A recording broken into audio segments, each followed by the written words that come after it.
this world. Now the rule seems coming. Welcome to the Caribbean Cricket Podcast, your one-stop shop for all things West Indies cricket. By the fans, for the fans.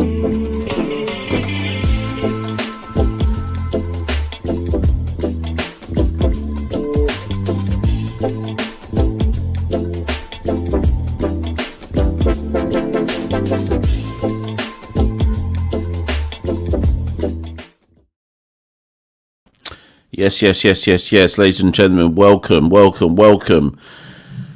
It's the CCP live watch-along, and I'm not even going to apologise for sounding tired. It's taken me the best part of 10 minutes. I got up 10 minutes ago.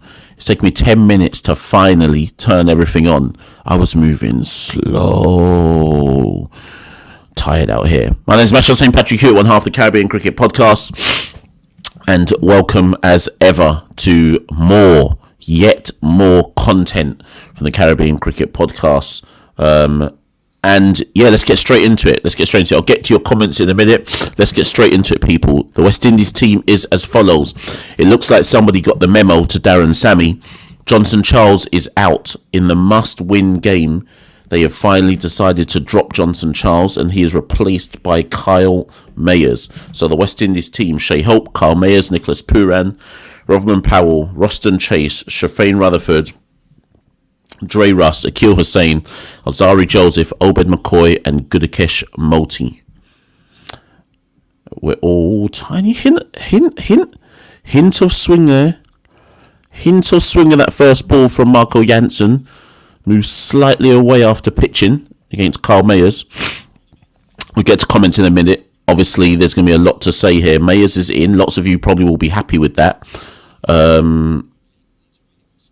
But they bring him in a must-win game. Controversial call. But it probably shows... Probably shows you how down bad... Next one, Mayers is able. Oh my gosh, a loss happened there. Obviously, you lot are probably one ball ahead of me, but so Mayers does kind of a defensive push down the pitch, sneaks past Jansen. He wants one. Shea says no. Someone, not sure who, throws to Mayers' end, the batter's end. Hits the stumps, but the deflection, they run off the deflection for one. Tentative there from Mayers, but he'll be happy to be off strike, I suspect. Anyways, the South Africa team, they've made one change as well. If you're in the Discord group, I spoke about this possibly being a change that South Africa would make. Bartman out, Shamsi in. It's going to be very, very interesting if South Africa get into a groove with Shamsi. It's a long day. Next one down the leg side. Wide ball. Hope swing. Hope wants a bit of that. But swings it. He'll have to reload that one. Athena says out. Looks like the next ball is out. Well, if you're level with me, people, we'll soon see why this is out. But it looks like Shai Hope is gone for a duck. Let me go to my bed, yeah. I'm barely awake. Let me go to my bed, yeah. I ain't even woken up yet. Strikes, gone. Cover, gone. Duck. South Africa already on fire. Already on fire to blood clot. Shai Hope's gone for the cut. It's not even the drive. There's a bit of bounce. Extra bit of bounce. Shai Hope's not on top of it and cuts it straight. It's not even covered. Cuts it straight to point. I think could be cover, could be point. Picked out Stubbs, gone for duck. West Indies 2 for 1. Fam. Let me eat my yogurt, yeah. Fam. Big 130, 3 balls, wicket gone. Let me just eat my yogurt, yeah. Big knockout game, wicket gone. 3 balls, first over. Bun Tabo, man. Bun him.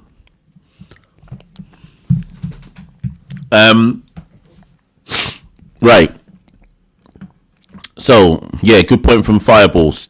Stink Trini. Pooran has basically been an opener throughout this whole World Cup. I can't even remember if Pooran has come in at any point outside the power play. Can anyone remind me if Pooran has come in at any point outside the power play?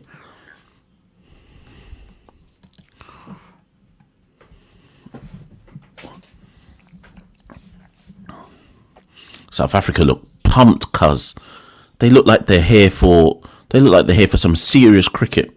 Next one, wide, reload that one.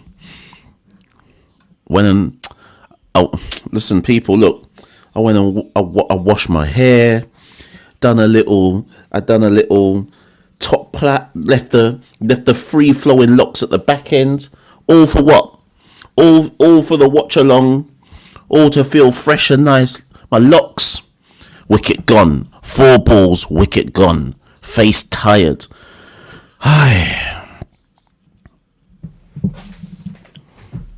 Oi, that one, bit of movement there from Pooran, a bit high. Slip fielders interested.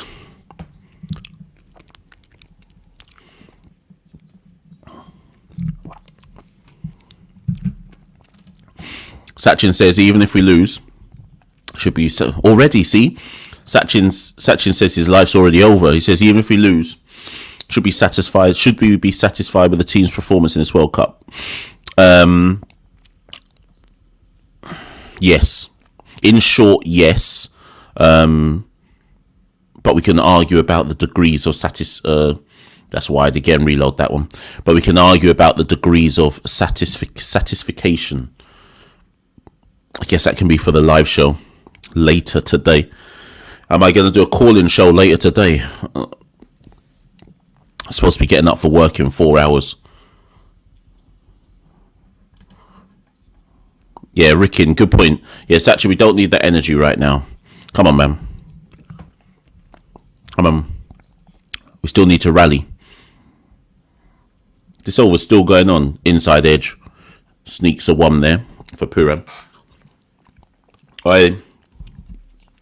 There's a hint of movement. Just in that 1 over, I've seen some movement. Jansen got some bounce. Jansen got some bounce and movement there. I've seen it. Shout out the UK crew. Anyone else in the UK? Anyone else from the UK up like me? Shout out anyone. Wait, is this over still going on? I thought it was over, you know. Bouncer. What'd that strike Mayers on? Was that his shoulder or the helmet? Anyways, good over from Jansen. Good opening over. Got to give credit where it's due. He chucked in at least 2 or 3 wides in there. Still only went for 5. Avanesh on the screen there with Sammy. Avanesh is our analyst.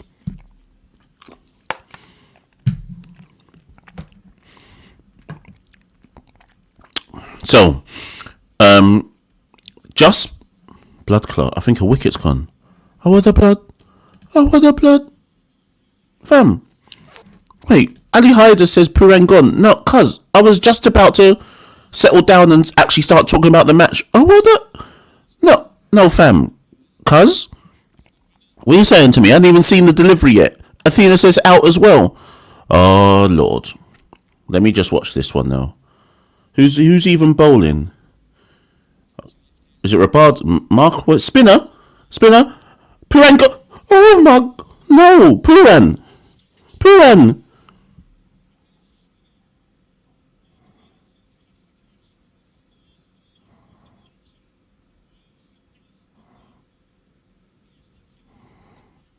Oh, what the... Pooran? Pooran, you've only been in for 3 balls, cuz. Pooran... What made you go with that shot? Markram got a wicket, cuz. We ain't even bowled this... Fam. Rabada and them man ain't even come on yet. AD Markram's bowled inside the power play and we've...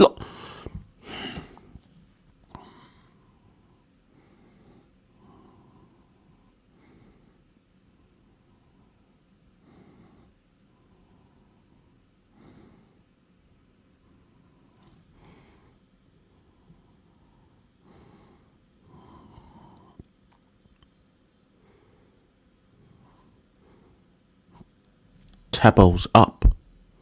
Tabo is up, cuz. Tabo van der Bloodclot is up. Oh, cuz.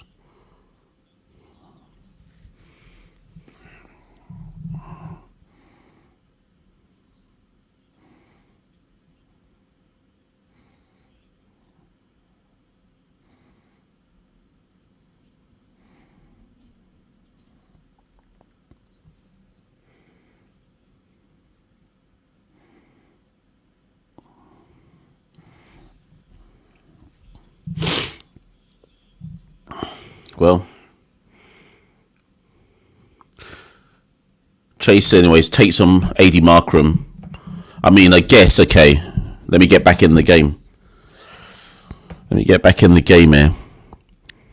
Do you know what? So, I'm back in the game because I've just seen that Tim Dale Laces in the chat, people. So, any South African related context, any South African related questions, Tim, for as long as he's around, will be my expertise guy.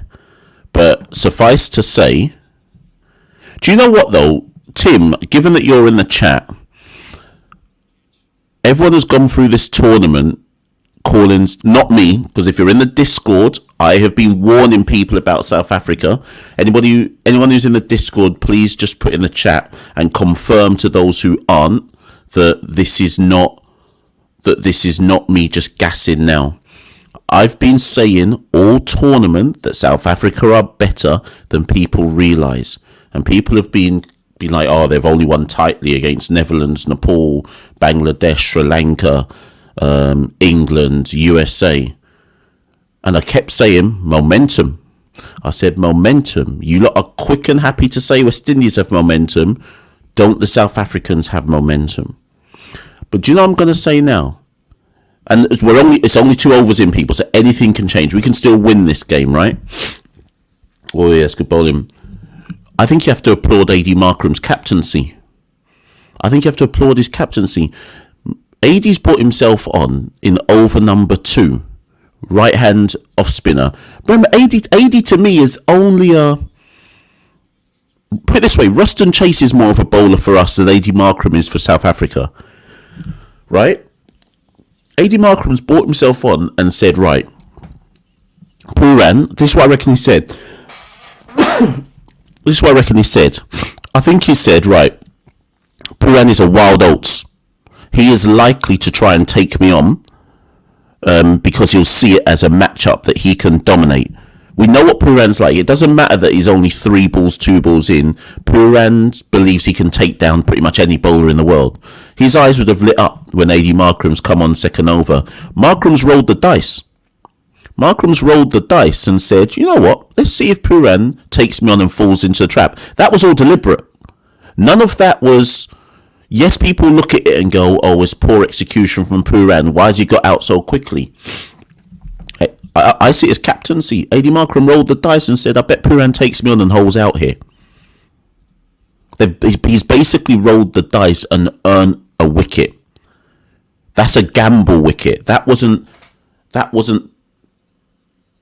like South Africa are 1 up in terms of gambling, right?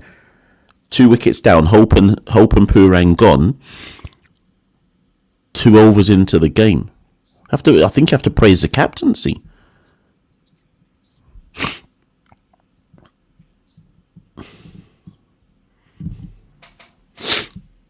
Anyways, I could be wrong, and I could be completely wrong. South Africa could go on to lose. West Indies might only set a low total, and South Africa might still lose. And the thing is, Ali Hayder could point. So Ali Hayder says Pooran's shot was played against the wind. Yeah, fair enough, actually. But then I still think, Ali, that it's AD's captaincy. AD has said, I'm going to dare Pooran to try and take me on because Pooran's ego, and it's a combination of factors. It's the power play. It's Pooran's ego that says, I can take down bowling. It's a matchup that suits me. I think it's captaincy. I think it's good captaincy to try and see if Pooran would fall into a trap. Anyways, see the South African team. I didn't even talk about who's back in. Sorry, Jansen bowling another over. Hinter swing again. Strikes Chase on the pads. But what was I saying? I didn't even get to talk about the fact that South Africa have bought Shamsi in for Bartman, which I think was the obvious move to make. West Indies historically, never mind wickets, historically we struggle with leg spin. Historically we struggle batting against Shamsi, and we tend to let Shamsi settle into a groove and then go at a really, really good economy rate for him.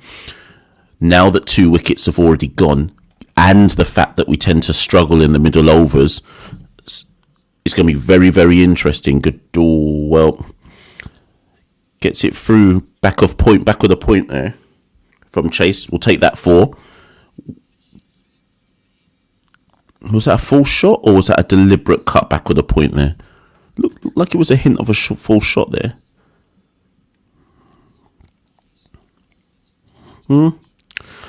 Commentators are saying it was intended.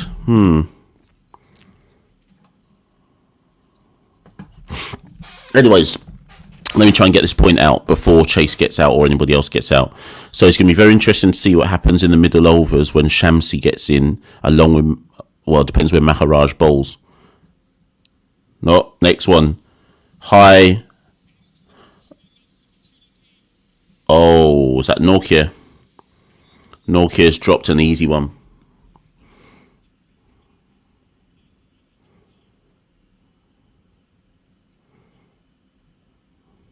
Chase.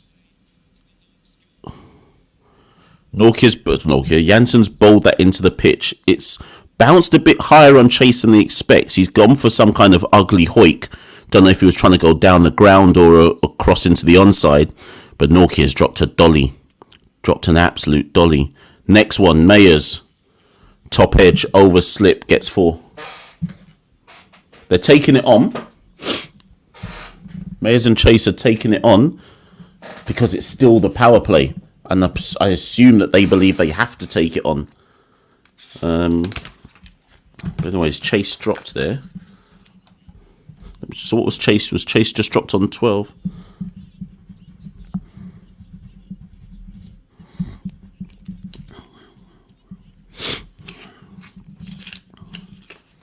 Yeah, so good point from Nilo. He says, I thought Chase was the anchor, but it seems they're setting for something else. I don't think it's even about him being the anchor or not. It's that they're in the power play, and Chase probably feels that he still has to go for some shots. He can't just anchor through the power play.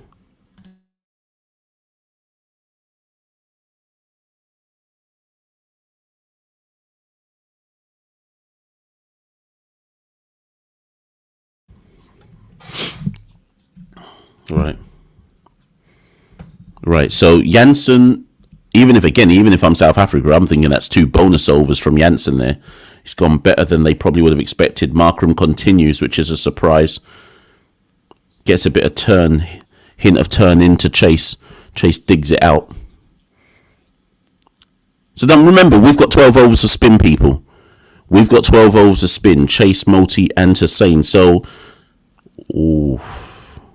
wide ball. Wide ball. Could have gone anywhere, that one. So yeah, remember, people, we've got 12 overs of spin. So everyone's expecting this to be a true pitch. But we've seen already from 80 that things are gripping a bit. It's wide again then, isn't it? Yeah, wide again. We've seen that things are gripping a bit. So if West Indies can get to, based on what I'm seeing in the first 4 overs, if West Indies can get to 150, this could be a game. So everyone's assumed, myself included, that this, based on some intel from some of the Antiguan creators, that this was a 200 pitch. If it is a 200 pitch, the way it's gripping early doors doesn't look like a 200 pitch. Looks like 150 could be a score here. But like I say, as I said a couple of overs ago or a few balls ago, when Shamsi and Maharaj get into their work, it's going to be very, very interesting how we play it, because Hope and Puran would be expected, or on Mayers digs that one out as well. Hope and Puran would be expected to be the ones best at playing Maharaj and Shamsi. Now it's our middle order that's going to have to negotiate Maharaj and Shamsi. And with Markram already having bowled 2, so what? Maharaj is bowling all 4. Shamsi is bowling all 4. So that's already 10 overs of spin. Which means that West Indies should bowl their 12 overs of spin. At least they're taking the singles here. 3 singles in a row. That's what you got to do. If you can't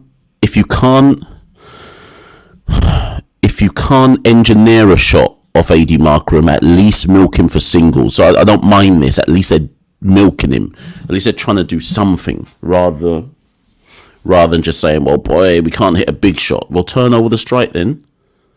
Mayer's down to one knee sweep, but there's cover out there. Deep square leg, there's cover, and that's the end of the over. How much did 6 off the over for Markram? He'll be happy with that. 6 off the over. West Indies. Do you know, I haven't updated the score at any point, It's been so gripping in the first however many overs, I haven't even updated anything. So I presume they'll go to Rabada or someone next, right?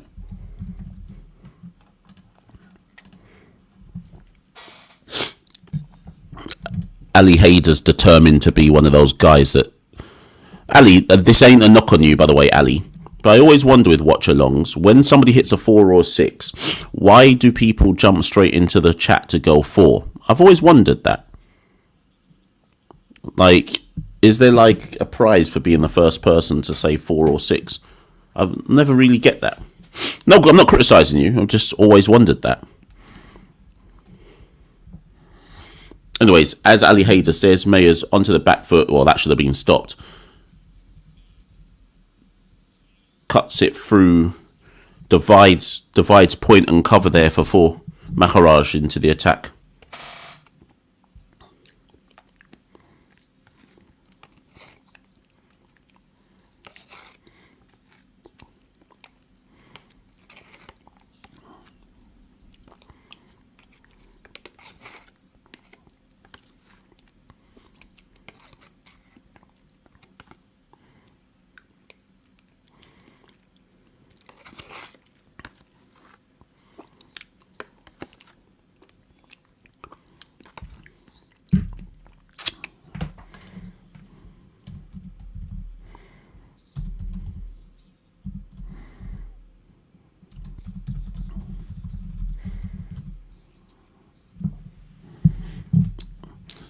Do you know what? I must be one of the few watch-alongs where we don't have many down bad Indian betting men saying 200 lakh next batter out.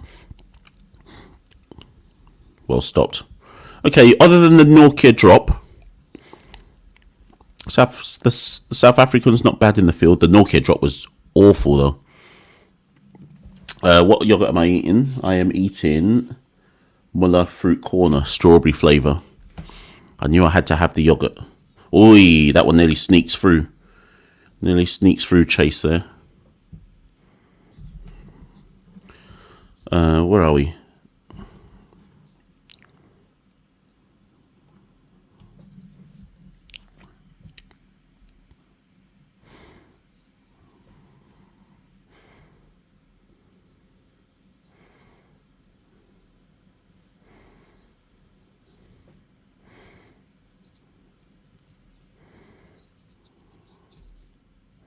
Final ball of the 5th over.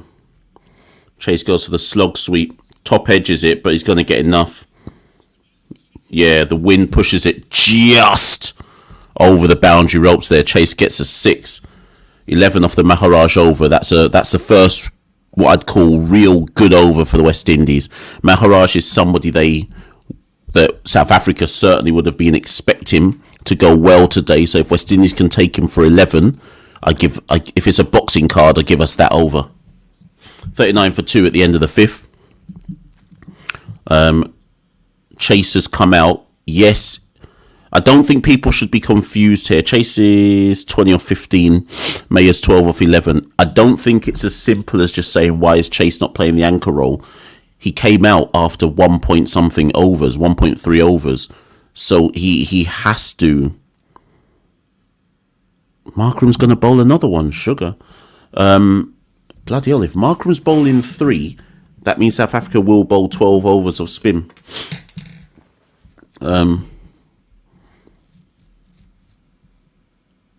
Mayer's down on one knee. Misfields by, it looks like Maharaj at square leg.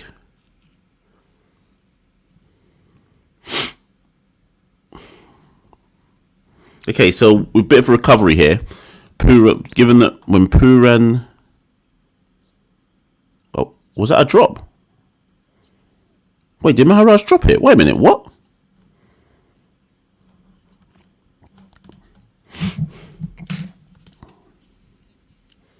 Did Maharaj drop that? Wait, I need to see that again.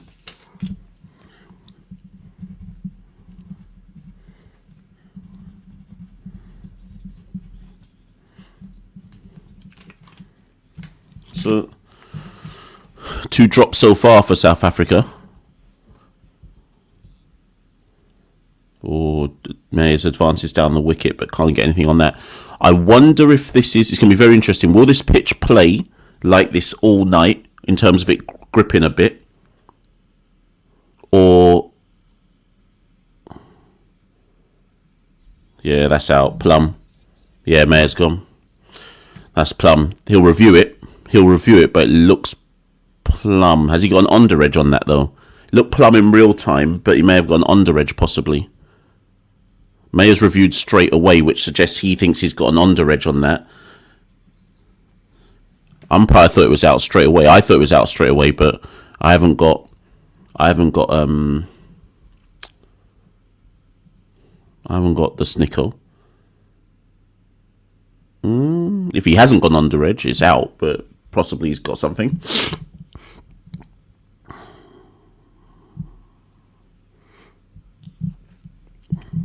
Yes. Everyone, all of you in the chat saying there's got an under edge. Okay, not out, people. Let's move.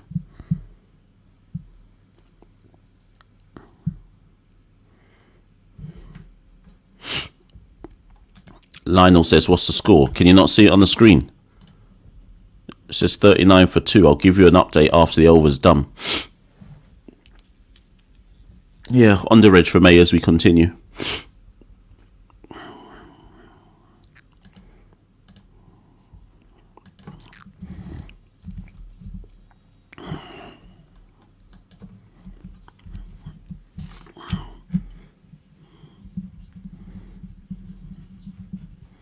And then he follows up with a 6. Uses a feet straight down the ground by Mayer's 6. So follows up what could have been out, but obviously the under edge with a 6, and that brings an end to the power play. West Indies 47 for 2. Rate that power play, people. Rate it out of 10. It's hard to know how to rate that power play out of 10 because we don't know how true this pitch is. Obviously, South Africa have dropped Chase on 12. They've dropped Mayers on 12. Chase's one was much easier, I think, than Maharaj's one. Look at this guy. Ramel Watkins, your commentary is behind the live. Yeah, I know. What do you want me to do about it? I don't understand you lot, you know. Obviously, it's behind the live. What do you... I'm watching on TV, like... In fact, no, I'm not even watching on TV. I'm watching on my phone, so of course it's going to be behind the live. This is the first time you've been on a watch-along. Like,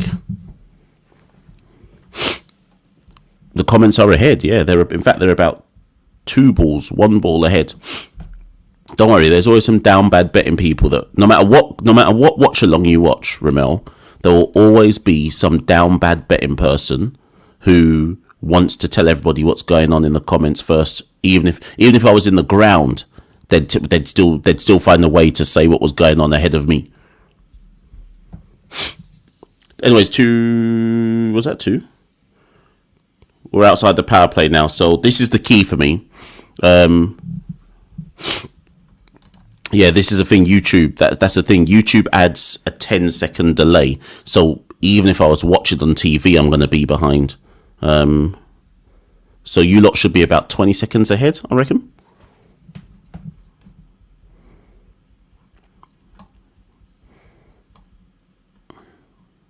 So anyways, go back to the comments. Kevin Prasad says that was a 7.5 out of 10. FPL underscore Bailey, 7, decent repair job. Alright, FPL underscore Bailey, you need to change your profile picture Bunley on Bailey, unless you're an Aston Villa fan. Jaden Matheson says it was a good recovery. Yes, this is the thing. It's goes back to cut. Mayer's nearly chopped onto his stumps. Objectively, I'm 2 balls behind you lot. Objectively speaking, maybe even 3. Objectively speaking, it's a good recovery. For me though, it's about. Well, Mayers goes for the sweep. Has he got 4 there? Nope. No. Deep backward square comes round to make sure that doesn't go for 4. It's all about how West Indies play this breeze today, you know. I think Jerry B says 6 out of 10. Now, this is the key for me. This is the key for me. This could be a 6 out of 10. It could be a 7 out of 10. It could be a 7.5 out of 10. We don't know what a good pass score is on this wicket. Everyone said 200 plus before. That's through cover. That's South Africa haven't been good in the field today, you know. 2 drops, couple of things going through the fielders. Good for us though. Pressure busting pipe on them. Pressure bust pipe on us in the first 2 overs. So everyone said before this match 200 is about right. Ooh, uppish from Chase. Anyways, that's the end of the 7th, 54 for 2. 7 off the over for Maharaj. That's a good game. I would, if I'm South Africa, I'm probably bringing Shamsi on now. But we'll see.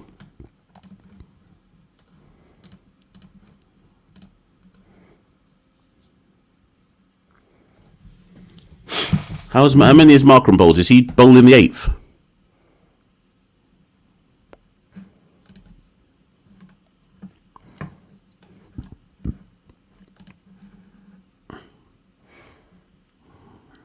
Yeah, so anyways, what am I saying? So, okay, Falliston says 3 drops. I'm not counting Miller's drop because that one was going over the boundary rope. Miller, even if Miller had taken it, I think he's flying over the boundary rope.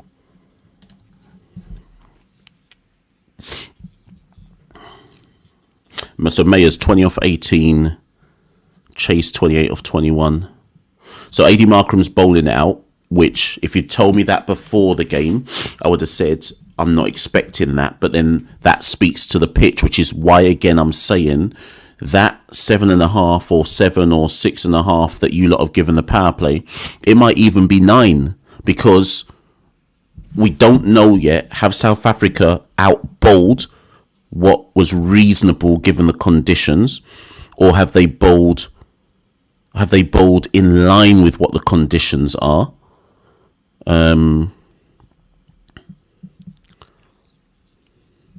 This is really intriguing to me. It's really intriguing. I don't know if we're on top or if this is even Stevens. Maybe it is still a 200 pitch. I don't know. We'll see.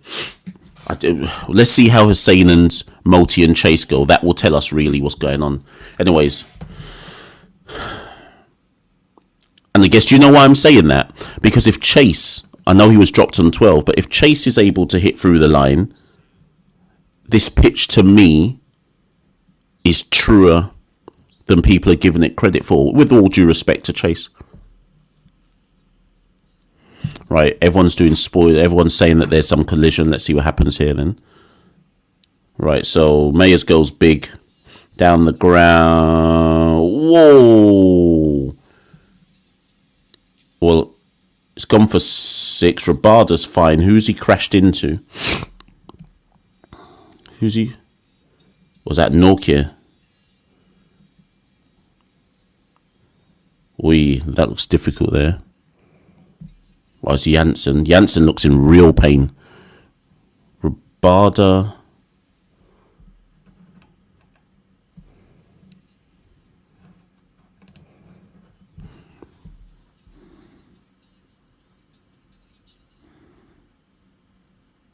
Okay. So Jansen's knee's gone into Rabada's side. Surprised Jansen's come off worse there. If anyone should have come off worse, it should be Rabada.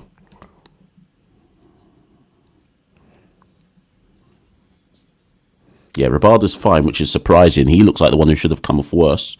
He's just got to blow hard for a bit.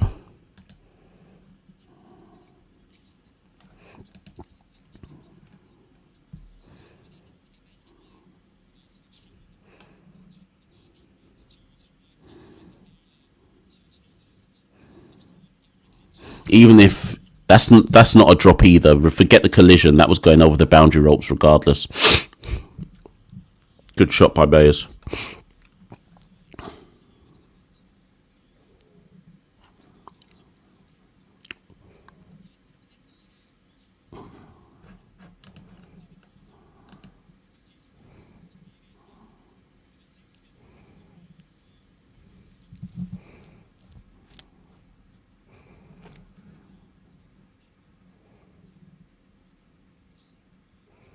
This could be exactly what we need.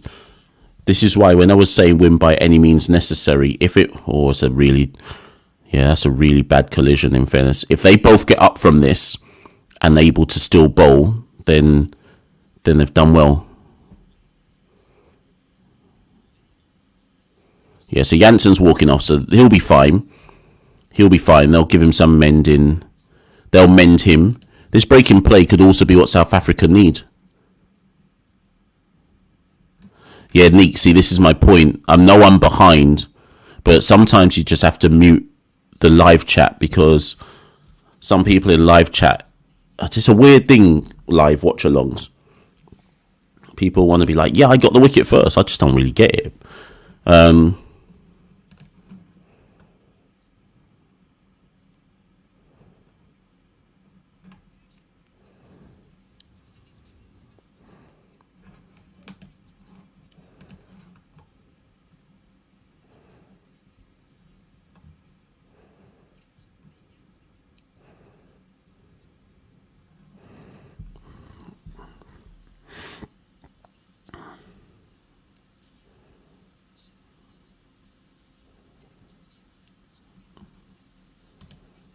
Yeah, listen, Ritvik. Listen, by any means necessary. If they both can't bowl after that collision, we are up. By any means necessary, we got to win today. If they got to mash each other up, then so be it. Anyways, that's the end of the over. Mash each other up, yes? We ain't got time for sympathy out here. World Cup semi-final on the line. Anyways, AD Markram's bowled out. 4 overs, 1 for 28. I think South Africa will take that as a huge bonus.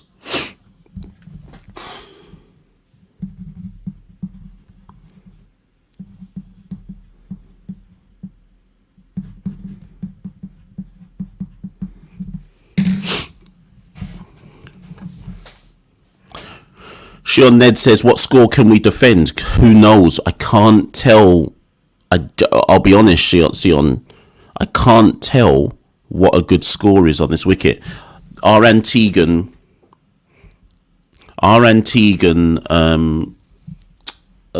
Connect told us it's a 200 run pitch. It's not looking like a 200 run pitch to me, but I can't tell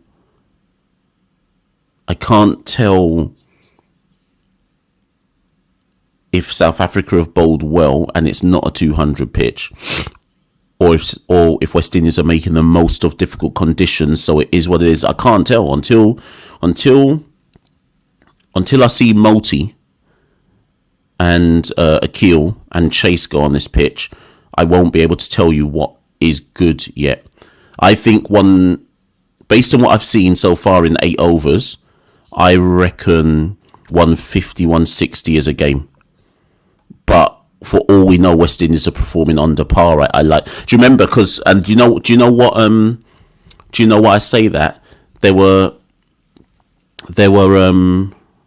people who said in the England game There were people who said in the England game that 180 we were in the game, and we were never in the game. I don't want to see people now in the comments go, no, I always knew 180 wasn't in the game. It was always a 220. But I remember people live at the time saying, yeah, we're in the game with 180. There's a game on, and we were never in the game. So that's what I'm saying. We've got to be careful in saying 150, 160 could be enough. We just don't know until South Africa come to bat.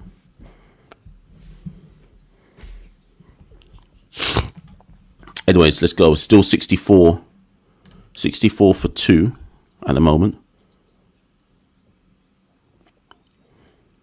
Oh, they're not, I mean, like I say, this is a thing.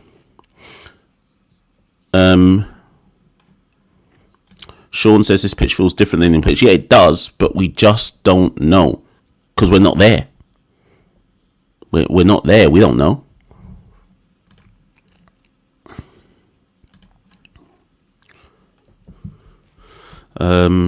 Right.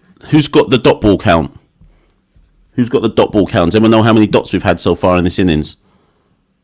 I forgot to start the dot ball count early. Anyone got the dot ball count? Oh, he nearly chops on again there, Mayers. It's good over from Norkia here.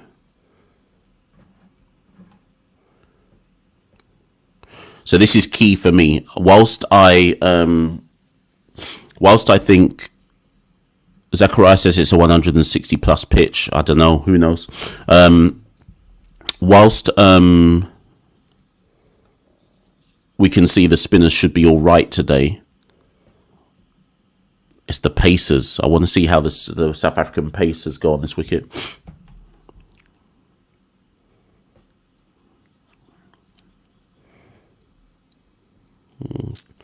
Tucked into the leg side for 1. Right, Rahul. Thank you, Rahul. So after 9 overs, we are on 26 dots. So I'm now going to start counting the dots from this point onwards, from 9 overs onwards. We got 51 dots against England. Remember, Shamsi hasn't come on yet. So let's see how many dots from here. Thank you for that, Rahul. 26 dots.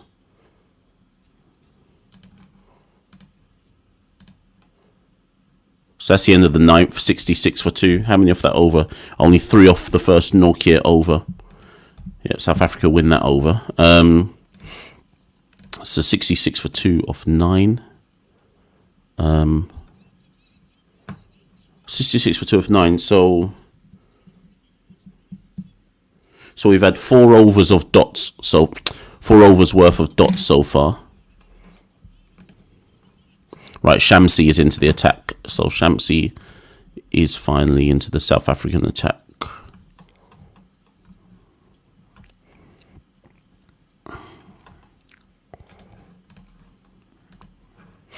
Thing is, as much as I said good about that collision between Markram and Rabada, I don't think Janssen bowls again today. Because Markram's got through 4, those are 4 bonus overs, at least 2 bonus overs, which means that somebody... Right, that should have been put away for more than 1 there, that first ball from Shamsi. That was dragged down by Shamsi, and it was a tentative paddle there. Reverse paddle. Who was that? Was that Chase?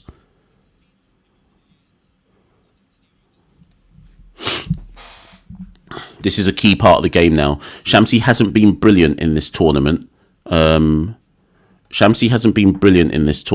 But he tends to go good against the West Indies. So this will be a critical part of the game in terms of how we deal and negotiate Shamsi.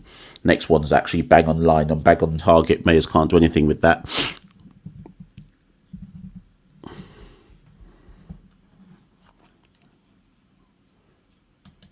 There's spam in the chat. Who's spamming? I haven't. Has Neeks? If Neeks is there, he'll block the spam. Who's the person doing the spamming?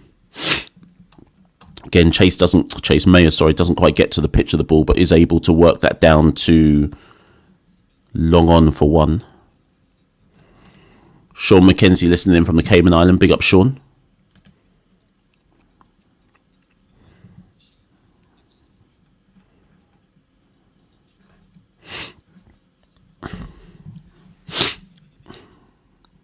Oi, nearly there. Just too much inside. Shamsi, they're not getting him away from the square at the moment. 28 dots. See, now I'm on dot count.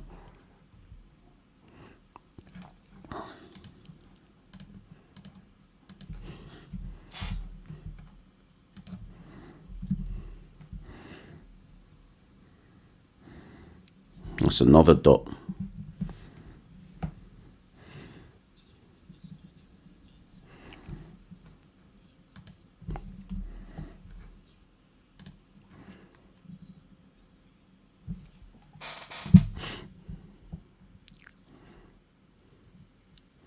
And then there's one to end the over there. So 3 off the first. So 3 off the first Shamsi over, 3 off Norkia's first over, 3 off Shamsi's first over, and at the halfway stage was 69 for 2. So loads of you said 7 out of 10 at the end of the power play. At the end of the power play, I think, if I'm not mistaken, let me just double check people. At the end of the power play, we were 47 for 2. We've since added 22 in 4 overs. So we've gone at 5s. We've gone at 5s since we've come out of the power play. So what's the rating at the halfway stage, people? 69 for 2 at the halfway stage. You said 7 and most of you said 7 and 7.5 out of 10 at the end of the power play when we were 47 for 2. What are we saying after the first stage of the middle overs?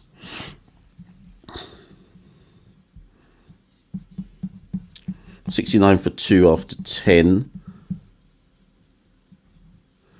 And we've had 29 dots. So we've had nearly 5 overs of dot balls thus far. 5 overs of dots, Kush. FPL Bailey says 8 out of 10. Only 2 wickets down. Mukafella 17 says it's 8 out of 10. Okay. I'm not sure I'd say 8 out of 10, but Ali Hayder says they got to use their feet to put pressure on Shamsi. We'll see how they go after the power play. It's worth noting, people, that Rabada has not bowled 1 over yet. So let's just go to the bowling. So Markram's bowled out 4 overs, 1 for 28. Maharaj has been expensive, to be fair, 2 overs, none for 18. Norkia's bowled 1, Shamsi's bowled 1. You would expect Shamsi, so there's 10 overs left to go. You would expect that Shamsi gets 3, Norkia gets 3. That's 6, which only leaves 4 overs left. You would assume those 4. So you would, my assumption that the last 10 overs are all for Shamsi, Rabada, and Norkia. Those 3 between them are equal to 10 overs.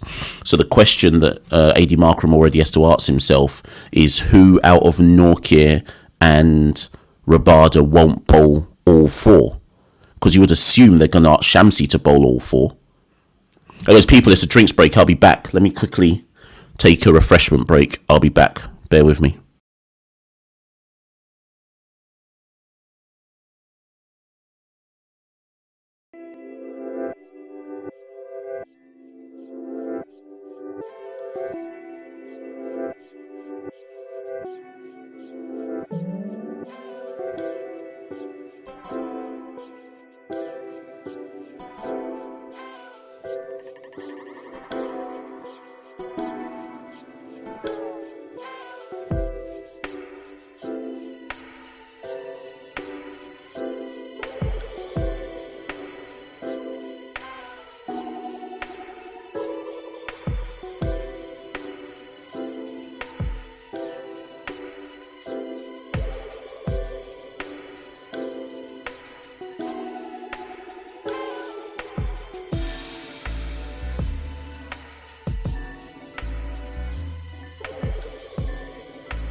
Sorry, people, I'm back. Sorry. Where are we? Get back into the comments. So Mayers, to be fair, Mayers is looking like someone who hasn't played cricket in a while. I mean, he's still there, obviously. What's he on? 29 off 30, but he's playing an ODI innings at the moment.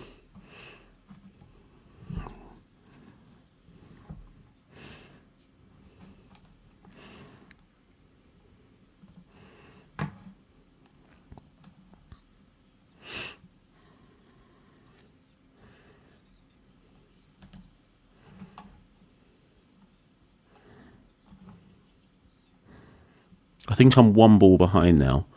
I realised that my stream was on a delay. Anyways, what are we on? So 70 for 2.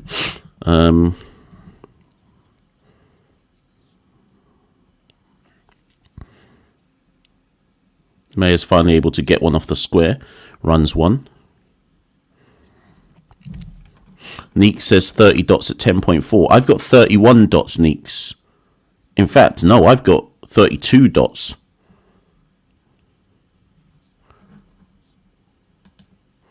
Someone double check for me. I've got that we're on 32 dots. Where's the guy who told me what the dots were last time? Have I got it wrong? I reckon we're on 30. I reckon we're on 32 dots at the moment.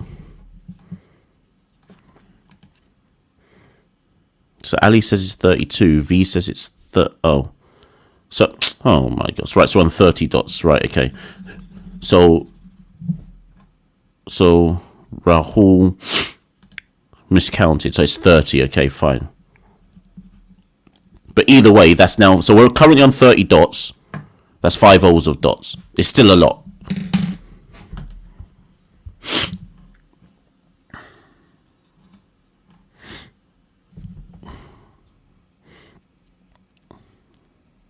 So for those of you who are in the Discord, you'll remember that Osprey, who has been, we've got Driven, Osprey, who are the 2 stats guys in the Discord. Osprey, I've got a lot of, sorry, that's harsh.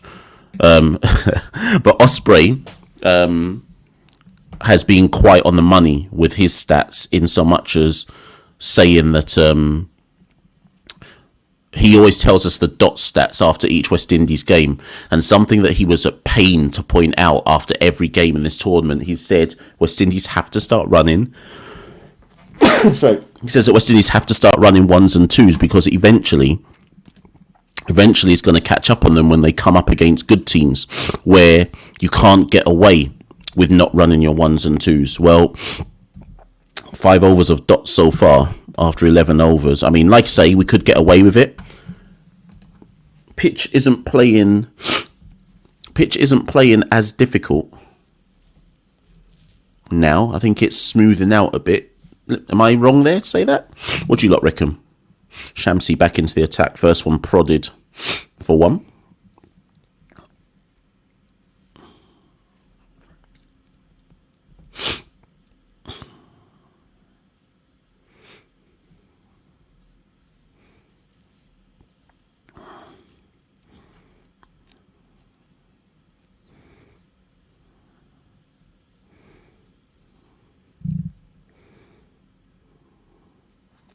Well, that got the treatment because that was a drag down. That was a drag down from Shamsi, and Mayers is able to get that over the circle for 4.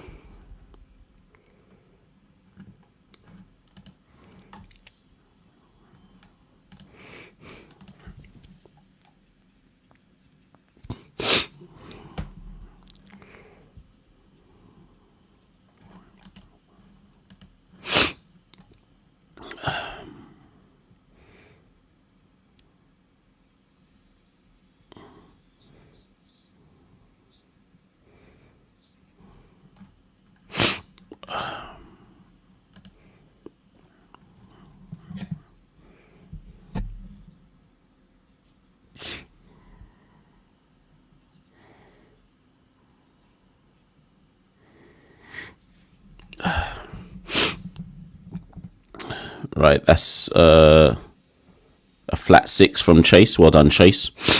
Shamsi's dragged them down in this over, and Chase gives that the treatment, which is good.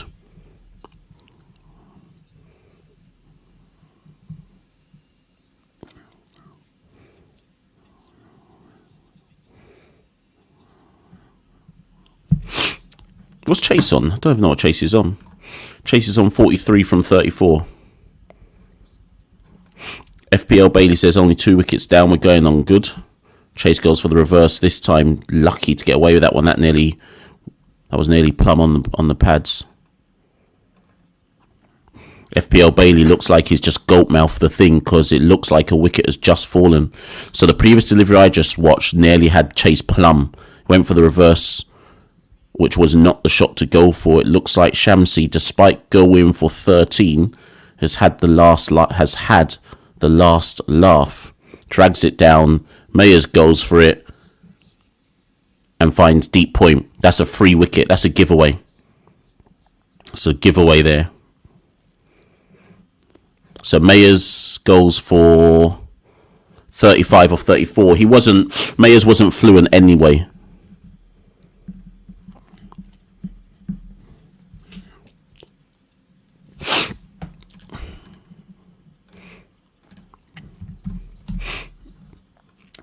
I mean, on the comms, they're saying that was the plan from Shamsi, to get Mayers to hole out on the offside. Okay, I'm hearing that. That was never a comfortable innings from Mayers, you know. Mayers basically played the same Johnson Charles innings. If we're gonna be honest, he didn't do anything.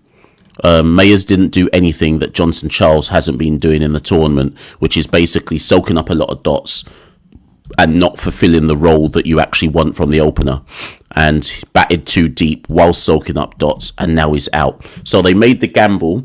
We got to call it as we see it.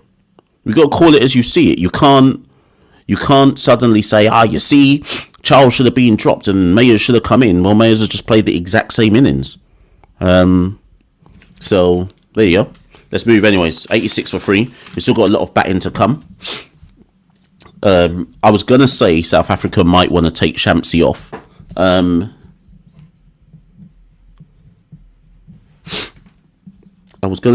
South Africa might want to take Shamsi off, but because Powell's in, I suspect they'll keep Shamsi in.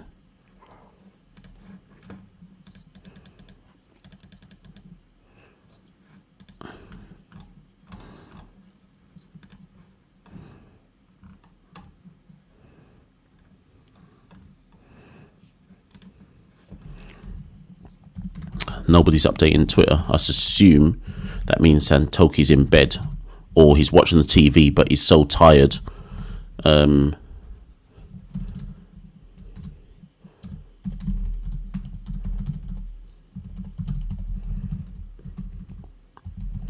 me just go and do a quick update, because I reckon Santoki's watching this, but he's fallen asleep in front of the couch.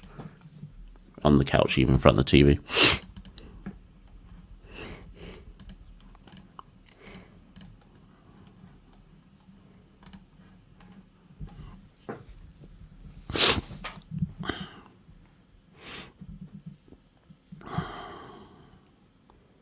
So Maharaj continues, comes back into the attack.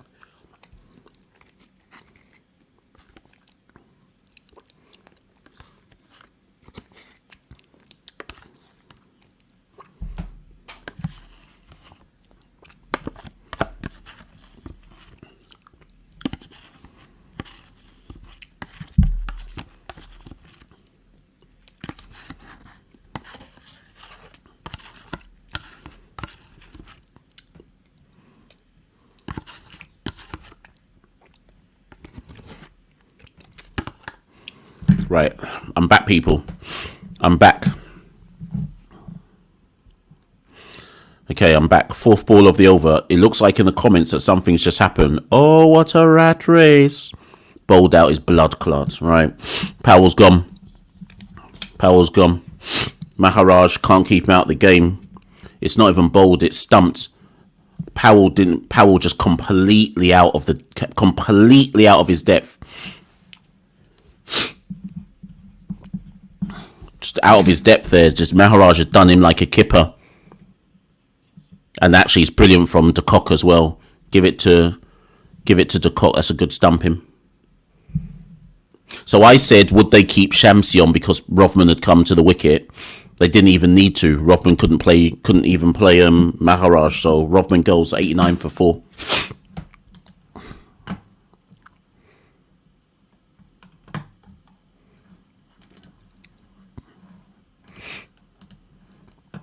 Pressure bus pipe. Pressure bus pipe.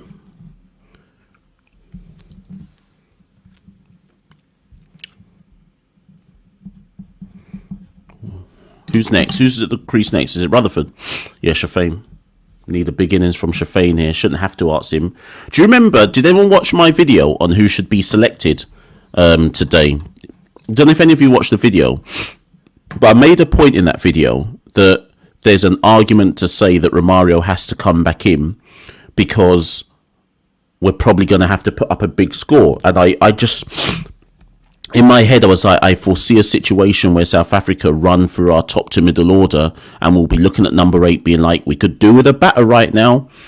But then the flip side to that argument is, if you're dependent on Romario Shepherd at number 8, then there's something wrong with the construction of your team anyway. But we're in that moment right now where if South Africa take another wicket, we're in serious dog poo. Oh, that's a good ball. Such a good ball from Maharaj.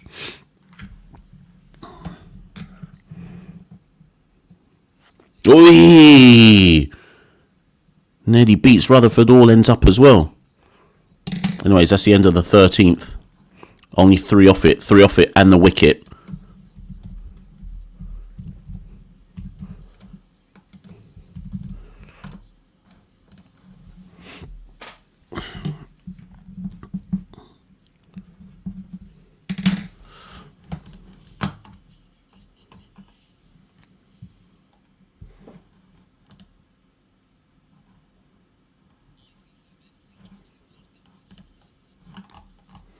It's a good over from Maharaj.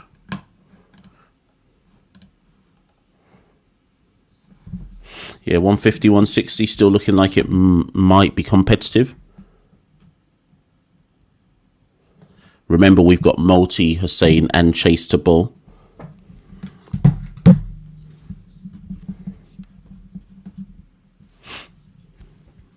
So Peter Demroy says if we get 150, we'll win this game. Yeah, okay.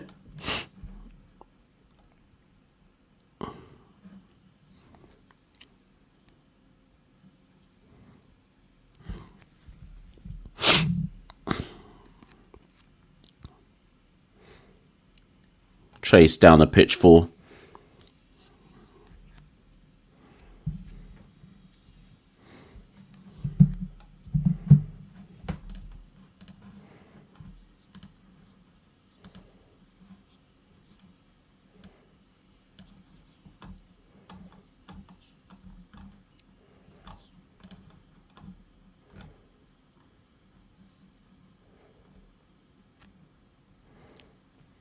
Anyways, big up Chase. 50 for Chase.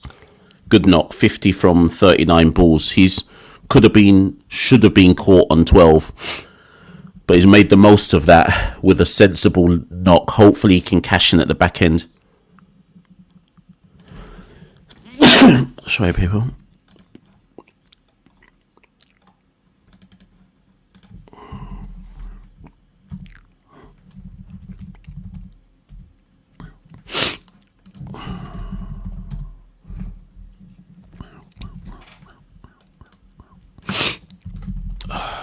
Just updating Twitter, people.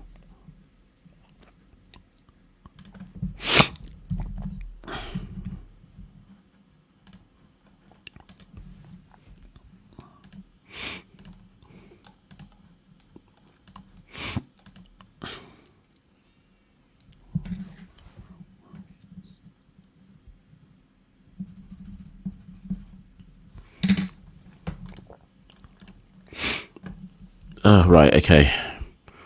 Let me get back on. Just updated some stuff. I know Chase got that 4 of Shamsi, but Shamsi's looking like he's a problem out here, you know. Next one. Gone, gone, gone. Rutherford, tentative poke. It looks like Markram's taking it at slip. Looks like Markram's taking it at slip. Conkertham says, where's this? Conkertham says, where is he? This pitch is acting up. No, that's a poor shot. Come on, you can't blame that on the pitch. You can't blame that on the pitch. Rutherford's just hung his bat out to try and poked at it. Come on, that was going wide. That was, and more importantly of all, that was, he didn't even need to play the shot. Sorry, I'm not blaming that on the pitch. I'm not blaming that on the pitch at all. I don't think that. I'll watch the replay, but I do not think he need. Let me watch this again. Yeah, come on, he's opened the face of the bat and guided it to AD Markram. That's neither. That's a nothing shot. He's not. What's the plan there? If the plan is to open the face of the bat and guide it down to third man, you surely have to be aware that the slip fielder's there, right? What is it? Like it's almost catching practice. Anyways, he's gone. 94 for 5. Can't blame that one on the pitch. I'm not having that. I'm not cussing Rutherford. Like, he's done better than most in this World Cup. But that, Shamsi's earned one there. Like, that's a lucky one for Shamsi.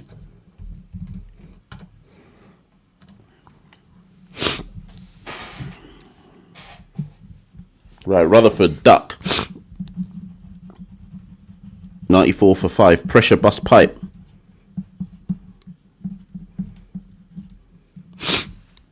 South Africa are up.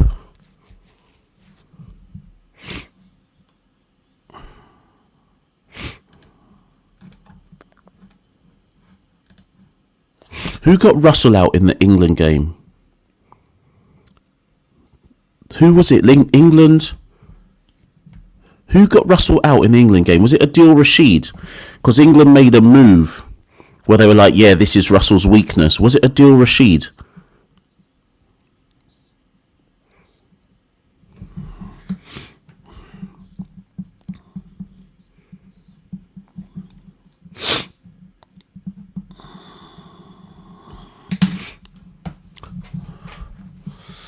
So you'd assume what's a Shamsi's. They'll keep Shamsi on to Russell. How many overs has Shamsi bowled?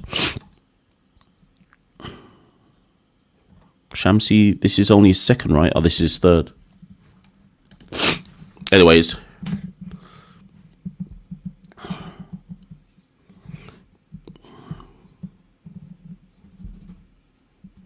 Can I just say, though, people don't rate me enough, you know. Like, sometimes people will be like, oh, this guy from London, he's never played cricket before. He don't know what he's talking about. Are South Africa, have they not done exactly what I thought they'd do? Bring Shamsi back. West Indies will struggle to play Shamsi. Shamsi will undoubtedly get wickets because when it's time for West Indies, he knows that we can't really rotate strike. Shamsi's gone 3 overs, 2 for 21. And the worst thing, he's not even bowling that well. It's not like Shamsi's bowling peak Shamsi and we don't know what to, and there's nothing we can do about it. It's just obvious. You know what? AD Markram's up. AD Markram's up. His captaincy has been on point. But like I say, we still don't know yet if this is actually competitive. If South Africa are going to bowl 12 overs of spin, which means we're going to bowl 12 overs of spin. So you just don't know.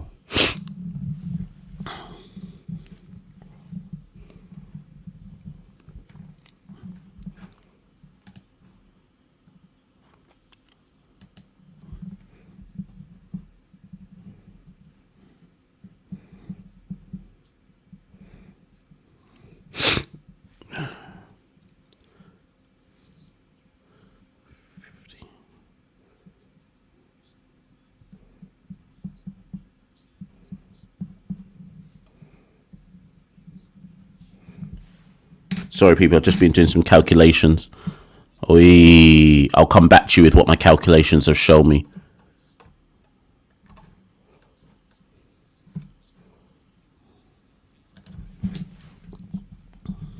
So in the middle overs, West Indies scored 47 runs by my calculations. I could be wrong. 47 runs for the loss of 3 wickets. which means we went at basically fives. We went at fives in the middle overs for the loss of 3 wickets. So suffice to say, South Africa won the middle overs, is basically what I'm saying there. We went at a run rate of 5 point something and lost 3 wickets between overs 7 and 14.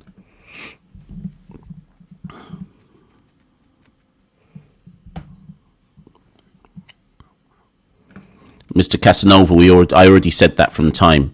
You must not have been here. Someone update Mr. Casanova that I basically made his exact point.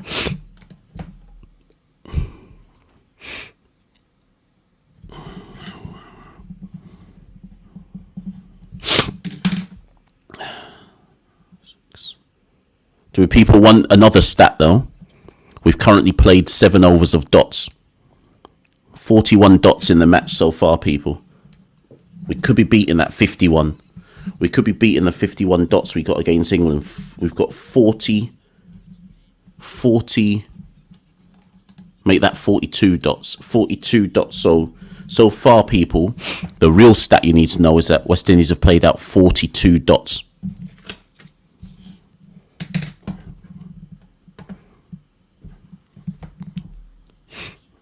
Right, Shamsi's going to bowl out. Obviously, you'll have already told me that Chase is out, but Shamsi to bowl out. Chase goes to the big shot. Pressure bust pipe. Top edges it. Rabada's underneath it at long off. Gone. Chase, well made 52. Can't blame him. Can't blame him. He made his runs. Shamsi strikes again. People, I beg you lot share CCP and tell people that I know what I'm talking about. I beg you lot share it and say, Mash warned us that Shamsi would run through the West Indies tonight. I beg you lot go tell everyone who watches West Indies cricket and say, nah, you should listen to this guy on CCP. Yeah, he's a bit brash, he's a bit brash in the way he comes across and he doesn't suffer fools, but he kind of does know what he's talking about. To brace Shamsi, 3.1 overs, 3 for 21. It was inevitable what Shamsi would do. It was inevitable. If you watch enough West Indies cricket, nothing Shamsi's done today is a surprise.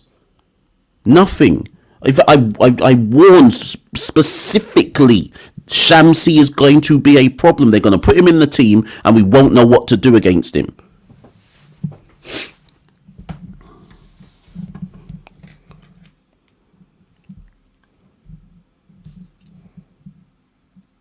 If I toned my tone, if I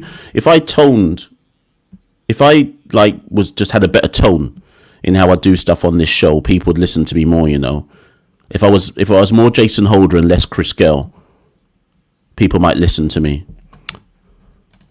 Oi, Tabo, go away, you flipping Vander Bloodclot, man. Oi, Neeks, block this guy. Block this Vander Bumberclot.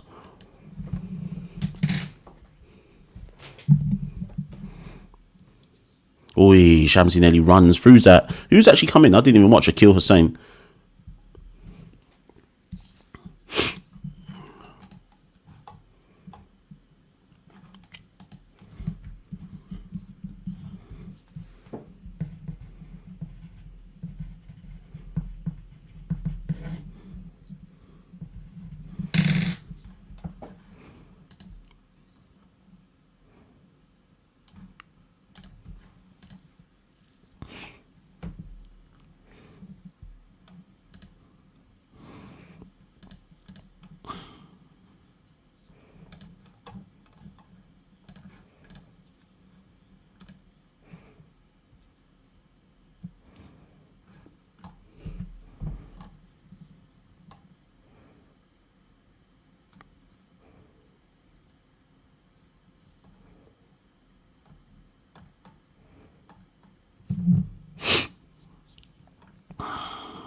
I still think 150 makes it a game, so it's not totally out of the. We're not totally out of it just yet.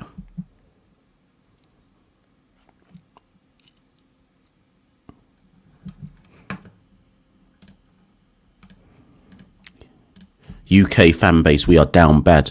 I've got energy at the moment, but you see when my energy runs out, I'm going to be down horrendous.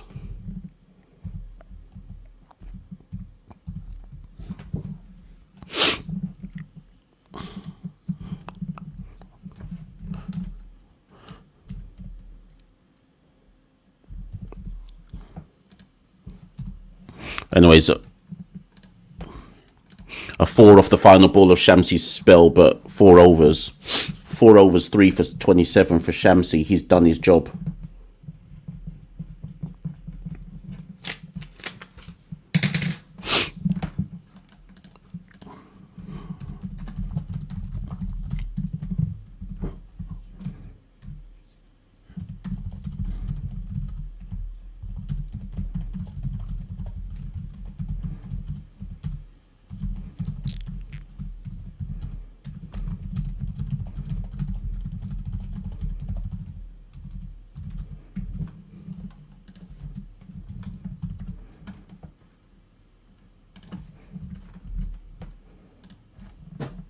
Basically, Dre's just got to go for it. He's got no other option. He's just got to go for it.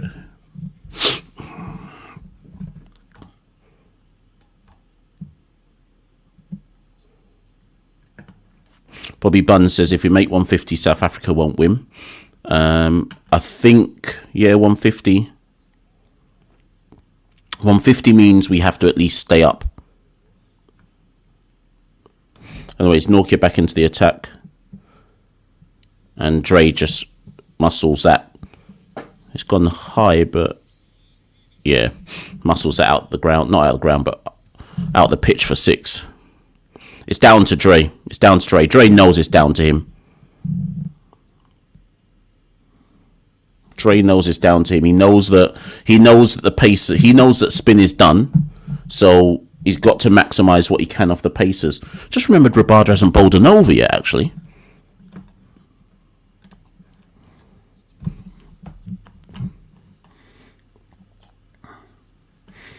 Oh, Maharaj has bowled out. I didn't realise.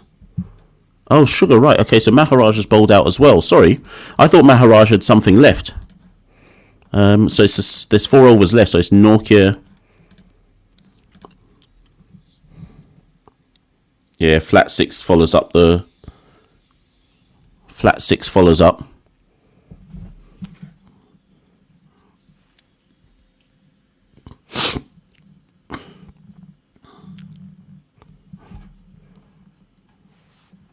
Bobby Bunn says, come on, Russell, bat sensible. So Bobby, how else are we going to get to 150 if Russell doesn't try and take them on? Because you done know already that we can't, we're reluctant to do 1s and 2s.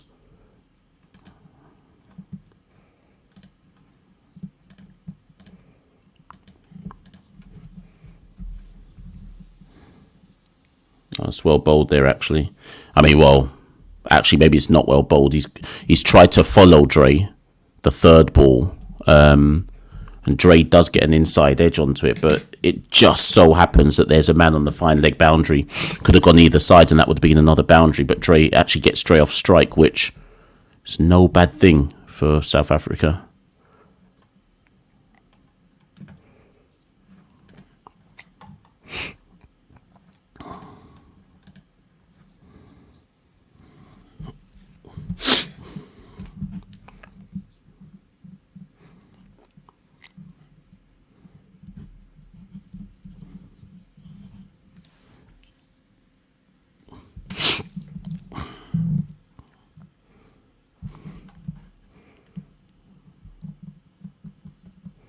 So I presume Rabada has to bowl the 18th.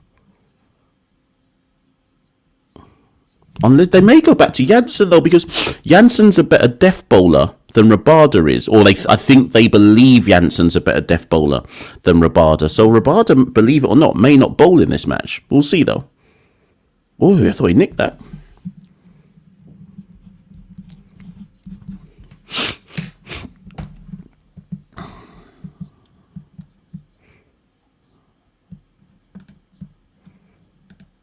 The thing is, people, check this out. Have we considered this? South Africa haven't bowled Rabada, right? At all. I'm saying that West Indies have 12 overs of spin, we can't choose not to bowl our seamers. Do you get where I'm coming from? We we have to bowl our seamers. South Africa have done this so well that they've actually had the luxury of not even having to bowl Rabada out. So it's going to be very interesting. It'll be very interesting to see what happens when our seamers have to bowl. But we shall see anyways. Anyways, Akil just took a single off that last ball, which is interesting because it means he's on strike again for the next over. Not sure that was the best cricket. I'm sure I might even have encouraged just dotting out so that Russell could start the next over. Yeah, so a couple of people are saying what I thought. I thought I heard an edge with Hussain. I thought I heard an edge, but nobody appealed. It sounded like an edge on the stunk mic. Anyways, Rabada's come in, people. So on the 18th over is the first time they turn to Kagiso Rabada, which really shows the embarrassment of riches that South Africa have. Everyone's telling me there's a run out. I've deliberately ignored you because I'm going to watch it now. Right. Direct hit. Gone. That's brilliant fielding. That's just brilliant fielding. Jaja.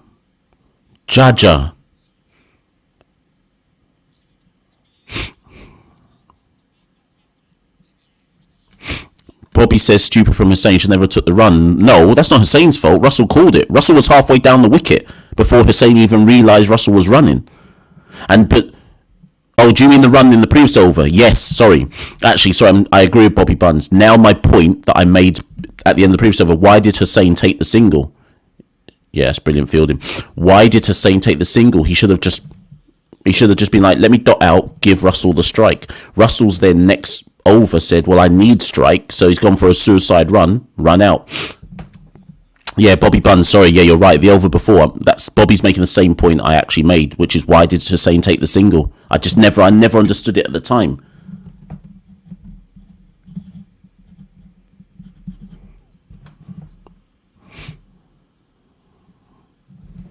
Didn't understand why Hussain took the single. You know Russell can get strike if you just dot out.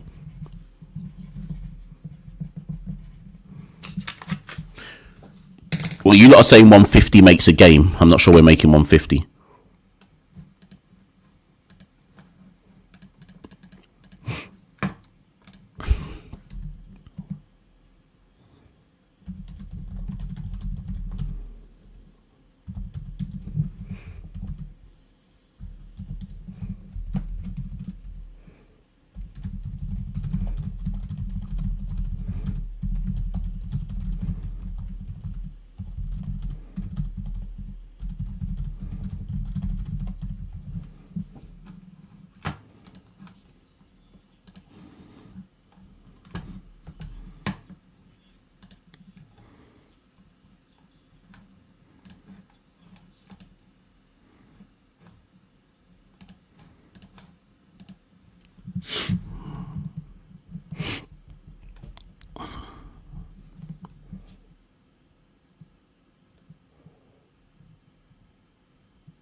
Boy. Like I say, anything could go on to happen. Who knows? Maybe we've got enough runs to win. I doubt it. But I don't know. Let me just wait till the end of the match, actually. Any kind of hot takes. In fact, my takes aren't hot. My takes are just based on what I see. Jaden Studio says he's going bed. Now we got to stick this out till the bitter end, cuz. I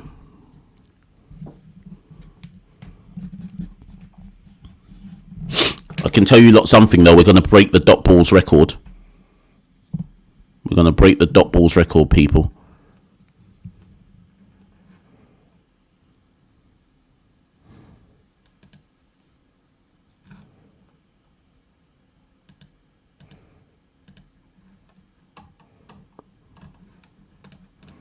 Oh, Mash, you're so negative.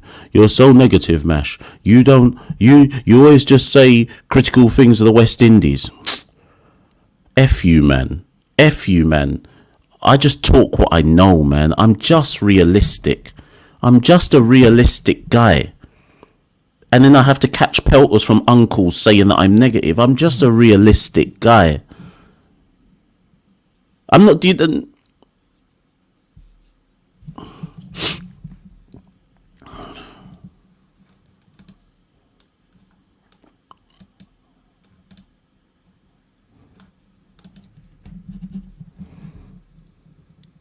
Gone, caught and bowled. Hussein's gone. Cuz Hussein's gone.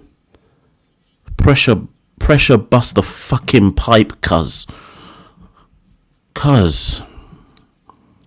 The thing is, I'm not even upset.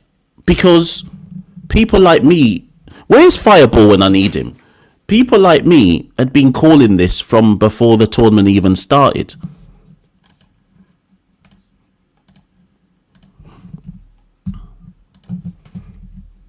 Do you remember when we beat South Africa before the tournament started, and I was at pains to point out it was just South Africa's B/C side? Do you remember, people? Anyone who's a proper follower of CCP, do you remember I kept saying South Africa had 8 players missing in that 3-0 series win? Please don't get gassed off it. They had 8 players missing. I'd warned people. I kept repeating it. It was, oh, Mash, no, you're so negative. West Indies have moved up to number 4 in the world. I said, but South Africa had 8 players missing. 8. Now look. You lot wanted to get gassed off a 3-0 series win when their team wasn't even here. Telling me about, oh, but look at the ICC rankings. I tried to warn you lot, man. I tried to warn you lot, and you lot don't want to listen. You just want to call me that Englishman who don't know nothing about West Indies cricket. I was trying to warn you, man. You lot were just up in the vibes and the feelings. I wasn't even negative. I was just saying, boy, the way I look at it is South Africa's real team's going to turn up. We best be mindful of that.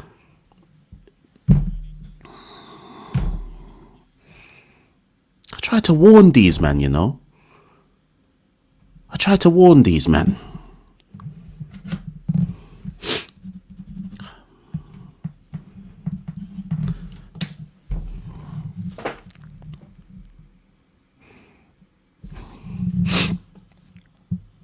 Man, do you know how many men came to me going, but we're number 3 now in the FIFA ranking, in the ICC rankings? And I was like, so? What does that mean?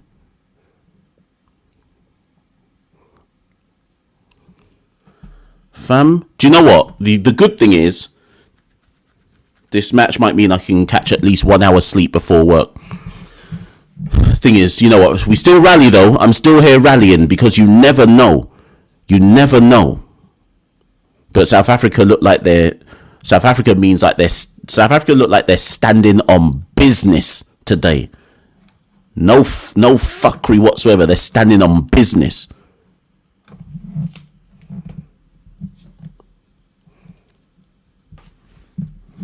There's the record, people. There's the record, 52 dot balls. There is the record, 52 dot balls.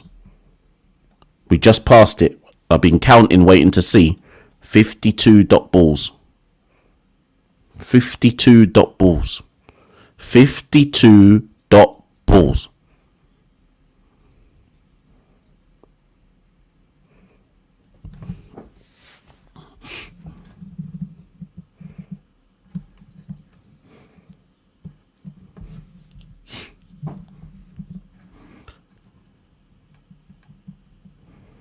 Yeah, Kevin's got a point though. Maybe South Africa have got one last choke for us.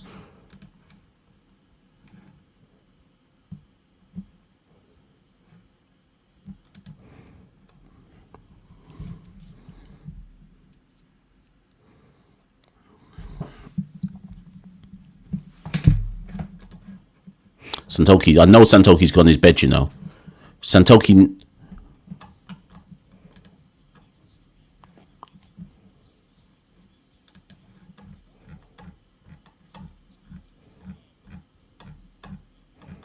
Where's that video where Santoki talked about the dot balls?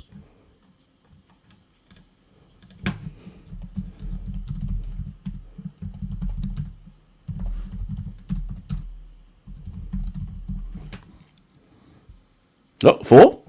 Yeah, good 4. Good 4.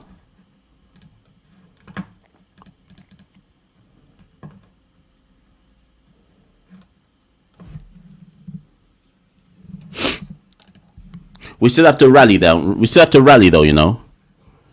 We still have to rally. We still have to rally. I presume Cricket Forum's gonna say that we have to sack Sammy tomorrow.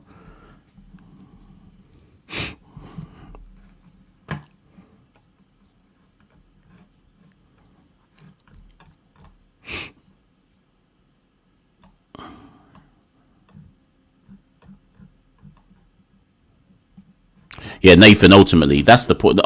Like, let's say, Nathan, we might still win, but when I do like the conclusion, that's the main thing, that they met my expectations. So that's why I'm not actually vexed.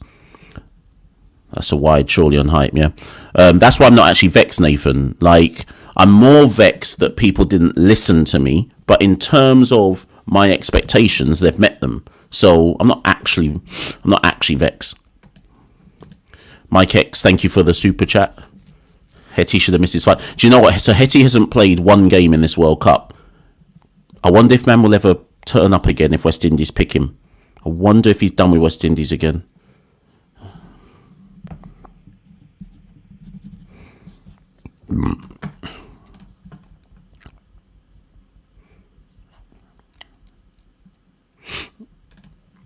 Charlie Bowers, has pointed out that we were at one point, we were 86 for 2. Do you know, I'd forgotten that, Charlie. We were 86 for 2, I think, in the 11th over. And we somehow gone to 124 for 8.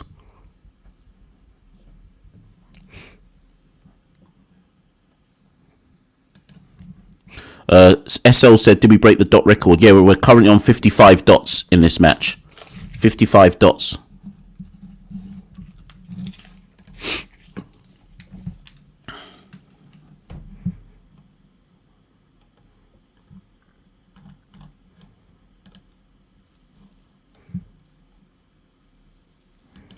Imagine, can I say again?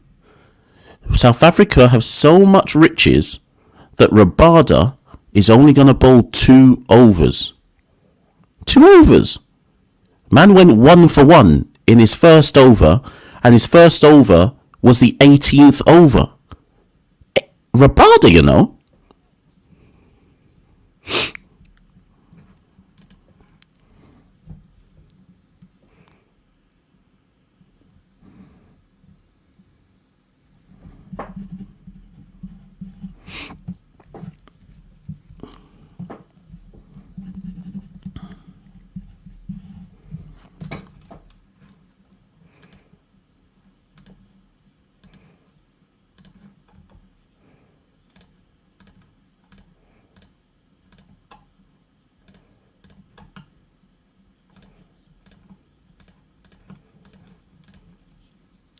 Well, that is a big shot. No one's there. Back with a square 6. Maybe if we can get a couple more of those, maybe we can get up to... If we can get to 140, it's something to try and work with. What's going to be funny, though... What's going to be funny, though, is... Well, we'll know. We'll see. We have to rally said same way. Have to keep rallying people. Few Kid says 135 is competitive. I'm still here. I ain't going nowhere. We have to keep rallying. Peter Demroy says Powell has underperformed this World Cup. He's gone under the radar for sure. He's definitely gone under the radar. I think he's had one score of 27 maybe, I think. But yeah.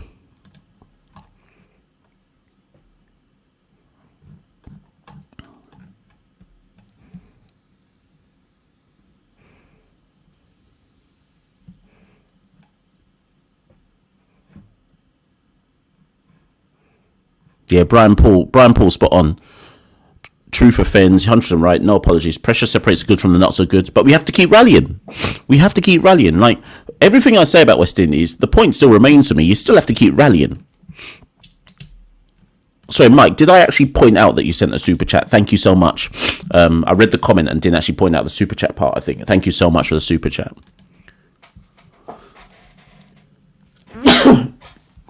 Sorry.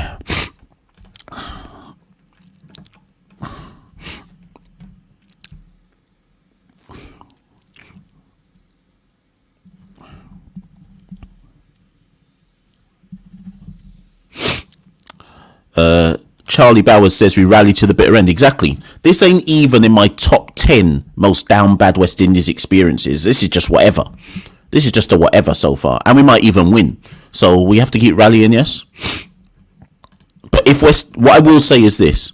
If West Indies are intending to lose, I need them to lose before 4:30 so that I can get at least an hour and 20 minutes sleep before work. So if they could just do that for me, if they're intending to lose this game, just get out of the way quickly so I can get some sleep.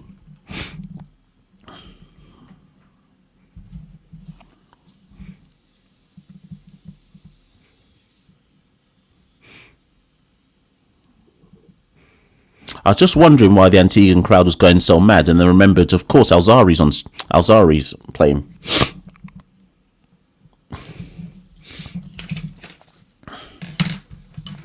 Yeah, I think Shavika's got a point. Shaviki, sorry. Says the game's not done until Multi, Hussain, Chase. You said McCoy as well. Depends how we use our bowlers. But I'd certainly include Multi, Hussain and Chase. I think until we see how they go, you can't say that we're completely out of this game. But I would have thought that you needed at least 150 on this pitch. Right, so that's the end. We end on 135 for 8.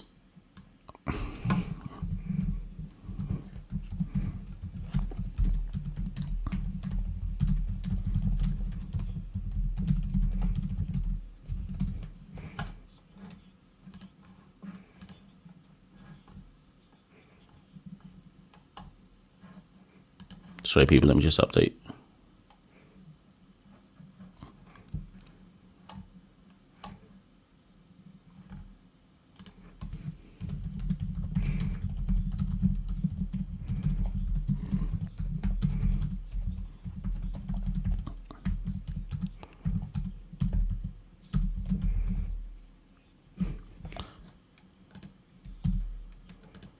Seven, 6.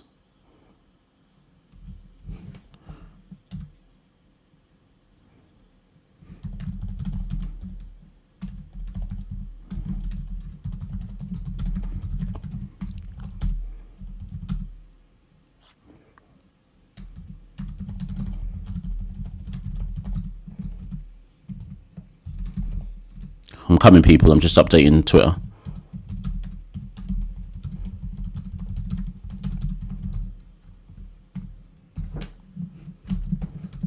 Right, so the update that I've written on Twitter is as follows. West Indies end on 135 for 8 and play out 57 dot balls in the process. This is South Africa's game to lose, but West Indies will think that Multi, Hussain and Chase might make this a game.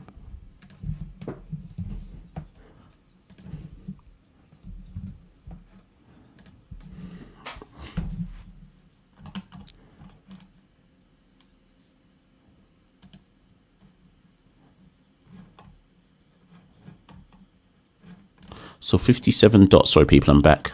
57 dots. 57 dots. Do you know how flipping ridiculous that is? Basically 10 overs of dots. Do you know how... Things you have to laugh because that's ridiculous. Right. Let me get in the Discord in the meantime. Yeah, do you know what? I didn't even put this up. You lot are always the ones who remind me about this. Didn't even put it up. Where is it? Like it, share, subscribe, all of that. I always forget that.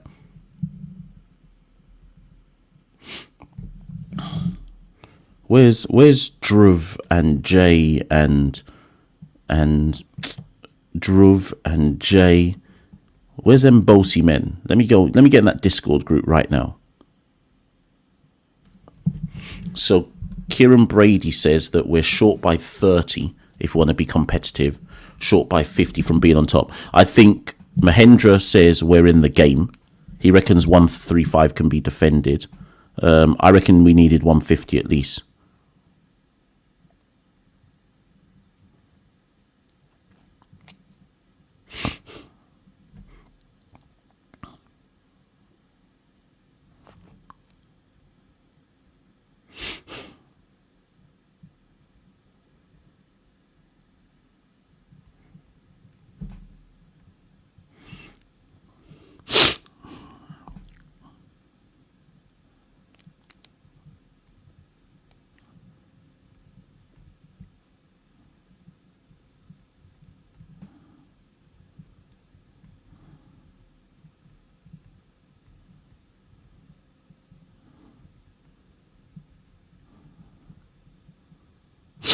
Sorry, people, I'm just in the Discord group. So if I've gone a bit quiet,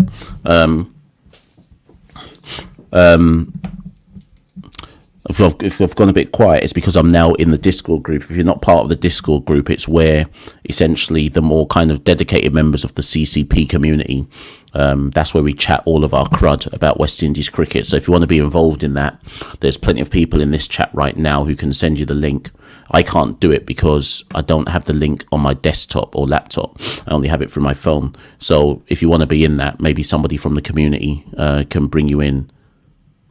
Alexander Merry says, I turned off at halftime. He says that Shamsi says it's not turning much. So it's about being clever with your variations then, right? I'm going to go get a drink in a minute. Charlie says we have a chance just because it's South Africa. Yeah, I agree. I think so. Let me just make this straight. Or get this straight. I think South Africa will win, but I don't know if they'll make it easy. Like a team like England will just smash this and win pretty straightforward. South Africa might make this harder than it has to be, but I still think they'll win. Rupan says West Indies will win this match as South Africa's batting is fragile. Okay, so a lot of you think 135 is enough. Remember, people.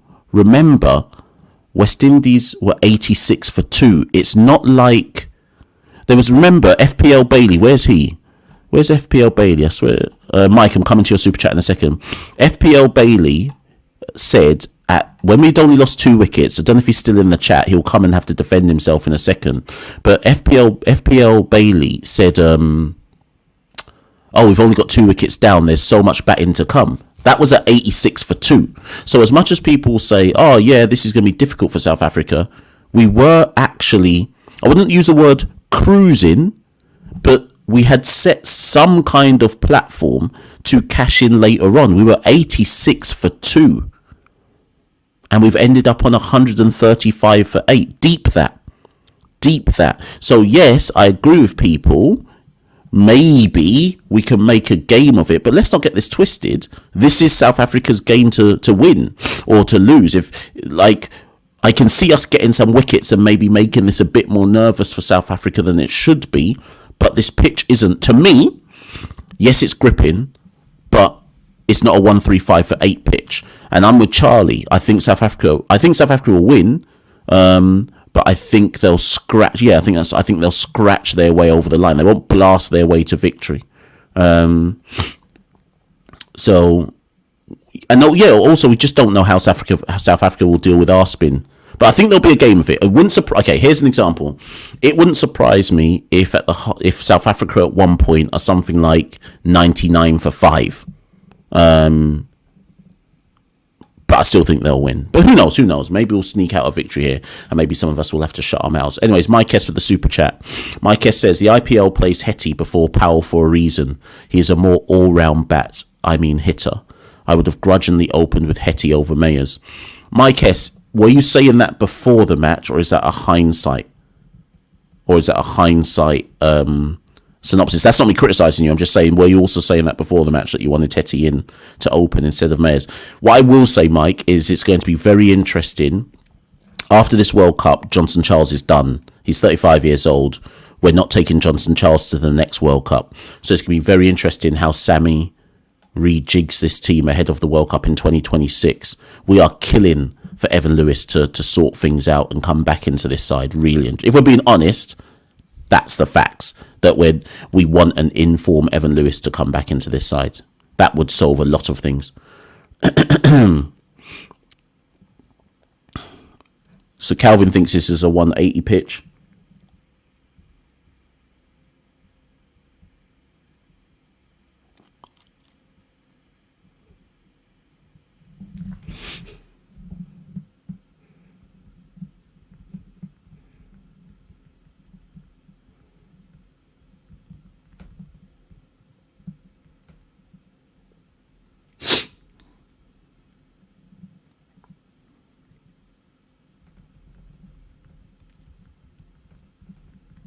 Sorry, people.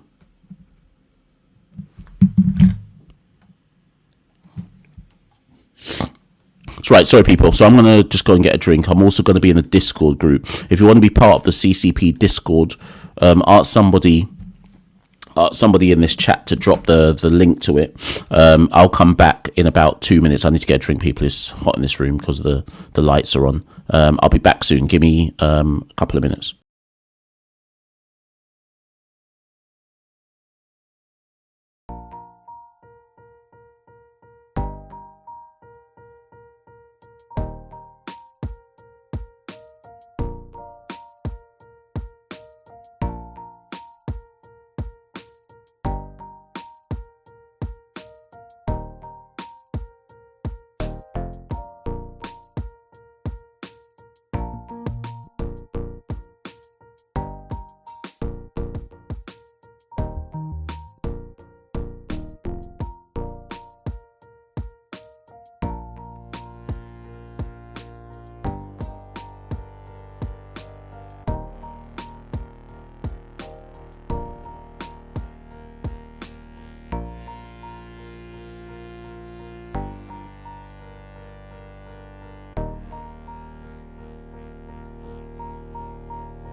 Fam, I didn't even realise the game had started again.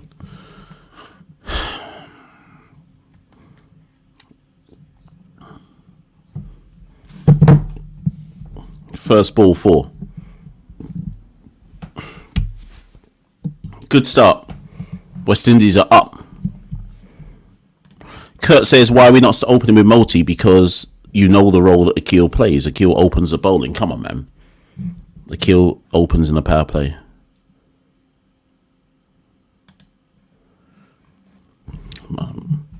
My stream is down bad. Let me go and try and refresh it. Right.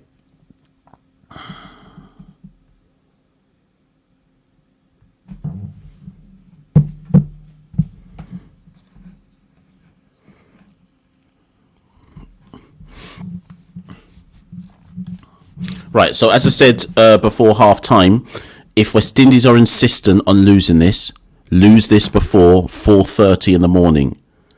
Yep, inside out from the clock 4 again.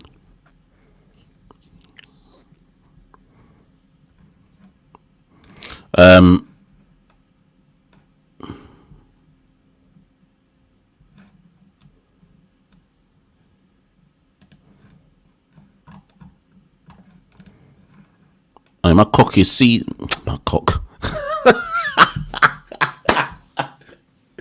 My stream is seizing up, but the cock is taking a side apart. Man said my cock, you know.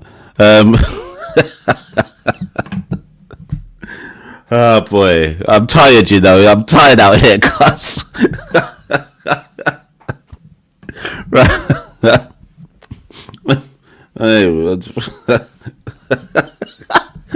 Anyways, drops onto the back foot, little nice cut there from my cock, and it's 4 runs. Ah, boy. Sorry. South Africa 12 without lost, people. South Africa 12 without loss, and my cock is seizing up. It's a long day for CCP.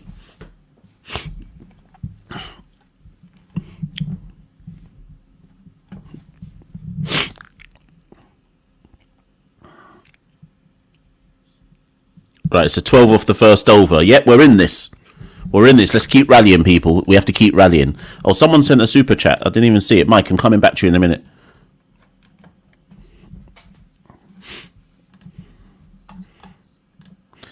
Sorry, people, I never say this in the watch-alongs. Like, share, subscribe. At one point, there was 315 of you in the live concurrently. So big up everybody who's been in the live across this match. There was nothing in the pitch there for Akil, by the way. Absolutely nothing. And it makes... We can't hear you. Hold on, what? Sanjay says we can't hear you. Can you not hear me? What's going on?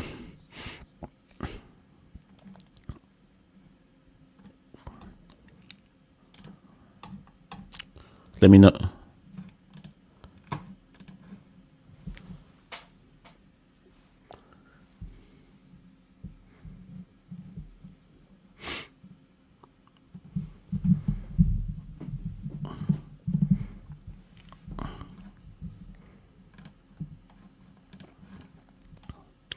Anyways, Andre Russell takes the new ball. Do you know that's something else, actually?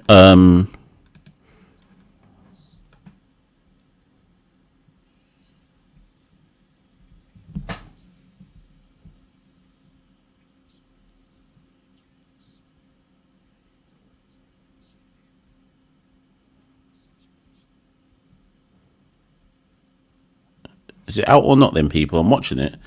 Who's... Oh, West Indies reviewing.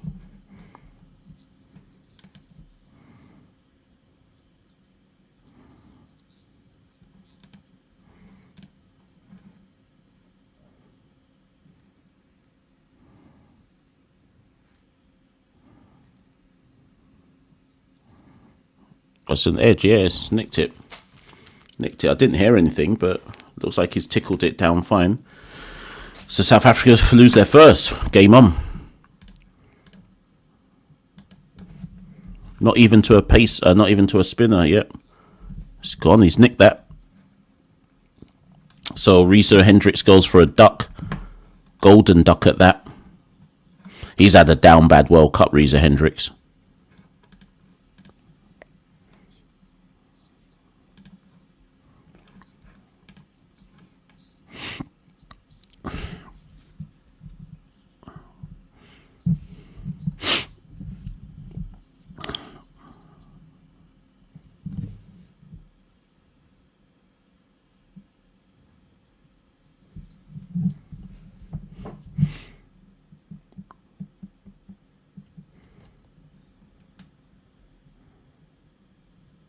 Okay, so this is the type of pressure I'm talking about. So we'll see.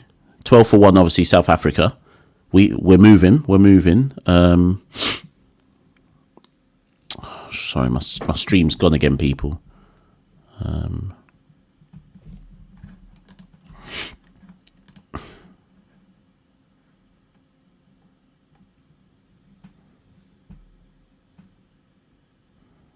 Stream has gone, people. I don't know what's going on.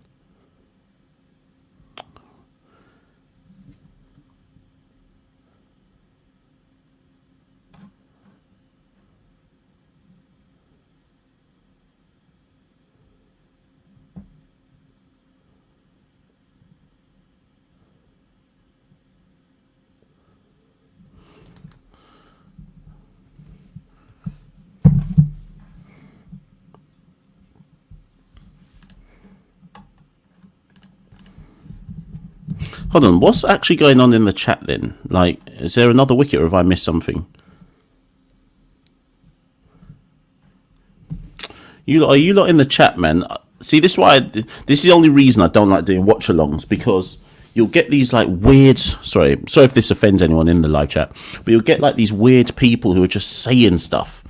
And you're like, I thought another wicket had gone because you lot were just chatting outs in the wicket. Like, come on, people. Oh, I need to fix something.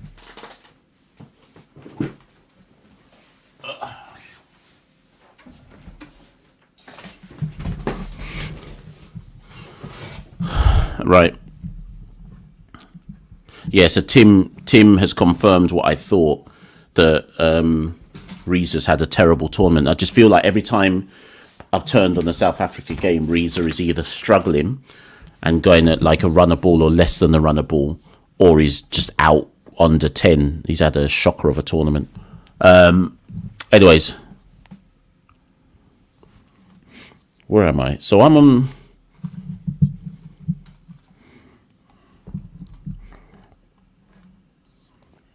I don't think, to be fair, Tim, has AD had a good tournament? I don't feel like AD's had a good tournament either. Oh, this one's gone high in the sky. Is there anyone there? No, Plug's in the outfield for 2.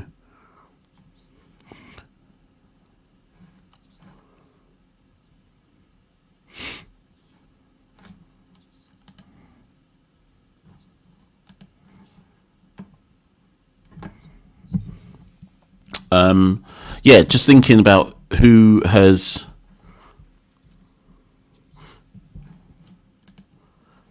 Just thinking about who for South Africa has been in form. It's weird because obviously with South Africa... sorry, people. Obviously with South Africa... Hold on, what's going on here? Is there a wicket or not?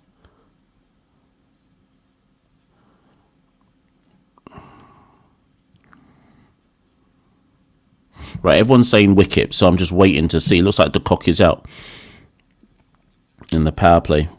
Maybe this is a game, people. That's why we keep rallying. Maybe this is a game.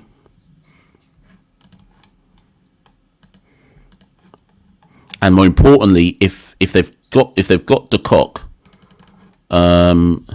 without the spinners coming into it, then this is really a game.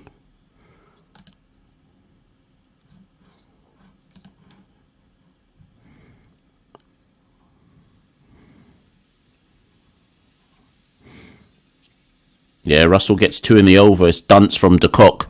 But who cares? De Kock's gone. Game's on. Game is on. De Kock gone. Reeza gone. Game on. Extra bounce. De Kock takes on the pull. Who's he finds? That Rutherford. Rutherford back with a square. Yeah. Rod says game's on. South Africa's starting to sweat.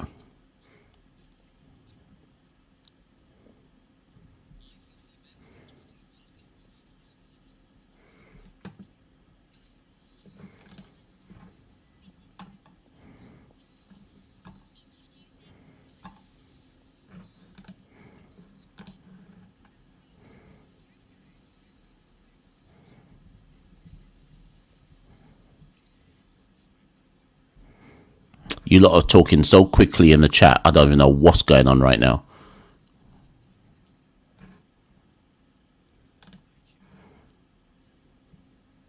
Right, so the rain has come. People in Antigua did say it was going to rain at some point. What is Duckworth Lewis at this point? Who knows what Duckworth Lewis is saying? Well, Duckworth Lewis doesn't matter. We have to get 5 overs first. So actually forget that question. We haven't even got 5 overs.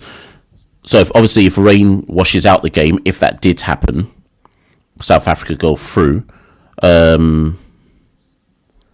I wonder if that's why De Kock was batting the way he was as well, though. Did they know that rain was coming?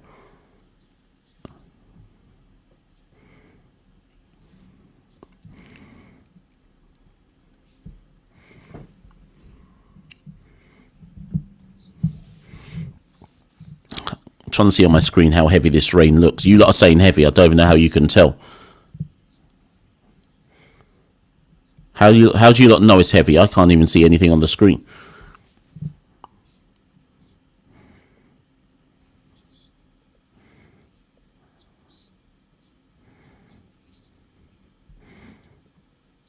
Who's got a weather app?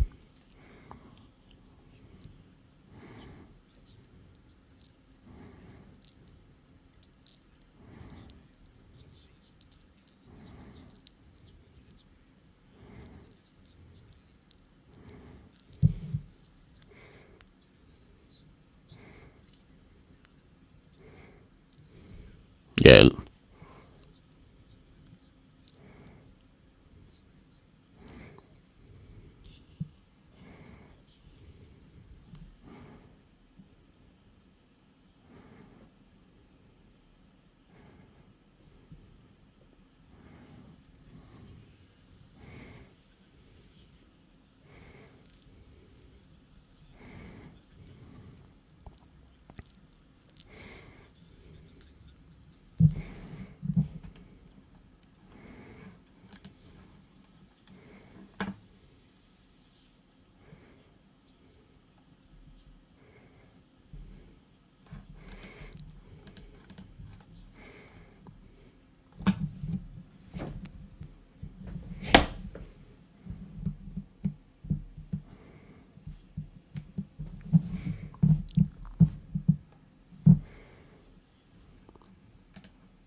Yeah, FPL Bailey, this is all I'm thinking. I'm just looking at the situation going, so what do I do now?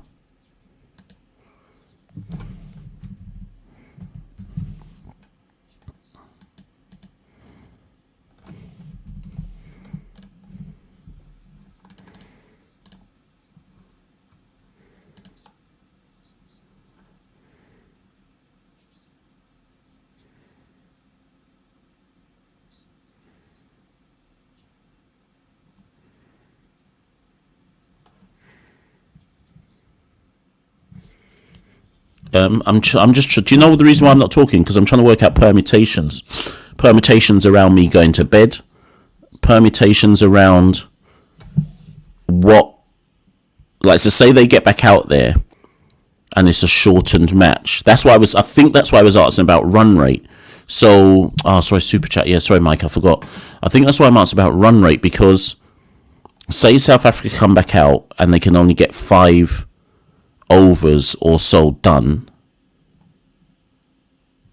what would they have to be after 5 overs to win or lose the match? I think that's why I'm asking about run rate. So say they can only play, say they play 5 overs, right? And then rain comes back again or something like that. Then what?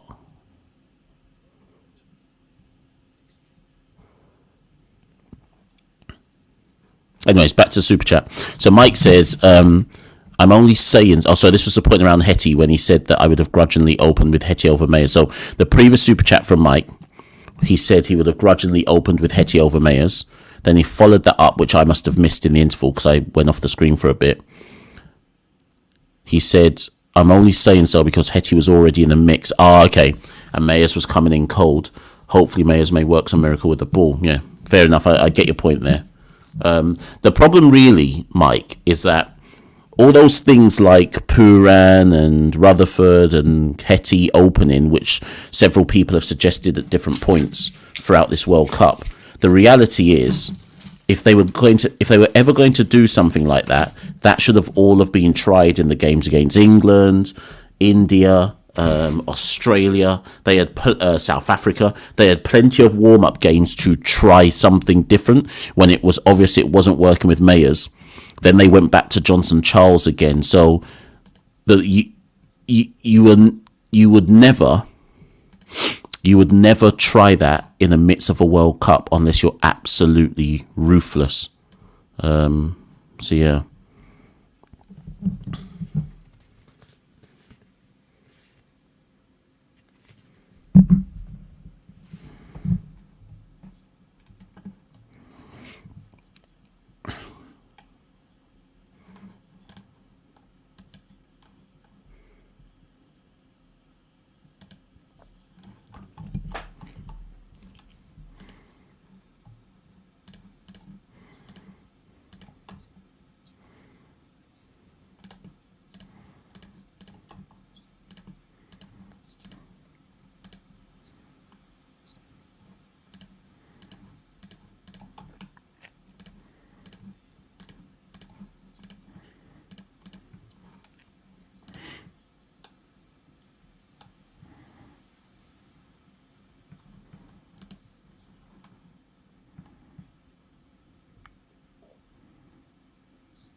I'm trying to work out what I should do. I'm trying to work out if the rain is so heavy. Sorry, I'm going to come off my stream in the meantime. Not this stream, one on my phone. I'm trying to work out if the rain is so heavy that I might as well go to bed.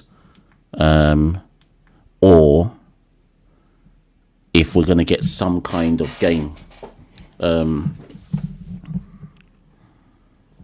I think the average score at Antigua is 150, or in this tournament it's been 160, I think. Yeah, I'm just going in the Discord because we do have some locals in the Discord group, so I'm just going to find out from them about this rain.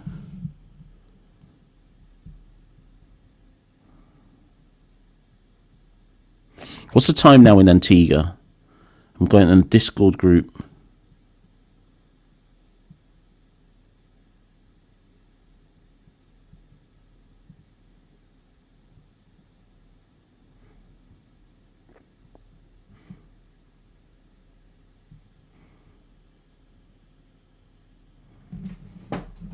Oh, commentator said 1:30. Okay. 10:40.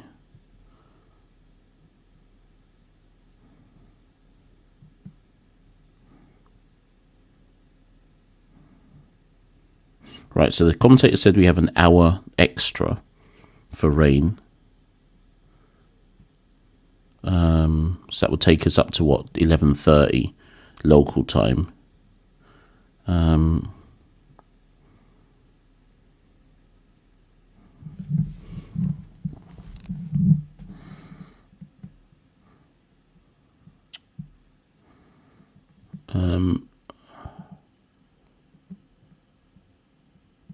Okay, fine. So we're finally getting some. This is what I was talking about. So for South Africa to win, if we get back on, and then the match can only go for 5 overs, they'd need 46. So Zachariah reckons we're only going to lose a few overs. Apprentice is actually in Antigua. He says there's forecast for heavy rain between tonight and tomorrow. I'm a few miles away from the station and I'm hearing thunder.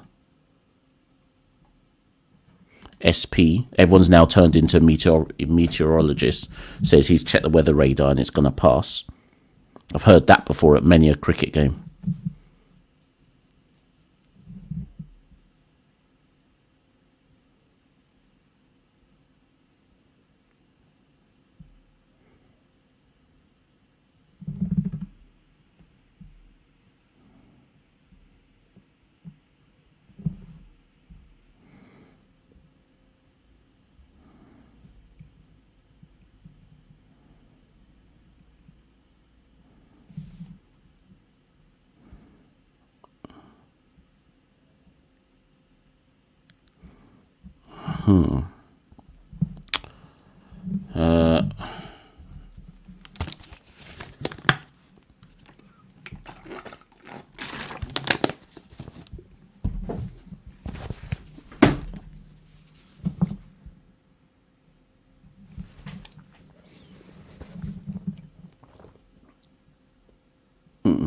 Right. People, sorry. Bishop says wet ball end this game. Zachariah says he's just checked the forecast. The rain's not going away.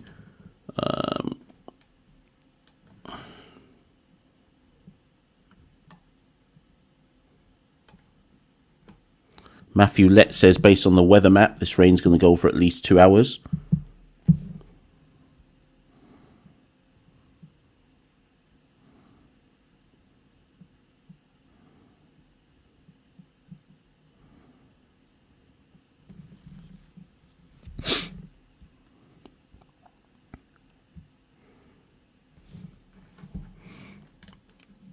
Does anyone really know, to be fair?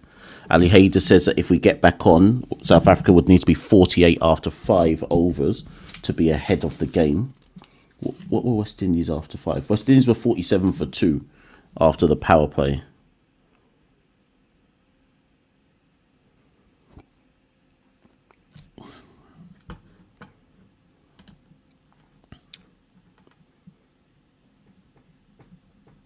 Ali Hayder reckons a 5 over game suits South Africa.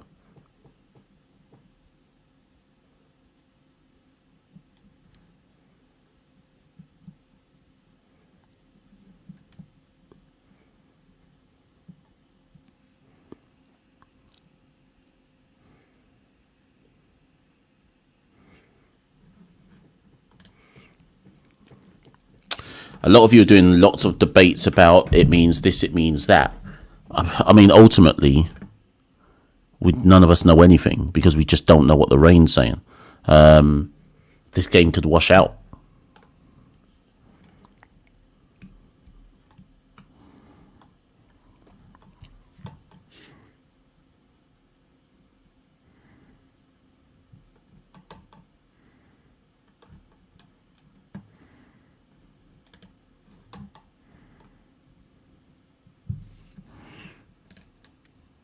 Just waiting for a weather update. I've stopped watching the TV stream. So anyone who's watching the TV stream or watching whatever else they need to watch, I'm not watching anything. If you can give us any update at any point about what the match is saying, I'm tempted to only give this till 4 o'clock. Yeah, Nilo's worked out exactly. You can work out exactly where my brain is. I'm just looking at how long am I willing to give this before I go to sleep. In my head, I'm saying give it till 4 o'clock. Wait for an update. Update at 11 p.m. Yeah, so update is in 15 minutes. So I'm going to give it till the update. And whatever they say at the update, whatever they're saying at the update, and I'm going to bed.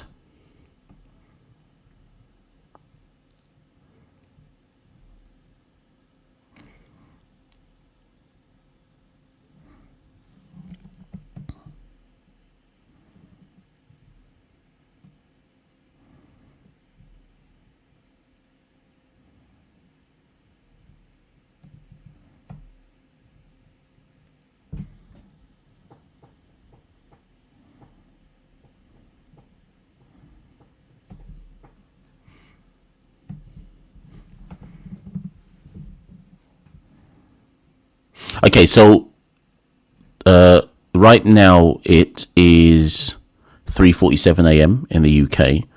I see lots of you talking. I'm just watching you lot in the chat, to be honest. I see lots of you talking about Duckworth Lewis and so on and so forth. Right now, if it doesn't rain out, and let's say we do get back on, who does the situation favour? That's actually all I care about right now. Who does the situation favour if we go back on for cricket? Because, I mean, South Africa have lost 2 wickets. They've lost their openers, De Kock and Hendricks. Obviously, they still have A.D. Markram, Henrik Klaasen, David Miller. Who's their number 6? Who am I missing out from their top order? Markram, Klaasen, Miller, Stubbs. And then Janssen at 7, who I'm not sure what Janssen is, to be honest. So let's not even count Janssen for now. You would, I think, a shortened game, anywhere between 5 overs. The fields, I presume that a shortened game helps South Africa, because at that point it doesn't really matter about how many wickets they lose in a shortened game. They just have to hit it over the infield and chase down whatever the target is, and they can take risks, so to speak. But I don't know. I don't know. Generally speaking, with Duckworth Lewis, I always tend to think when it's shortened, it's not like there's no science about this, but I always tend to believe that it helps the batting team.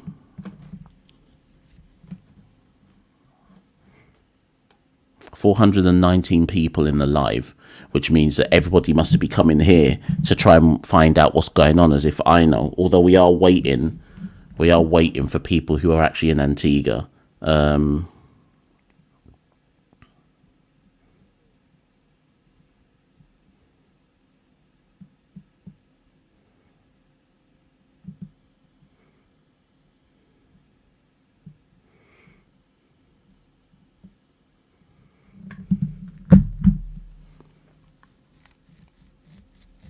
Okay, Alf Brown.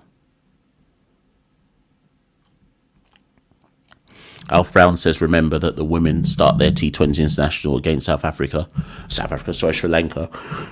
He says, what's the chance?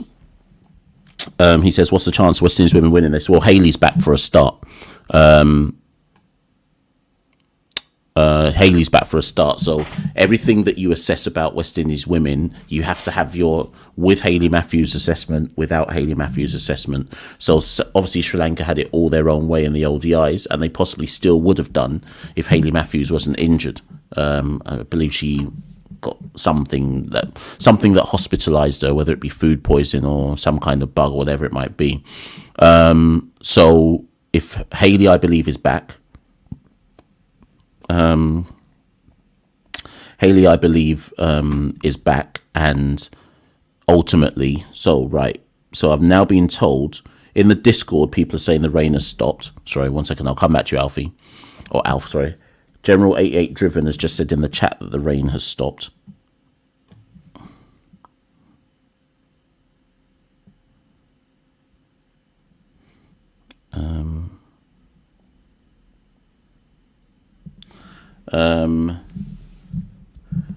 Kevin Watson has now said the rain has stopped.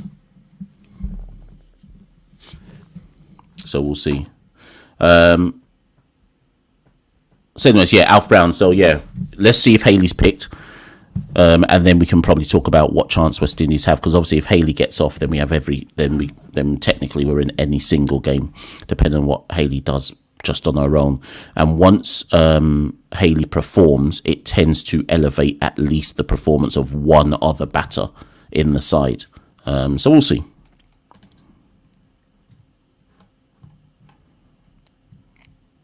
Right, so everyone's saying the rain has stopped. So it looks like, oh my God, I'm tired. It looks like we'll get back out for the full game. Depending on how much rain is actually, depends what the rain's done to the outfield though. Everyone was saying it was heavy rain, so it depends how sodden the the outfield is and how much time is now needed to dry the outfield, or for the outfield to dry up.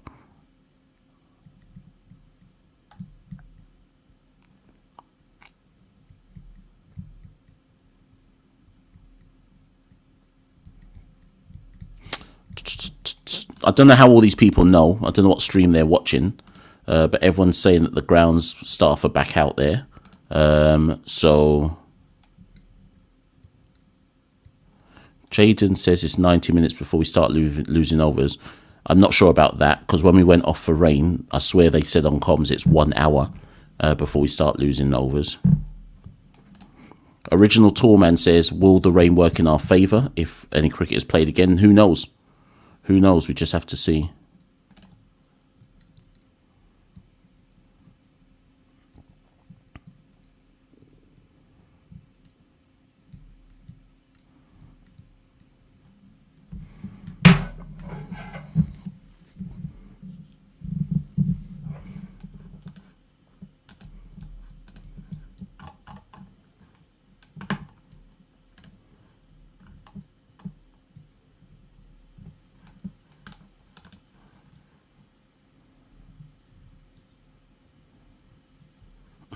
C says I ain't got time to watch rain. Yeah, it's only cricket tragics who watch rain.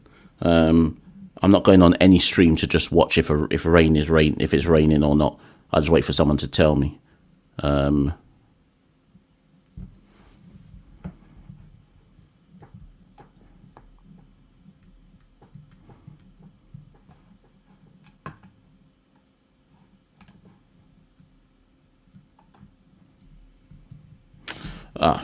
I'm just more. The only reason I'm upset about the rain is it's interrupting my sleep more than anything else. So I was really hoping I could get some sleep before work. Right. So Lloyd says covers have come off. So it looks like we'll be back out there soon enough.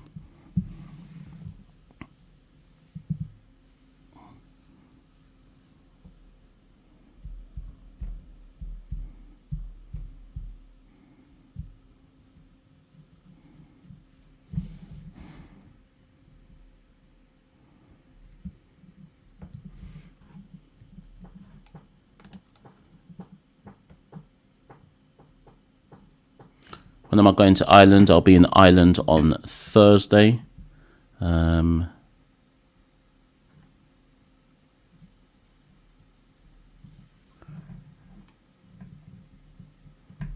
to Ireland on Thursday. I'm just in and out.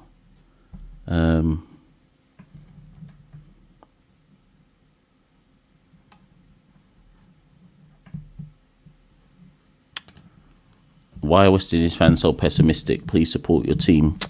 Bro, you don't even understand, man. I can't even bother to answer that. Yeah, Lloyd says this game might still be going on by the time I leave. Yep, that's what I reckon. This stream can't... I think there's going to come a point where this game is still going on and I actually just have to stop the stream because I have to go and get showered and get ready for work and stuff. Haven't even ironed my clothes, for my shirt for work. So, yeah, I can see that definitely happening for sure. But again, it points to the nonsense of, I get it.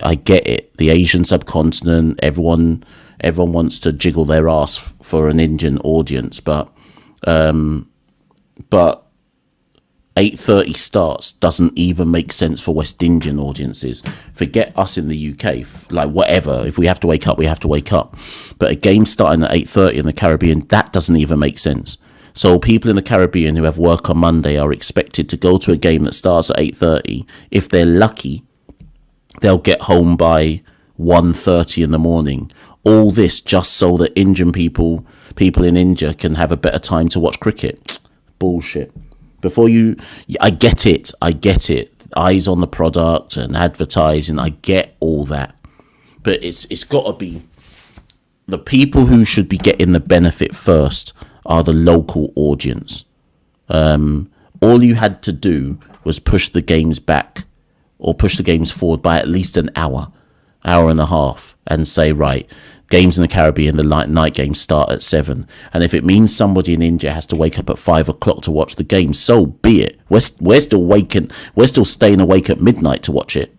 But 8:30 is ridiculous. Absolutely ridiculous.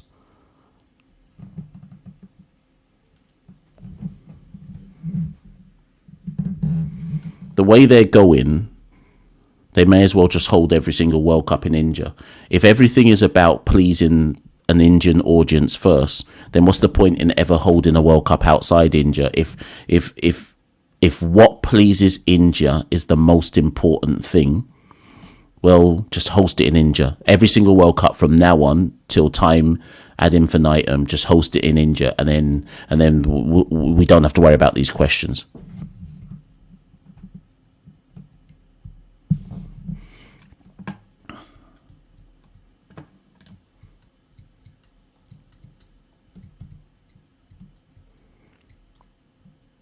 Right, so we lose overs in 21 minutes. And the Crick Info update says there are some puddles that the ground staff have to work on. So you would assume that they're going to have to get out the big sponge, or they're going to have to drive a van with the mattress on the back to soak it up.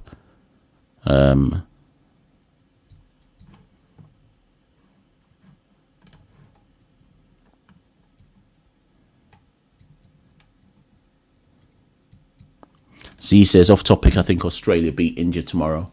Yeah, I can see that happening.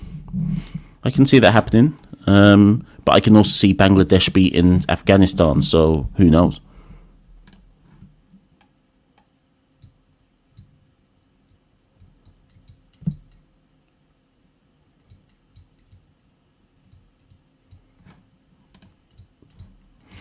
The people watching...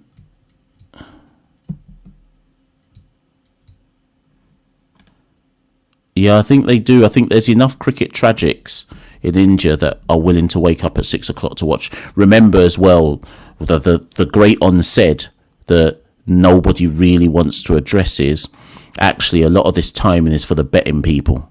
As long as there's people willing to bet, they'll do whatever they have to do. The whole of the cricket industry seems to be run around down bad betting.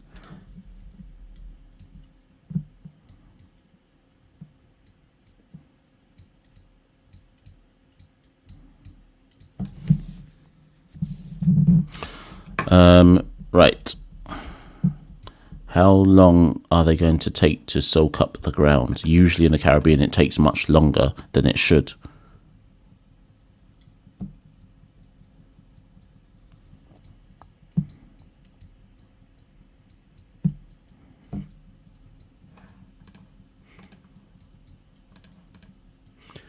I'm not watching TV at the moment, so please let me know.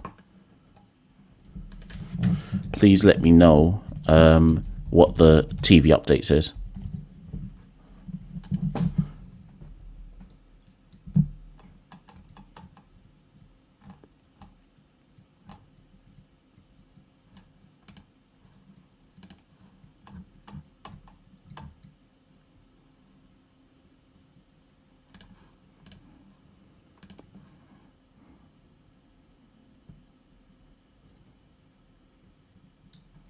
So Apprentice Soper says there's a lot of sand on the surface, so the water will soak up really fast.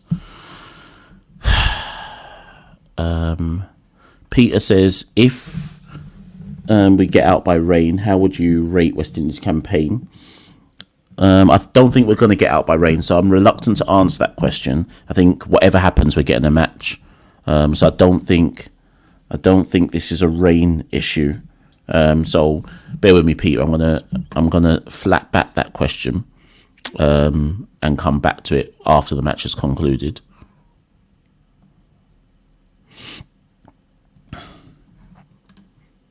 Any update from anyone yet?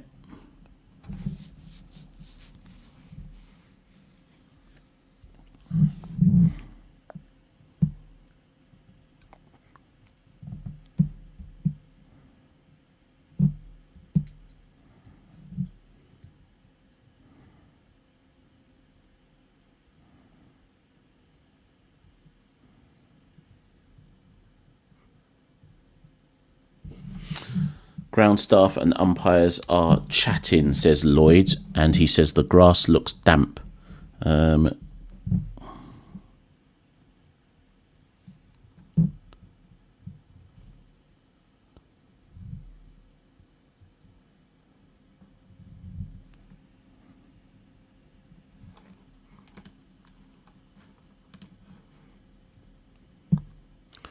I'm just waiting for some update, to be fair.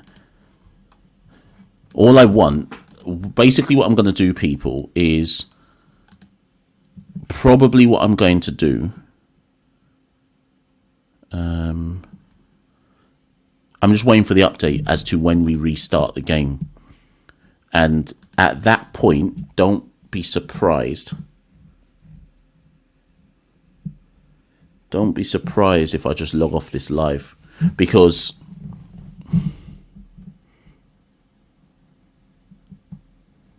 right, the latest. So we start losing overs 20 minutes from now. You would assume they're going to get back on before 20 minutes time, right? Or maybe we'll lose a couple of overs. Dr. Sam says the outfield will be slower when we restart. So South Africa will have to go aerial, which will lead to more catches. Therefore, the game is ours. Okay, certainly one take.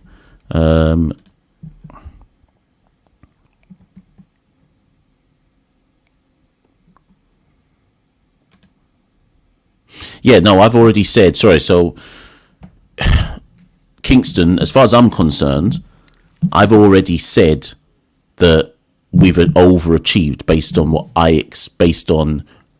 I had set. So what I had set as success for this tournament was getting out of the group. And anyone who's listened to our show will know why I said that that would be a successful campaign.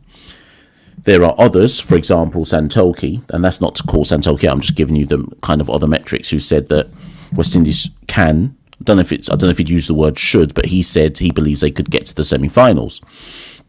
So there are others who would have had making the semi-finals as their metric because it's a home World Cup. There are others like Neeks, who I don't know if he's in the live at the moment, who had always said that he wants us to get into the Super 8s and be competitive. So everyone has their own different metrics as to whether this was a success. I mean, we could still go through, so we might make the semis, but everyone will have their own metric as to what constitutes a successful World Cup. For me, it was getting out of the group, so they've already met my expectation. But for others, they may say if we lose, well, it was just par. So, but we can talk about that.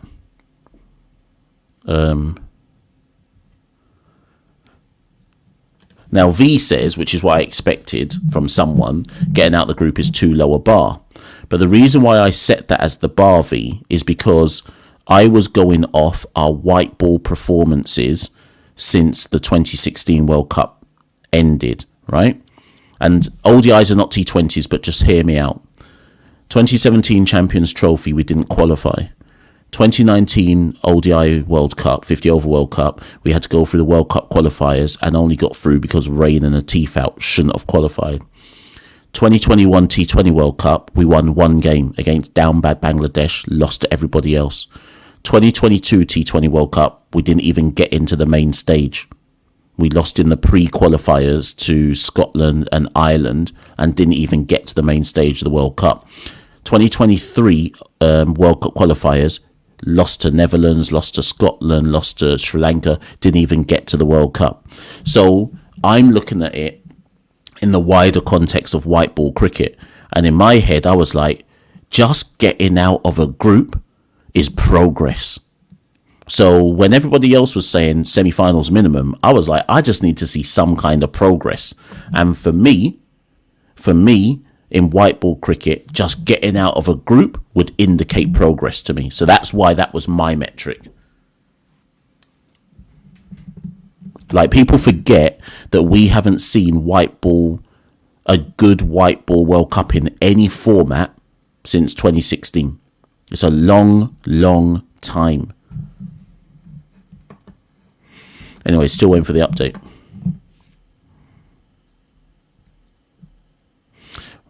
Right, so Cricinfo has said the par score at 5 overs if South Africa are 2 wickets down is 34.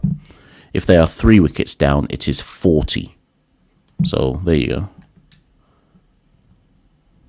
So Zachariah says we're going to win this game. We're making it to the semis. Yeah, we might do. You never know.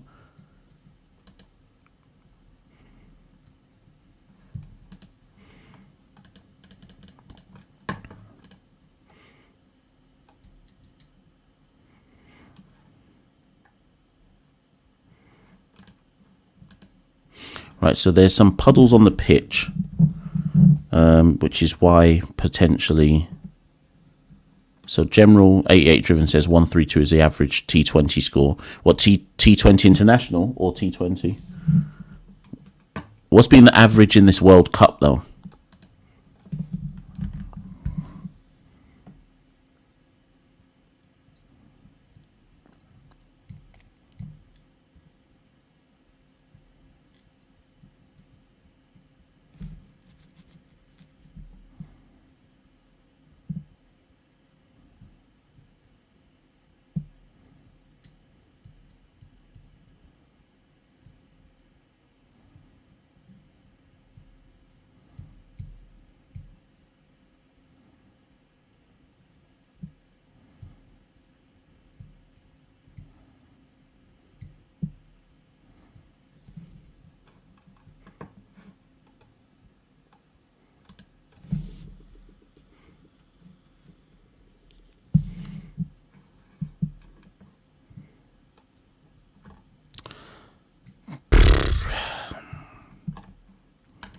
Look at me just scrolling, waiting for some kind of update.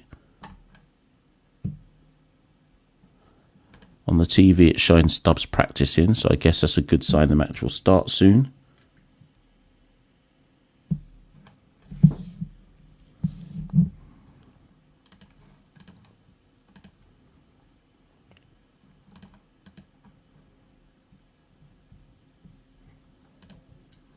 Who's in next, by the way? Who's in next with Markram? Is it Klaassen? Has Klaassen even done anything in this World Cup? Let me go have a look.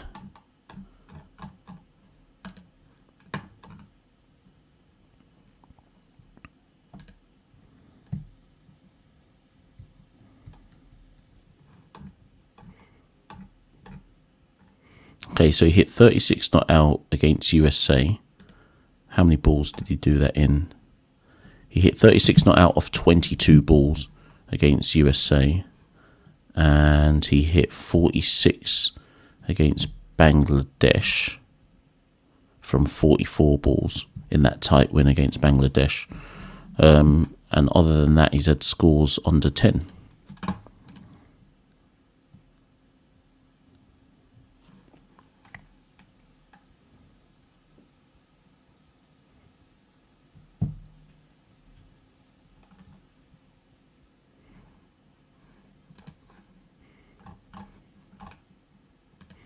So tempted to go to bed, you lot. I'm just waiting for an update. There's not even has there even been a TV update? Like I've not watched the stream at all at any point.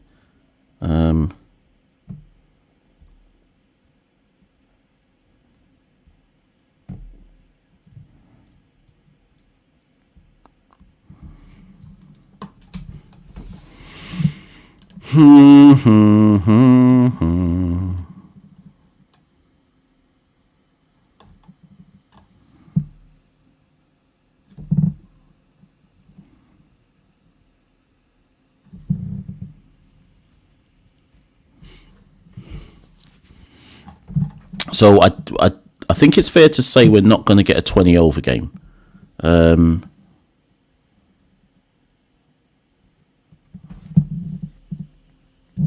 Or I'd be shocked. Wait, they said 21 past. I swear I read that we have started again at 21 past. We have to have started again at 21 past for it to still be a 20 over game. So if they haven't updated by now with 10 minutes to go to that time, that suggests to me that whenever we restart, it's definitely shortened to at least like 19 or 18 overs.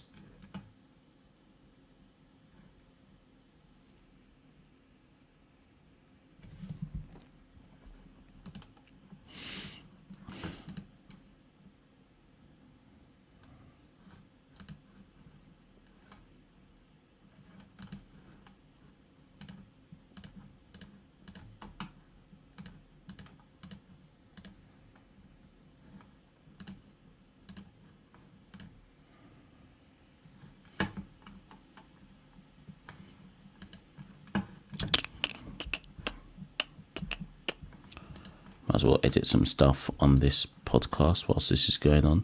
Good morning to you, Nanny Core.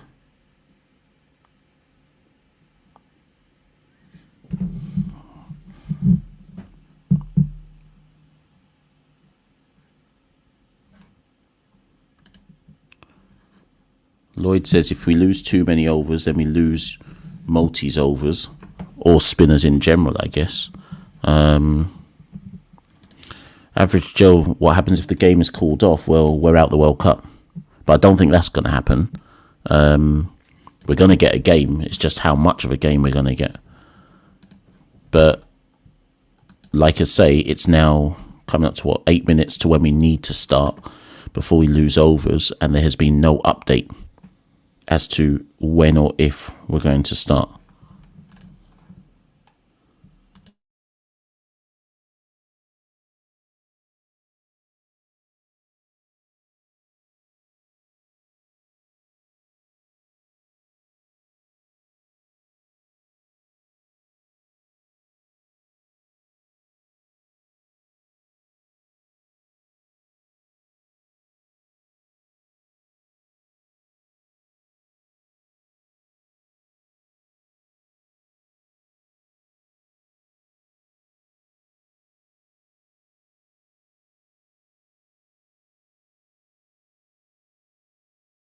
Sorry, I've muted myself, people, because I'm just trying to deal with something. I'll be back in a sec. 1 sec.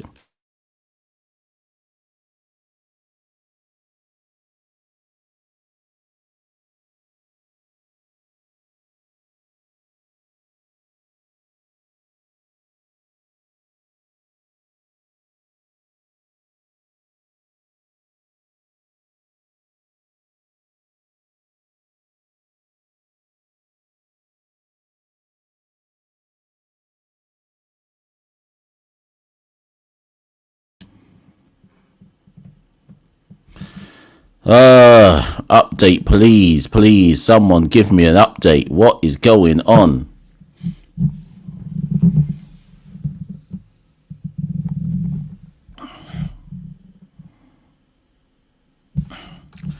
Shubham Patel says, who's ahead in terms of Duckworth, Lewis? Nobody, because we haven't even had 5 overs yet.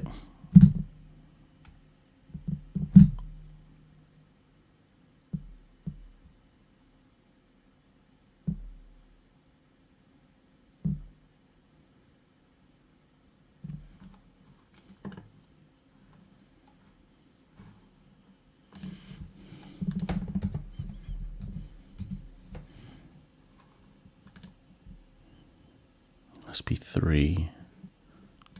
What time is it right now? GMT 3:15, right?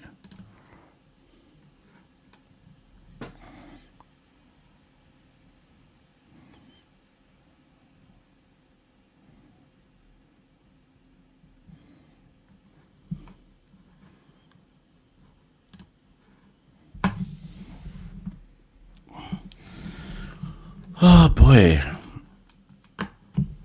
It's weird that they haven't actually given an update though.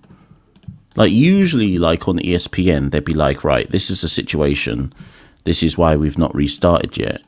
All they've said is there's a small puddle. Like, and when I say update, I mean update as in this is when we might restart.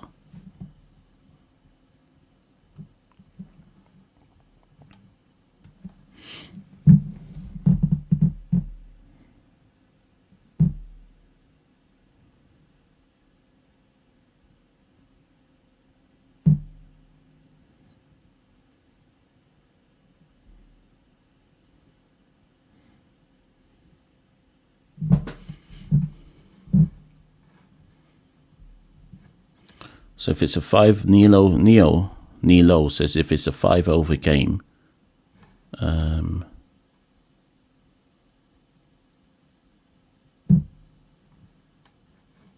right, so we're starting to see some updates on scores needed from ESPN. I'll just copy that over from ESPN so that people don't keep answering me the same question.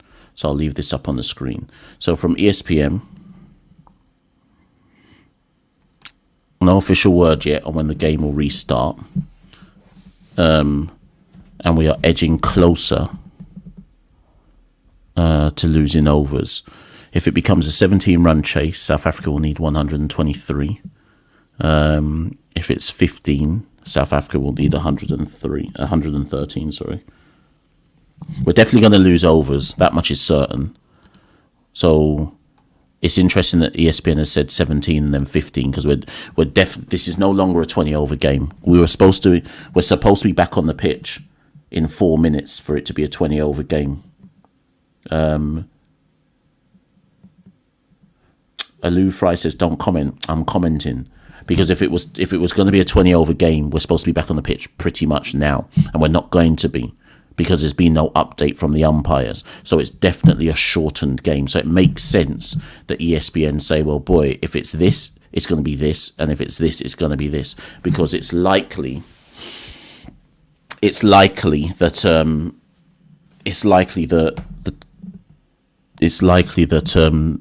it'll be something like a 17 overs or 15 overs game.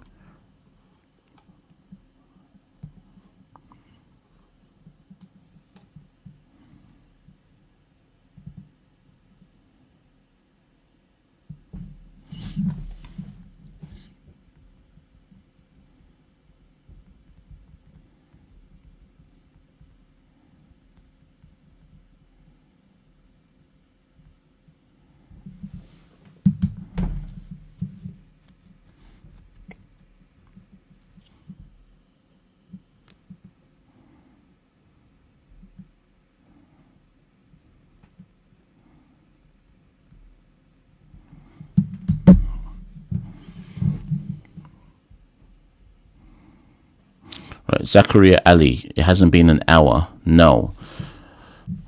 The cutoff for losing overs is in 2 minutes.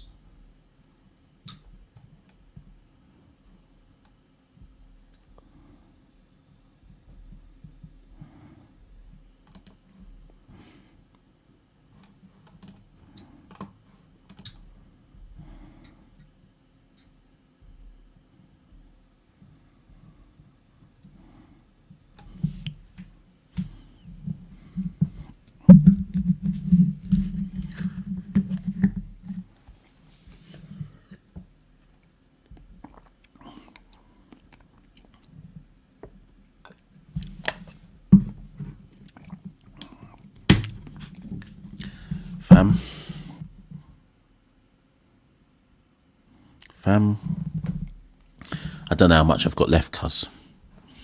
I don't know how much I've got left in the locker. Look at this update. I told you lot about West Indian ground staff. Let me post this update. They've laid down towels and they're trying to soak up the moisture. True West Indian heritage. We're trying to sort this situation out with towels to blood clot. These men have got me hanging on by dear life whilst I wait for towels to soak up the field. You lot thought I was joking when I said a mattress. When I said a mattress, I thought they'd at least use a mattress and drive it round with the van. A towel? These men are using towel in big World Cup quarter-final to try and soak up the field. A towel? Let me go my bed, yeah. Because what's the point? These men are using towels. God.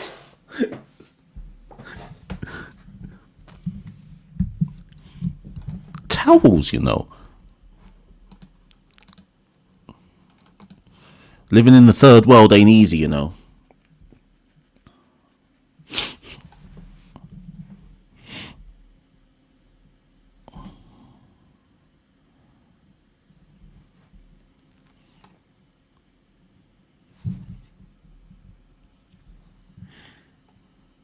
These men are using a chamois and a rag to clean up a cricket field. Chamois and rag to clean up a cricket field, to soak up a cricket field.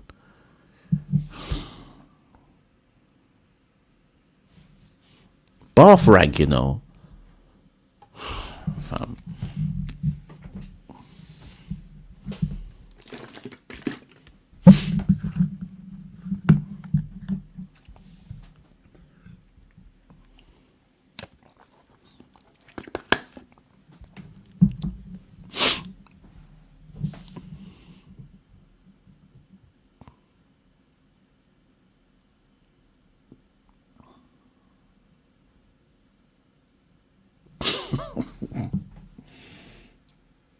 You know when like you drop juice in the carpet and you use a towel and it doesn't actually help the situation? How are we using towels on a cricket field? Anyways, UK West Indian diaspora. We down horrible right now. I've got a meeting in 3 hours. Big meeting in 3 hours, you know. I'm down shocking right now. Right, Sachin, how long have you been living in the UK? Okay. So I'll quickly tell that story. So I was born in Jamaica, in Kingston, St Andrew. Big up any Jamaicans in the chat. So I was born in Jamaica. My family came here to the UK, to Birmingham to be precise. They came here when I was 4. But when I was 16, we moved back to Jamaica because my parents wanted to go home. So between the ages of 4, you're not getting a family history here. Between the ages of 4 and 16, every summer holidays, I was in Jamaica for all 6 weeks of the summer holidays. So I grew up thinking that England is where we live, but Jamaica is home, because we'd always be back in Jamaica for the 6-week summer. So when I was 16, we went back to Jamaica. The family moved back to Jamaica. So I did sixth form. In Jamaica, Walmer's Boys School. So if you're Jamaican, you should know that. Ajay Quad Ajis. So I went to Walmer's Boys School near Heroes Circle in Jamaica. So I did sixth form there. And then when I got to 18, my dad basically said to me, you've got a choice. You can stay in Jamaica and go to UWI. You can take the SATs and go to the United States, or you can go back to the UK and do university there. And I chose to come back to the UK because I just figured, wrong decision. In hindsight, I should have just gone UWI, but and stayed in Jamaica.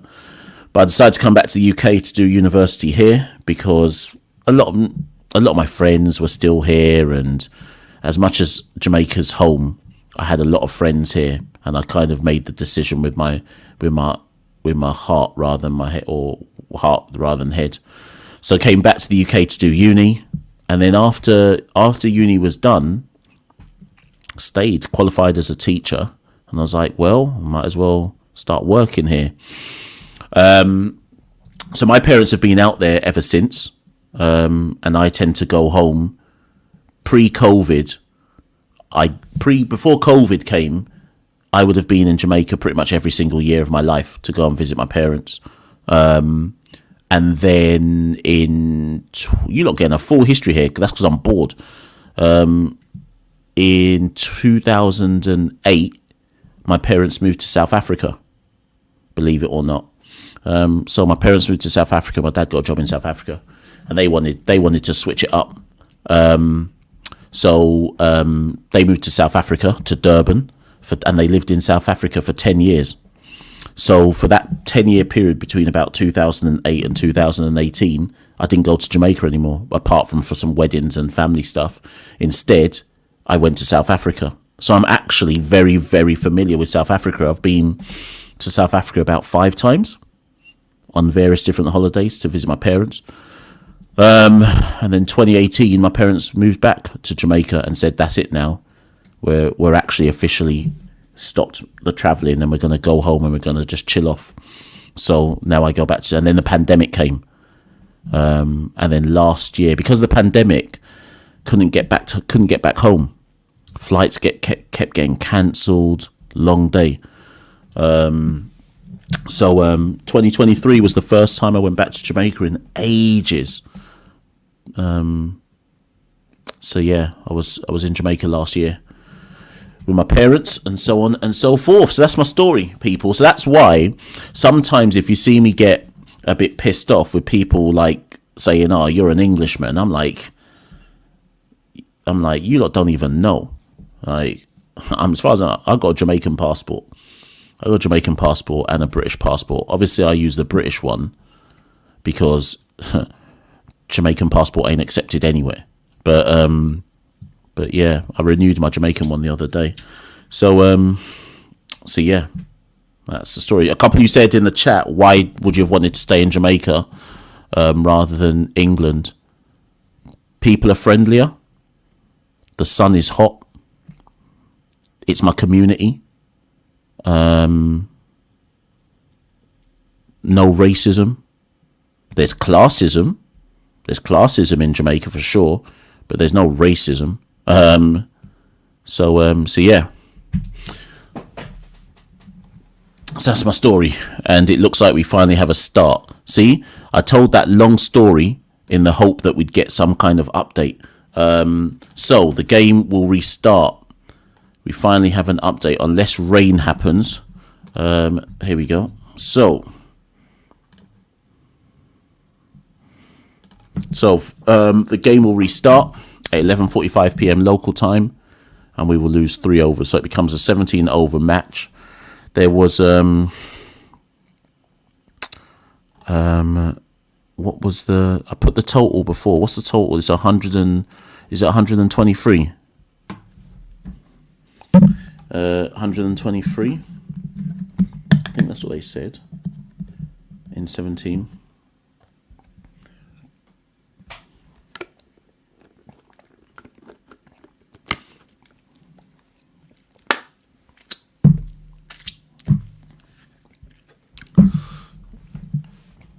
Um, 123. Have they officially said 123? That's what they. I think that's what ESPN said the other time I put an update up. So 123. I don't know. 123. So somebody can't bowl a certain amount of overs. Hold on, people. I'm just doing some updates. I'll come back to you lot in a minute.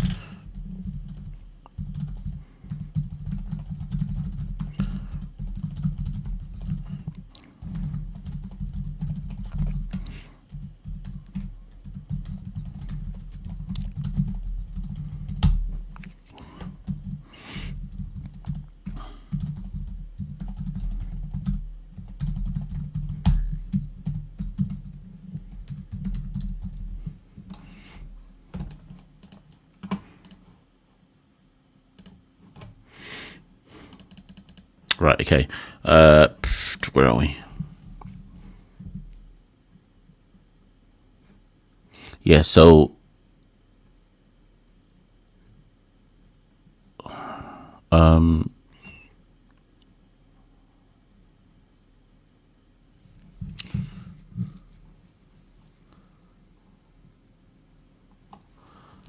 so have they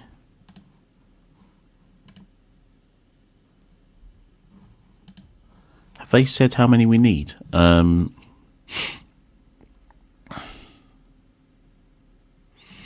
Obama, who got into cricket? My dad's massive West Indies, was not anymore, was a massive West Indies fan. So when I was a youth growing up, supporting the West Indies it wasn't like I had a choice. Like, my dad was into it, so I was into it. Simple as that, really. Why doesn't he support them anymore? Because they suck. In fact, my dad laughs at me for how dedicated I am. You have to remember, my dad's generation grew up with the West Indies never ever losing, much less drawing. Right, when he got me into West Indies cricket, it was just coming to the end of them being good.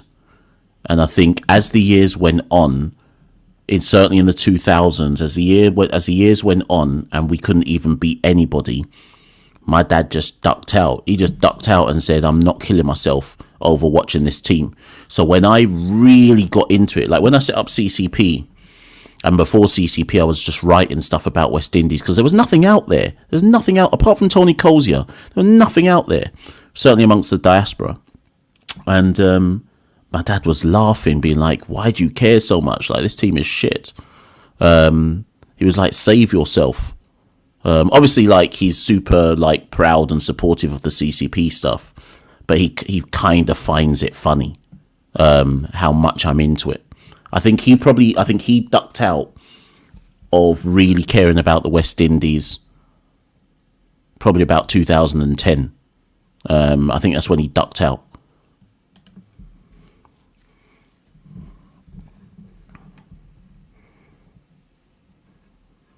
Yeah, big up the youth, man. School tomorrow. School tomorrow. Do you mean school tomorrow's in 3 hours?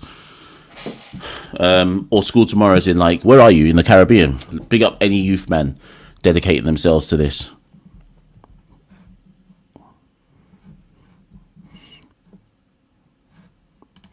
Right, Trace, where is it? Trace Walters says 2 bowlers can bowl 4 overs, 3 can bowl 3. Who's already bowled? So Russell's had 1, Hussain has had 1. Okay. So it means that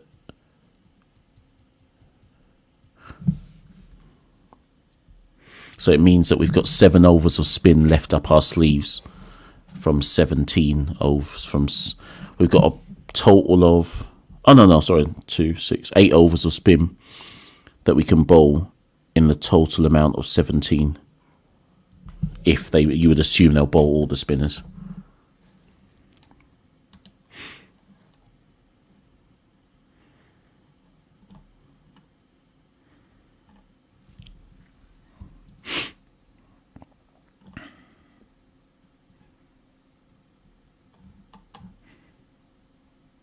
$11 overs of spin. That's how I know I must be tired.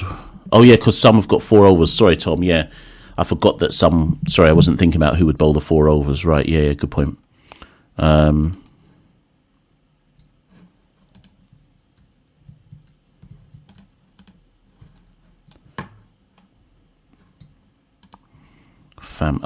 This restart thing is disgusting. So Steve says, why people born in Jamaica grow up in England still talking like English people? Steve, I've lived there since I was 4. What do you expect me to talk like? I've gone through I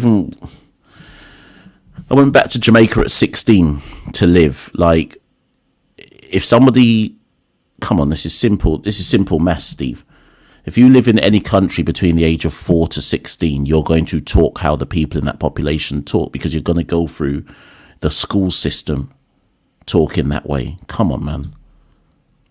But if you're asking me, can I use bad words and cuss out people? Yeah. I use patois when I have to use patois. But it's not my working language that I use.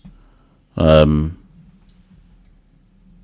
I'm with my string vest uncle, that's when I resort to patois. Or if I'm if I'm traveling around in Jamaica, that's when you'll see me use it. But otherwise, I'll talk how I actually. And also in England, I don't know if people understand this. I went to grammar school in England, and I don't know if unless you're from the UK, I don't know if you lot know about the grammar school system. So the grammar school system, if you don't know, pardon. If you do know, pardon for patronising you if I am. The grammar school system is where you take a test at the age of 11, and you have certain schools in more so in suburb areas, Kent, Surrey, places like that, where you take tests at 11 years old in primary school, or you take their tests, and then it's basically private school without paying. It's private school without paying, and you basically go to school, and it's obviously all boys as well, so you basically end up going to school with a bunch of clever boys. And the whole grammar school system, it's like a conveyor belt. It's like a conveyor belt there, where you're basically given Tabo Sakima, but you're basically given quote unquote a privileged education, which means that once you come out of there, you're gonna make something of your life. You'd have to be a real fuck up to not make something of your life after you've gone to grammar school. So my accent when I'm actually at work is probably a grammar school accent. It's the accent that I would have learned within that school system.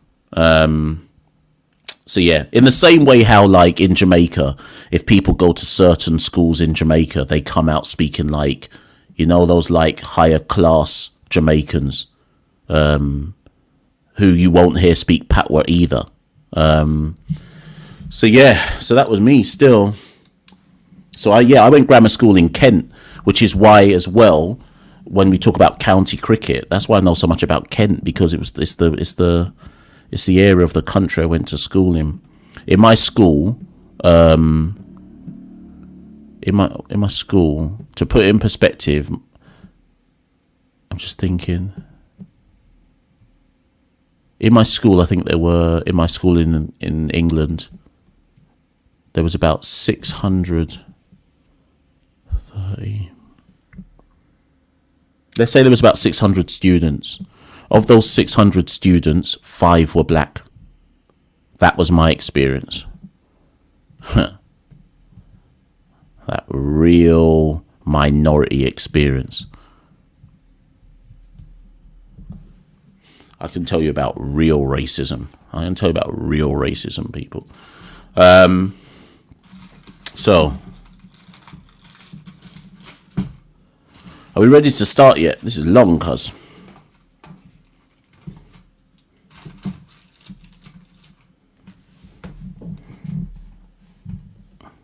Anyone who's got the Discord link, share it. I can't do it whilst I'm on my laptop.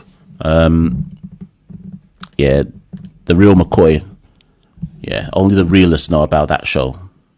That was a show for my youth.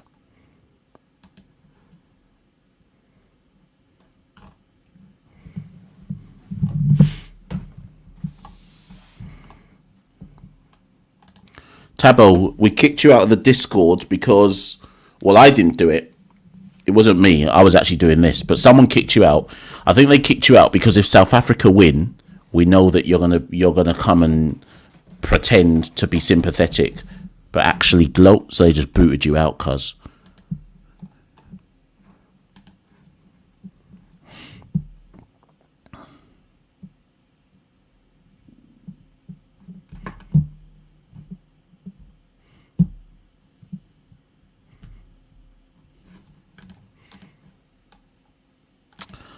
Fam, I'm trying.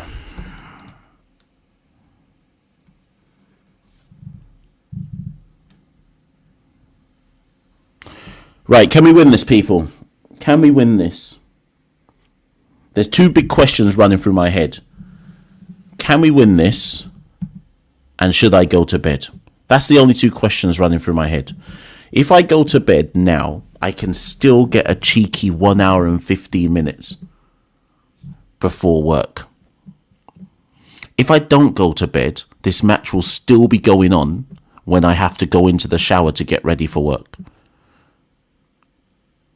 Real questions we have to ask ourselves right now.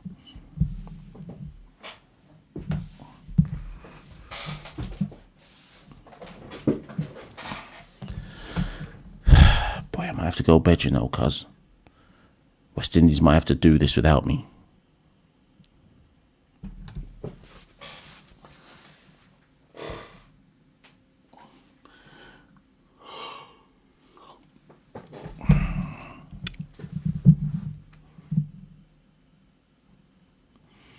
West Indies. You might have to do this one without me,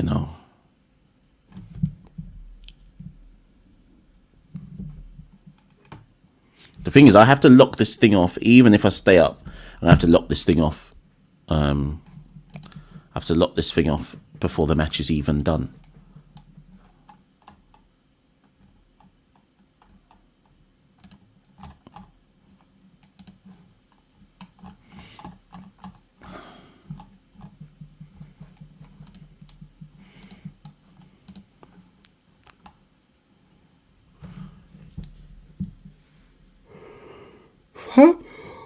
I'm in the trenches. I'm in the trenches, fam. I'm in the trenches. This World Cup's got me dying for West Indies because I'm in the trenches right now. Right, Fly Island guy, thank you for the super chat. Much appreciated. Yeah, when I actually do go to work, coffee is a must. It's an absolute must. I'm going to ask for that. I'm going to ask for that double shot. I'm going to have to ask for that double shot. I reckon, let me see, where's my diary? I've got a meeting after work at 4 o'clock. Got a meeting after work at 4. So work will finish at about 5 today. Get home about 6:30. Go straight to bed. Go straight to bed. Wake up for the live call-in show. Go back to bed. We got this. We got this. We got this. We got this, people. I might. Do you know what? So after the I can't even get words out anymore, cuz after the last game, was it USA? No, the one before that. What's the game before USA? England. Do you know what I did at work? I found an empty classroom, locked the door, and I fell asleep, cuz. I fell asleep. I fell asleep, cuz, in an empty classroom. Anyways, match is restarting, so let me go find my stream.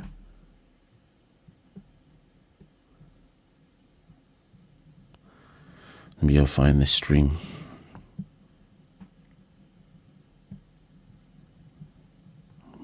First.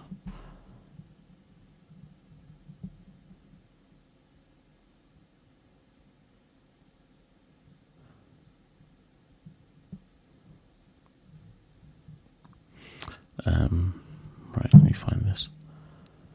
Right. Okay, we're back. We're moving, people. We're back. Here we go. We are back. How long were we off? How long were we off for that game? Does anyone, for that break? Does anyone even remember?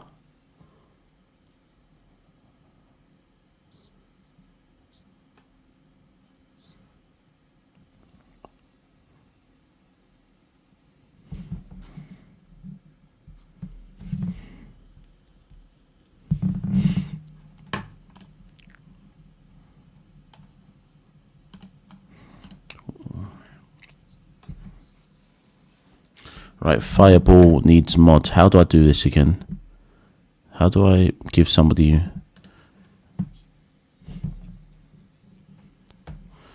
The thing is...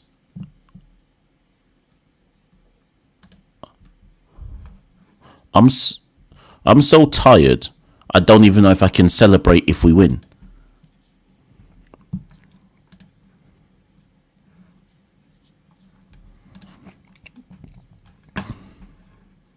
Right, let me try and make... Who wants to be a mod? How do I do it? Where's Fireball? Let me find him.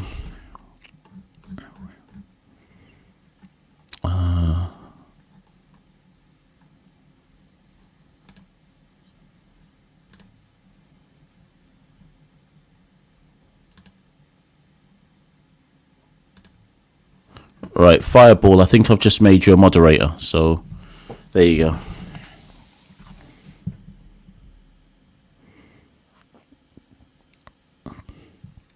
Right, Hussein to start. We're moving. Oi, purchase straight off the track. Bit of turn and bounce straight up.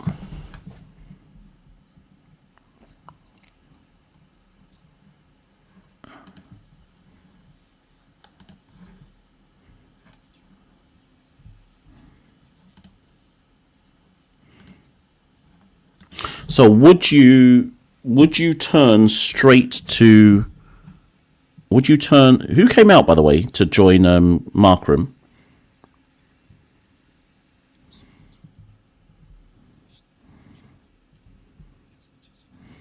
Stubbs came out. I didn't even realise.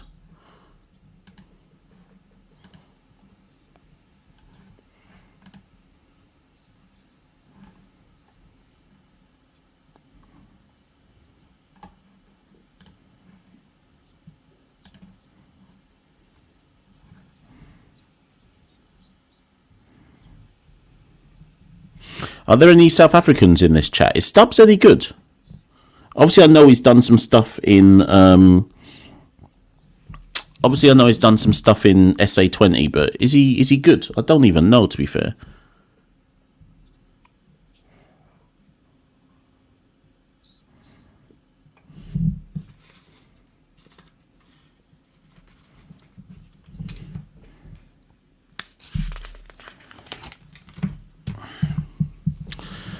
Eric Johnson says, how did you like South Africa? Do you mean when I lived there? Not lived there. Do you mean when I visited there to see my parents? All right, 17 for 2. So I think Duckworth-Lewis has made this harder for South Africa. Not significantly harder, but just harder in general. But, I mean, they've been winning so many tight games that who knows, man.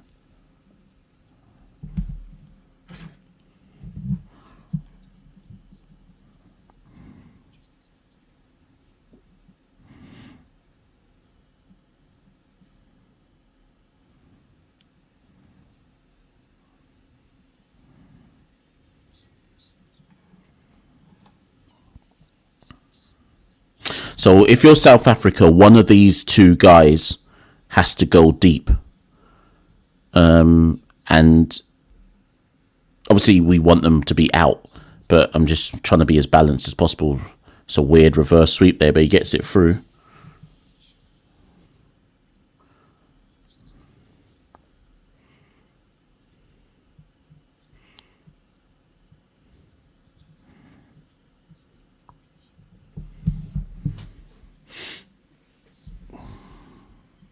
Actually, that's a good shot, to be fair. I thought it was poor fielding. It's just a good shot.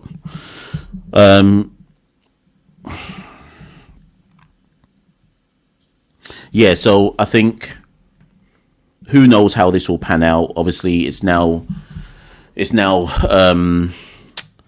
Duckworth-Lewis affected, so who knows? But essentially, South Africa are into a tight run chase, and we'll wait to see if all those tight games they've had throughout the whole World Cup, basically, maybe not the USA one, but all those tight games that they've had throughout the World Cup, they've always seemed to find a way to kind of close these games out. So we'll wait to see if that has essentially helped them come this big knockout game.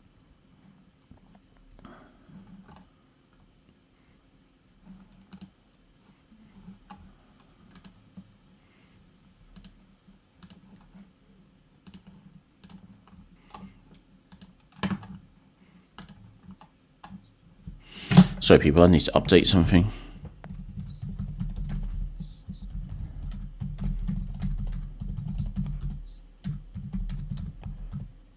Shit.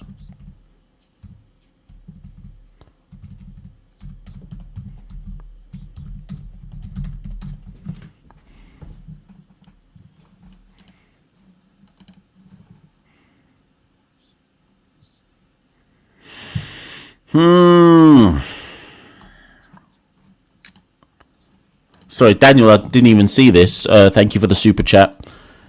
Daniel says, watch the first 2 overs, then go to sleep. Well, this is the second of those first 2, so I don't know though, Daniel. Now the match is back on. I've caught a burst of life, so I don't know if that's what I'm gonna do. I might have to keep going.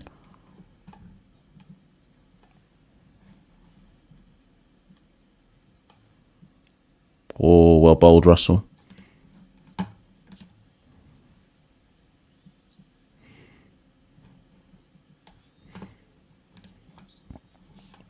Trey's bowling well, to be fair. Yeah, nearly chopped on there, Stubbs.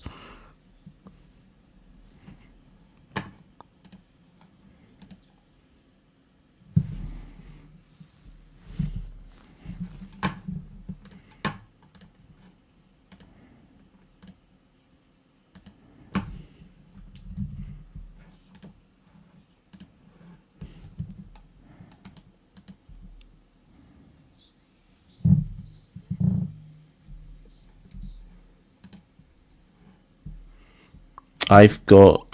JYD says, how many catches did South Africa put down? 2? Someone will say the Miller one, but I'm not counting that one, so I'll say 2. Obama says, who gets the other full 4 overs besides Russell? Multi? I think Multi... Wait, how many people get 4 overs? Is it only 2 bowlers can get 4?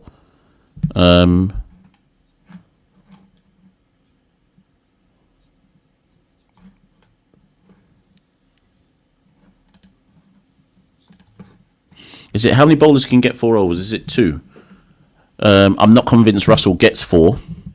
I think Multi gets 4. Multi's the only one that I think you can definitely say gets 4. I think, well, okay. Let me rephrase this. If we are being inflexible, great shot. It's treated with disdain by AD there. If we are being inflexible, and if they have already decided such and such bowls this over, such and such bowls that over, then it'll probably be Multi and maybe Chase. If Rovman Powell is reacting to the game situation, then anybody technically can get 4 overs alongside Multi. But it depends how inflexible we're going to be. I just feel like, given the nature of the game and now how it's a Duckworth-Lewis game, it's about a captaincy will become crucial here. How Rovman adapts to like changing situations and so on and so forth. Anyway, South Africa 29 for 2 off 4. 7 off that over. How many did Akil go for in the first one back? Akil went for 7 as well. So it's 14 off the first 2 after the restart.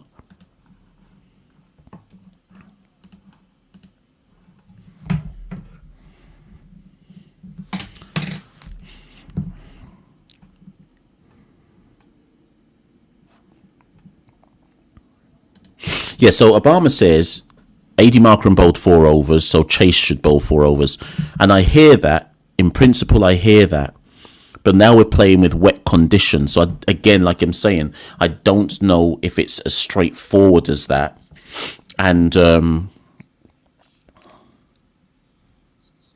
yeah, I don't know if it's as straightforward as that. And if it's not more about adapting to the game situation. So I don't think you should be locking in and saying Chase must get 4, because it all depends for me what's actually going on.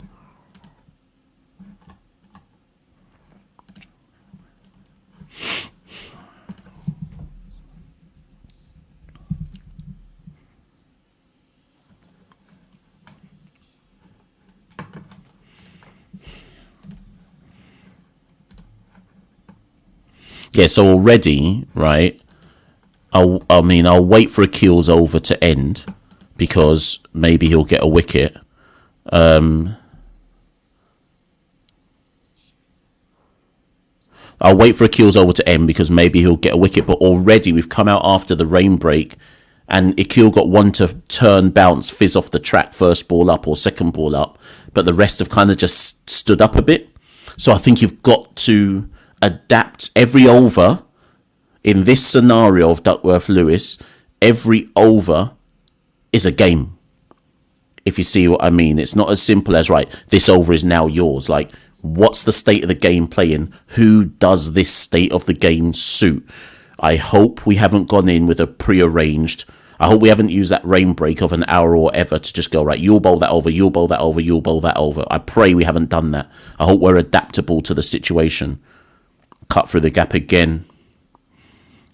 Stubbs, back-to-back boundaries.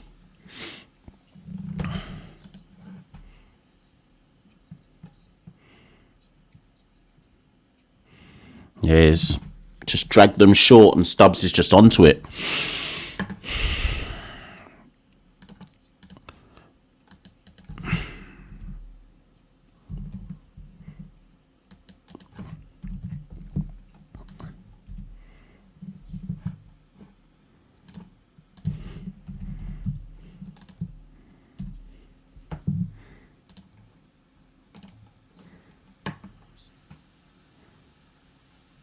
Does anyone remember? I can't remember what video it was. Again, it depends if you're like a proper CCP listener. Does anyone remember? Was it a recent video? Was it yesterday? Do you know what? We've done so much content as a channel throughout this World Cup that I don't even know when we did stuff. But I made a point on a recent video where I said we've been lucky in this tournament that that Multi and Akil haven't had a bad game yet. And I said, what are we going to do if one of them or both of them has a bad game? Because then it means our spinners have our our pacers have to turn up. I hope this isn't that game. Rod says it's going to be hard for the spinners to script the ball. Anyways, at the end of the power play, South Africa 41 for 2. That's probably above where they need to be right now. I need to go to the toilet, people. I'm coming back.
Yeah, we're back.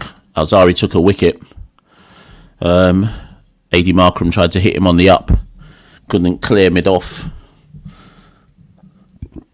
Alzari hitting the bat hard here. Dhruv must be up.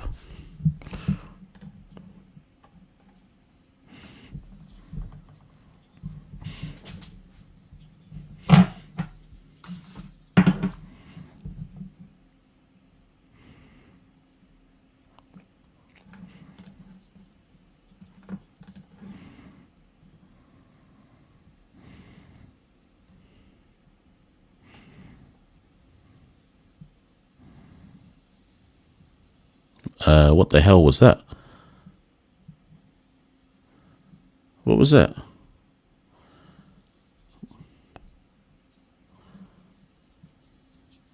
Was that Puran's misfield there?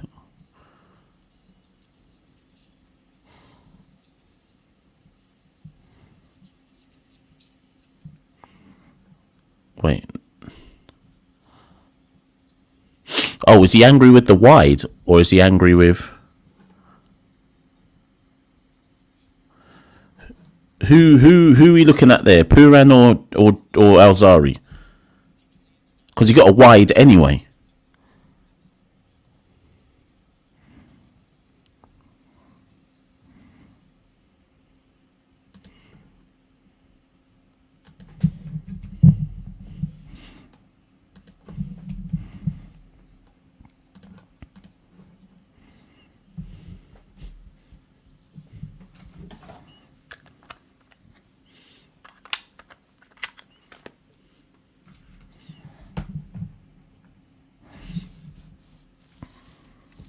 So who bowls after Akil? You can't. Akil's bowled up front, so he's not. They're not turned him again. It's got to be Multi next, right? Anyway, so South Africa 50 for 3 off 6. So we got a game, no matter what. What's the Duckworth? Not that it's going to rain again, but what is Duckworth Lewis par if the game did stop? Has anyone got the Duckworth Lewis par score?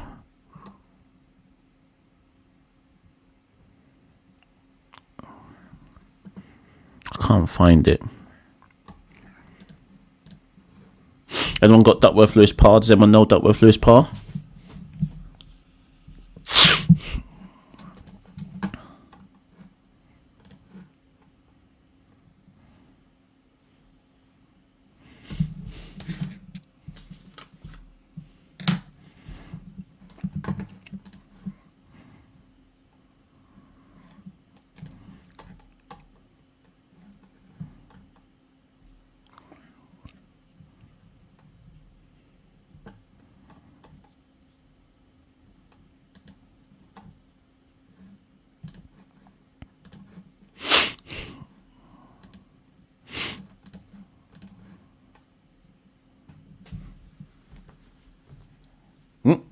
First ball for Multi taken downtown by, who's that, Klaasen? Yeah. Klaasen said, I'm not even waiting for Multi. Klaasen said, I'm not even waiting for Multi to settle. I'm just going downtown from ball 1. Miss your length and Klaasen will take you downtown. Did anyone find that Duckworth Lewis, by the way? Anyone know?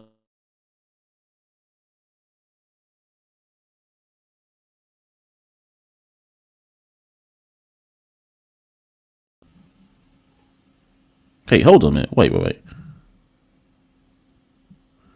Was I just on mute there? What's going on? Anyways, whatever.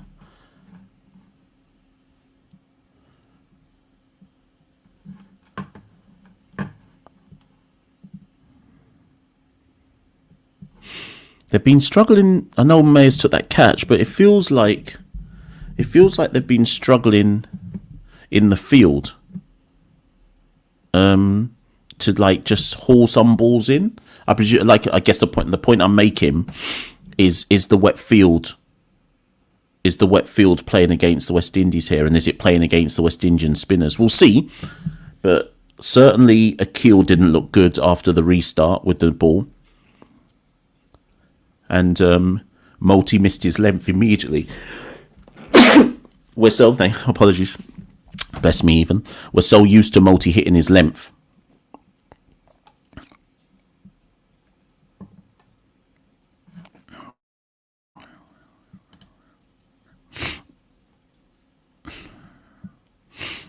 Morning, Osprey. Believe it or not, I've been awake through this whole time. Right, Multi into Klaasen. Oh, just past point. Did he get fingers on that?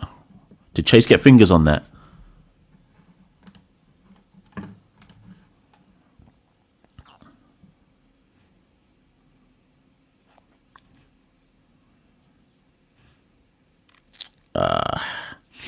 I think it's harsh. Are we calling that a drop from Chase? I think it's harsh. He's usually excellent in that area, but it would have been a screamer if he'd pulled that off. So I'm not calling it a drop. It's a half chance, but in a tight game, oh my God, next one Klaassen turns it fine for 4.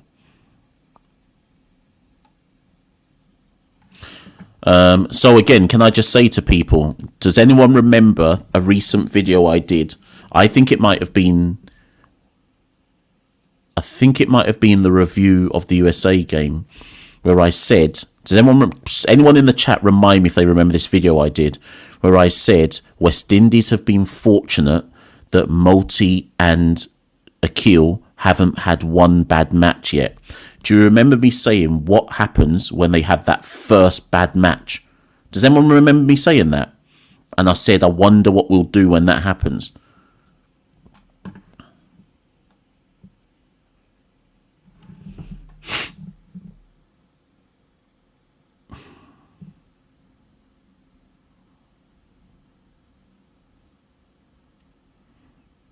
Oh, it's South Africa racing away. You have to rate Klaassen. He's come in and just said, technically the situation Klaassen came into, he could have taken his time and said, boy, well, it's a difficult chase.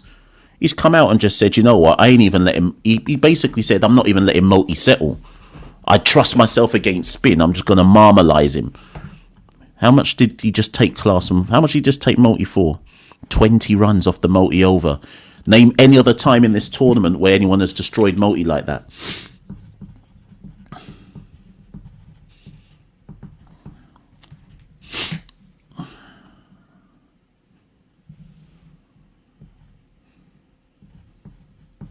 Anyways, Alzari back into the over.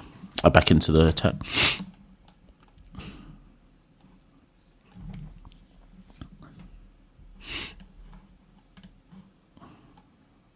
Edge, pass Puram, 4.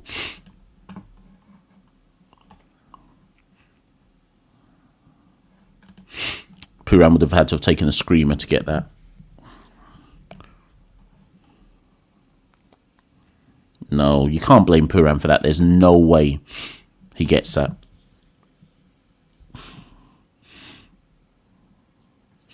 Fred Archer says South Africa are going to choke and lose this. I mean, Fred, if they do,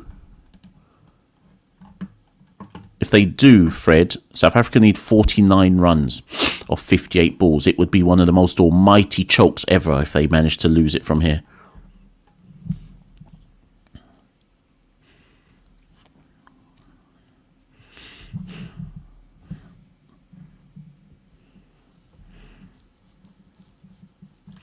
Yeah, so I'm with Osprey here. Rather than people saying, the rain has messed up West Indies,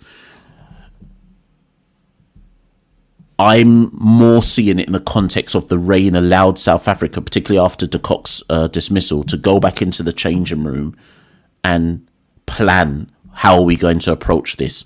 Obviously, West Indies had the chance to go into the changing room and also plan how they're going to come and approach this. But the reality is South Africa have come out after the rain break and executed better than West Indies. That's really the reality. Sachin says skip the live mash and go to bed. You're right, Sachin, but I reckon the way South Africa are playing this look like they want this over and done with within the next 20 minutes.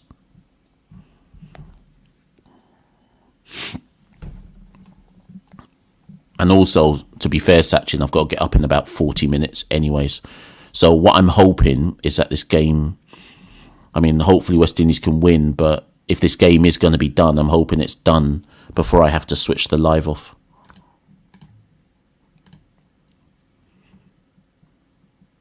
Oh, the call-in show? Oh, yeah, Sachin, yeah.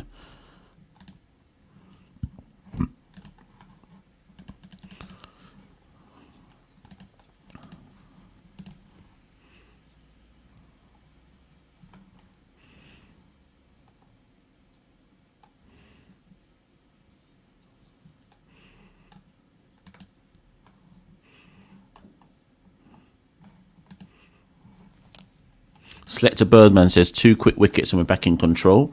Yep, that's true. True. Because who's left? Miller and Jansen, and then the tail. But if they're going to happen, Birdman, they have to happen very, very soon.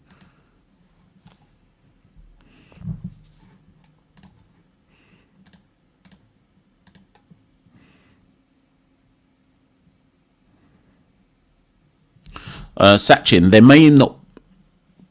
may not be a call-in show though today. Oh, sugar! I think a wicket's just happened. Hold on a minute. 1 second, people. 1 second. Birdman asks for a quick wicket, and we may have a quick wicket.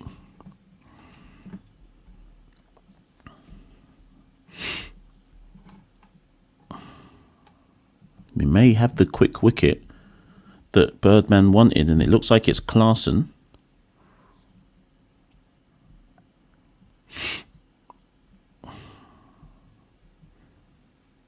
Oh, yep.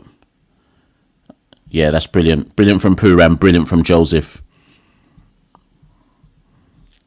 A brute of a ball right into the ribs of Klaasen.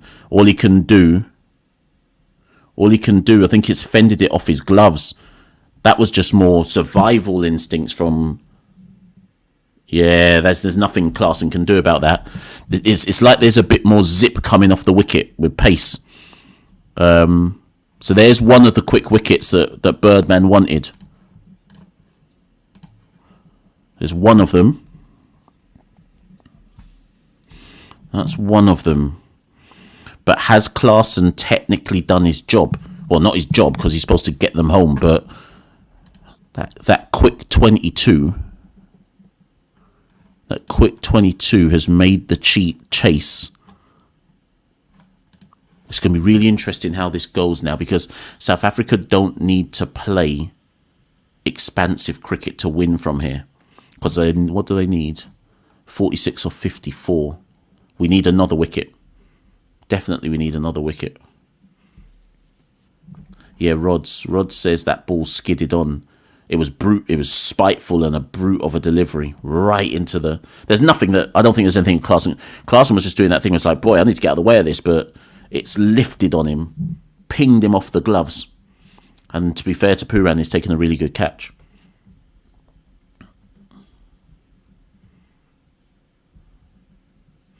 Right, who are they going to turn to now? It should be McCoy. I don't think they should go to Multi.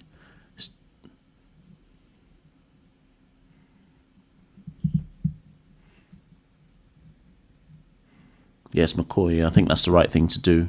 This doesn't look like a wicket for spin. You're asking McCoy to try and do miracles here. Wide, reload that one.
Sorry, people, I'm just updating stuff.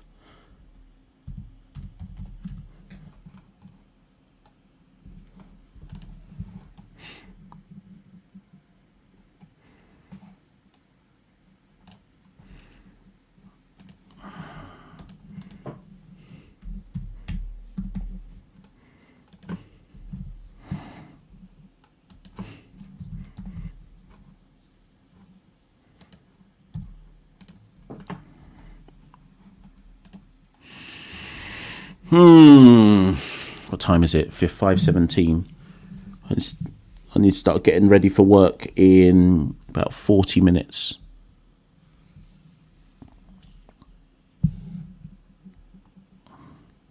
Yeah, another wide from Obed. How many balls has Obed bowled in this over? 5, and only 2 of them have been legal. South Africa can play Test cricket from here and get home. They don't actually need to. They don't actually need to play expansive cricket at all.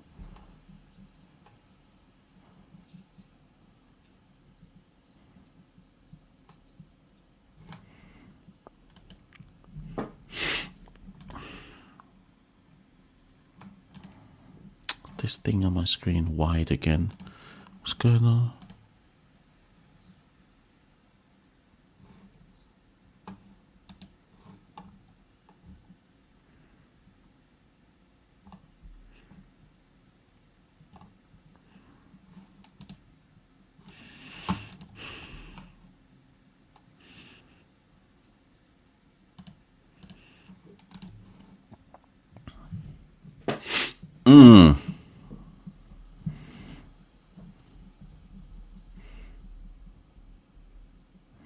Yeah, McCoy looking down on pace.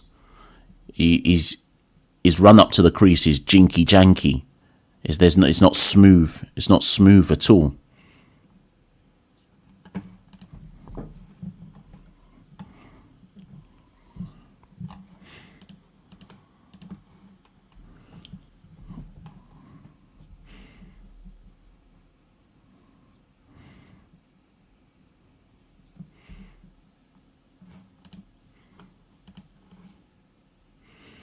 Give Alzari his due. He's bowled well on this wicket. Bruteful and spiteful. Forcing the batters to have to play at the ball. McCoy ain't forcing anything right here. He don't look smooth at all. Let me look at who we've got left as options with the ball. You got to go.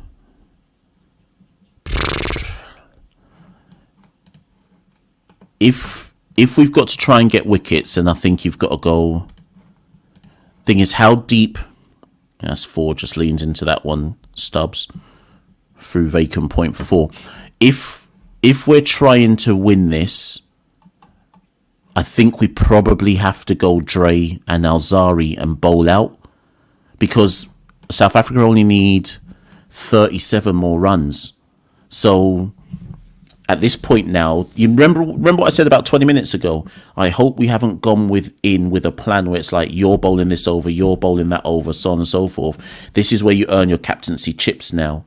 Like, you have to pick the bowlers. South Africa need 37, so you have to pick the bowlers who are most likely to get wickets at this stage. And for me, that's Dre and Zari. They've both got 4 left if you let them be the 2 bowlers who get 4. And maybe you just have to gamble and say, you 4 go back to back. The other alternative is chase. But whoever you pick, it has to be who can get me a wicket right now. Because right now, South Africa don't even need to do anything to get home. They just need to just nudge and nurdle ones, and they'll be fine. 37 of 48 balls. So maybe you try chase for 1 and then go Alzari and Dre, or maybe you go Alzari and Dre now. But either way, it's got to be what you believe are your wicket-taking opportunities. The Saffers who are in the crowd right now, I know Tim is still with us in the chat. Tim, do you reckon they've flown over? I refuse to believe that many South Africans... Where is this game? I refuse to believe that many South Africans are in Antigua. Antigua is a very popular tourist destination, so it's feasible that a South African fan base would have flown over for this particular game to do up the tourist part and be like, yeah, I'm going to watch this knockout game. What do you reckon? If there's any South Africans in the chat. For all I know, there's a South African community in Antigua.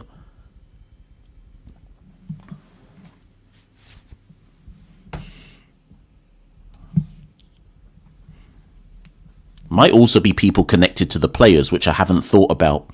Could be people connected to the players. We always forget that the players and their families some players' families tend to fly over in a World Cup.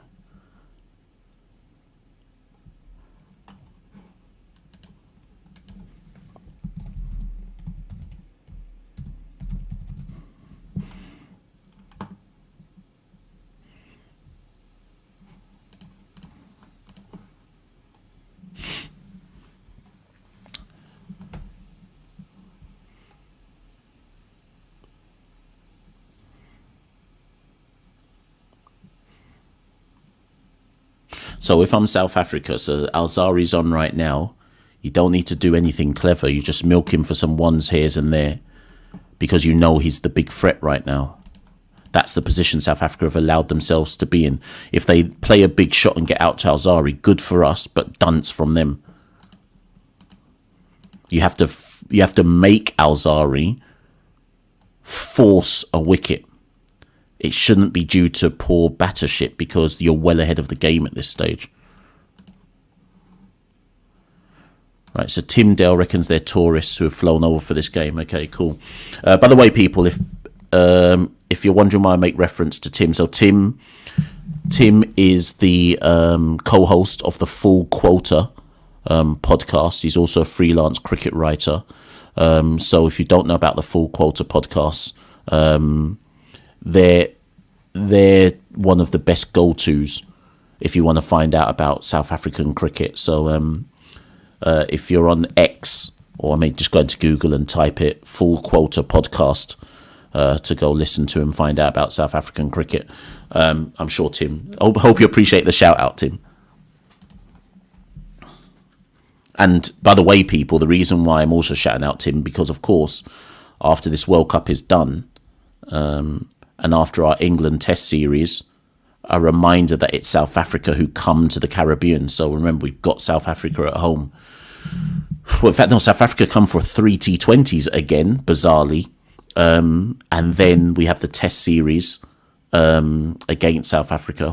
One game in Trinidad, one game in Guyana. So remember, South Africa are leaving, but they are coming back to the Caribbean very, very soon for more intriguing cricket against the West Indies. Tim, I'll have to jump on your podcast. We'll have to talk about that series. Anyways, South Africa, as I predicted, are playing low-risk cricket against Alzari. They're not trying to take him on. They've got balls to play with. Why for that? They don't need to take Alzari on. They know he's only got one left. And they need 34 from 42 balls.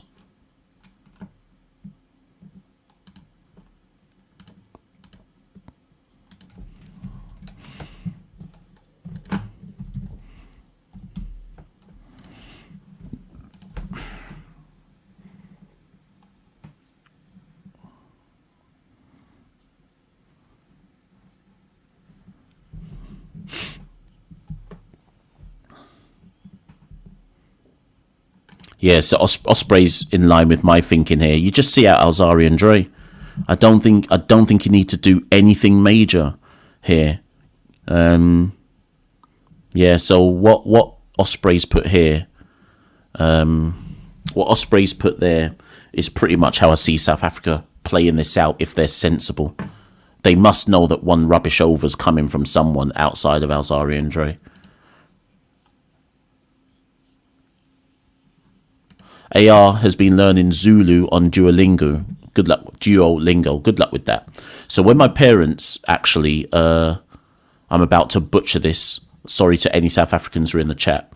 When my parents moved to Durban, my dad was a professor at I'm going to say it wrong. KwaZulu-Natal University, I think it was called that, KwaZulu-Natal University. So all the times I used to go to Durban, we were actually in an area called Pietermaritzburg. Yeah, it's hard. It's super hard. So yeah, big up Pietermaritzburg though. Got to know the people there very well. I must have gone to Pietermaritzburg 5 times in 10 years, and obviously visited Joburg, Durban, etc. outside of all that.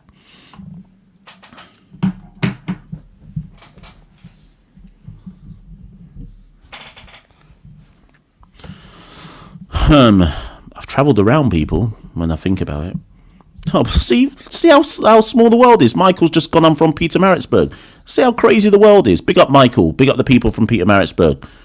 You lot made me feel really welcome. You know, I felt really welcomed whenever I went there. Big up Pietermaritzburg.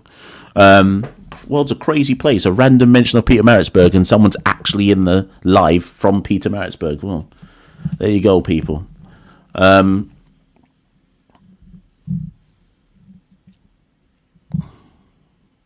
So Dre is in. So West Indies have done what I think they should have done, which is go to the two bowlers who are most likely to take wickets.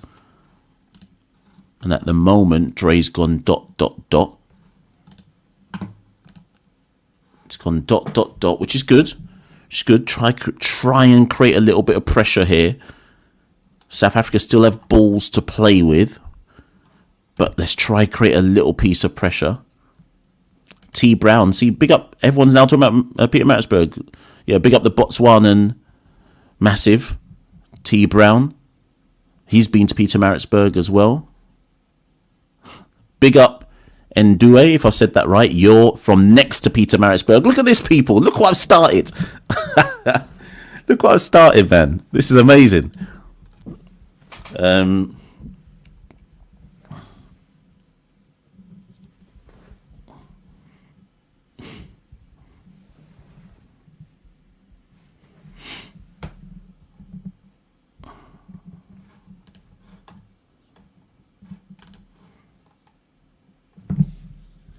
'This game just feels a bit flat right now. Am I the only one who's thinking this is a bit flat? Like, it's almost like, and credit to South Africa, they're taking the drama. I always say in cricket, take the drama out of the situation. I think that's what the South Africans are doing. But from a West Indian perspective, it feels flat because it kind of just feels like, well, we kind of know how this is going to end. It's got that kind of feel about it at the moment.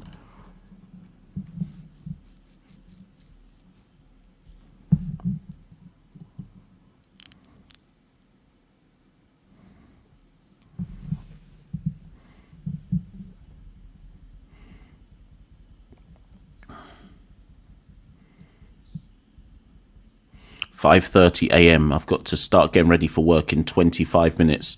Do you reckon this will be done in 25 minutes? I'm not so certain.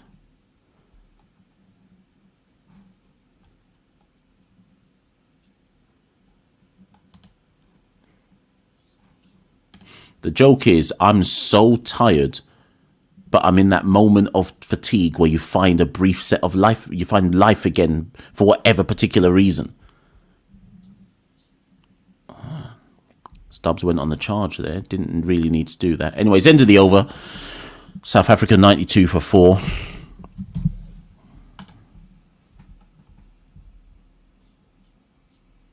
They need 31 from 37. West Indies body language suggests to me that they don't even think they've got a chance anymore. I could be, again, maybe I'm wrong, but looking at the body language, it kind of feels that they're waiting for South Africa to make a mistake.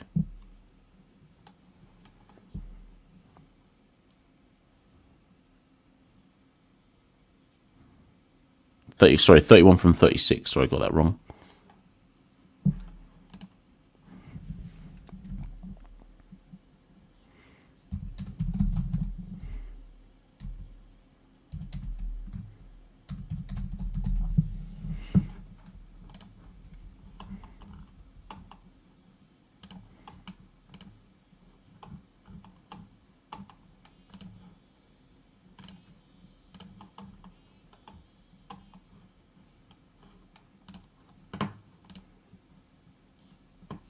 Right, so they're going to turn to chase. This could be critical, this moment, because I think South Africa might take Chase on. Chase could get us a wicket here, you know. I think they'll take him on and not respect him. So this might be our chance.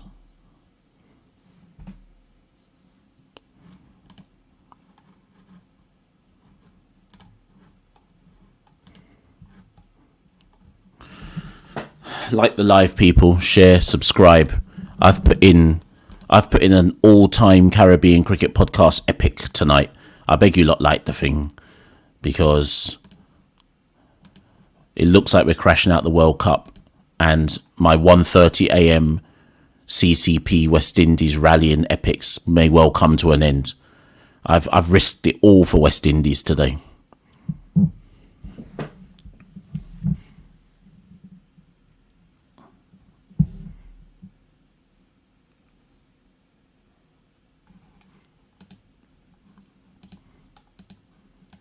You see that first ball they took off Chase? Did anyone pick up what Stubbs said? Soon as he turned it, into the onside, Stubbs said to Miller, run hard. That's the first thing he said to Miller, run hard. And it sounds really minor, but that's a little difference maker. Have we got a wicket? Everyone's saying yes. Wait, is that a wicket or is that yes to me just saying run hard? I think we got a wicket. Shit, we got a wicket. We're back. Miller's out. We've got a wicket. Okay. Okay, we're in. Chase has cleaned him up.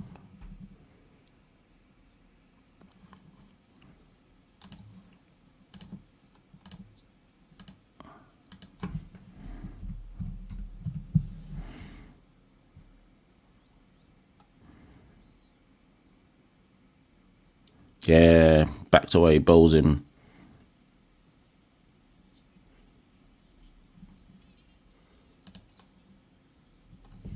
Right, here we go. Okay.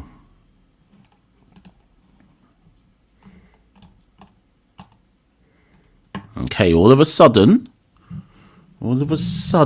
South Africa need 30 of 32. They're ahead of the game, but they're making this a lot closer than it needs to be.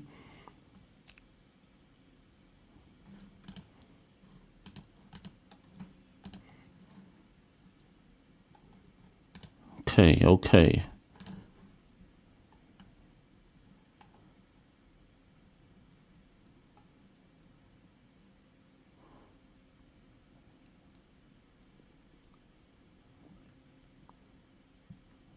So Jansen, it has to be Jansen to come out.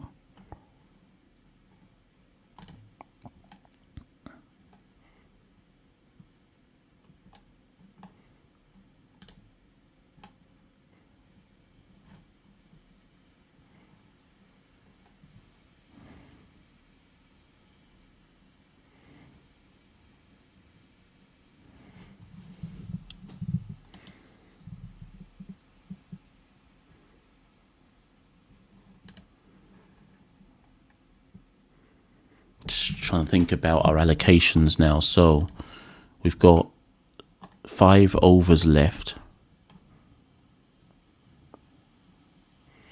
5 overs left. One is definitely Dre. One is definitely Alzari. One is Dre. One is Alzari. That's 2, which leaves 3. Right, okay. So I think they go. I think they should go Dre, Alzari. Not in that. No, I'm not saying in this order, but the remaining overs. Dre, Alzari, 2 from Chase, 1 from McCoy. I don't think we see Moti again.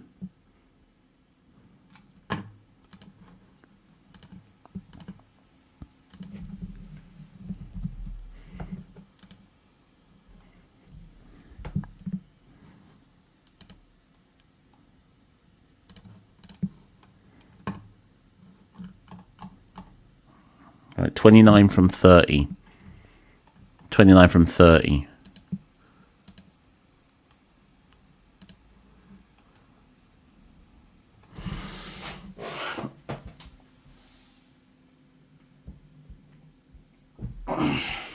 $29 from 30.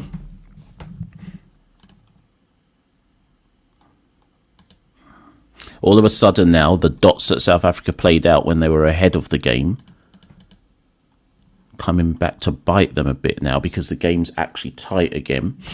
Now it becomes a question of do the South African batters have the wherewithal to nudge and nurdle it? Because it's, 1-4 and they're suddenly ahead of the game again, but they're not in that particular situation. Well, as I said that, they've hit a 4. Let me shut my gulp mouth. Let me just shut up my gulp mouth because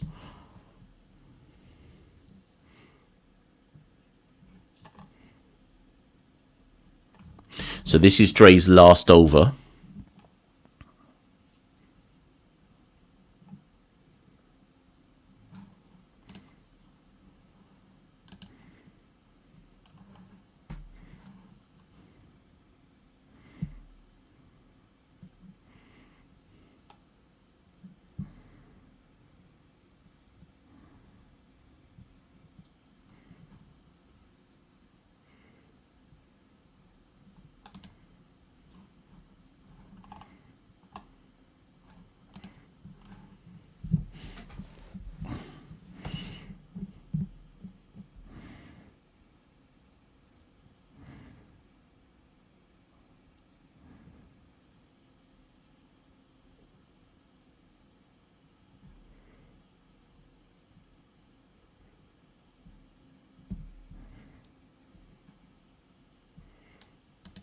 Steve, whenever you say wicket, I assume a wicket has fallen. Are you just saying wicket because you want us to take a wicket? Yep, T Brown, that is my sister.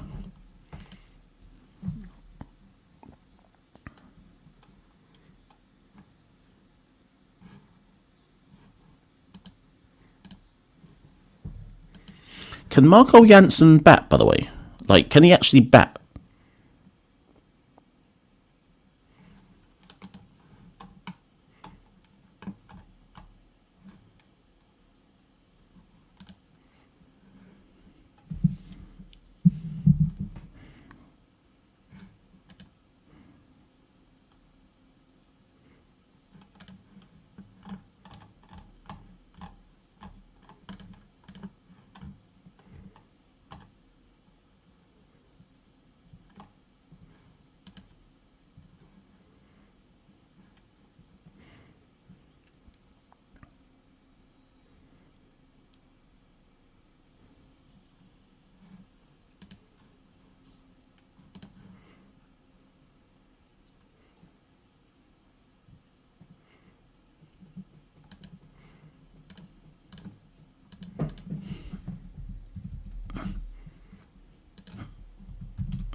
Twenty-three needed from 24. So Dre's bowled out. So that's him done. Yeah, that might be his career, you know, or West Indies' career.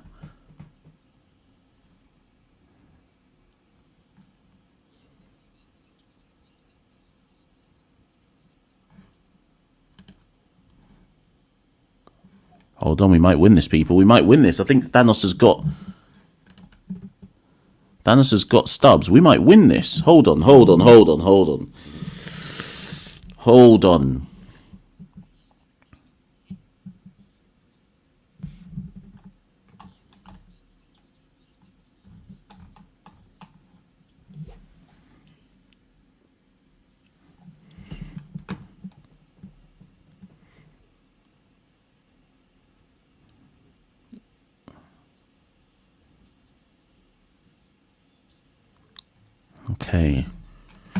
Okay, now it's nervous time now, people. We could actually win this. Stubbs has gone for a big shot. Not sure why. Who cares? We got the wicket.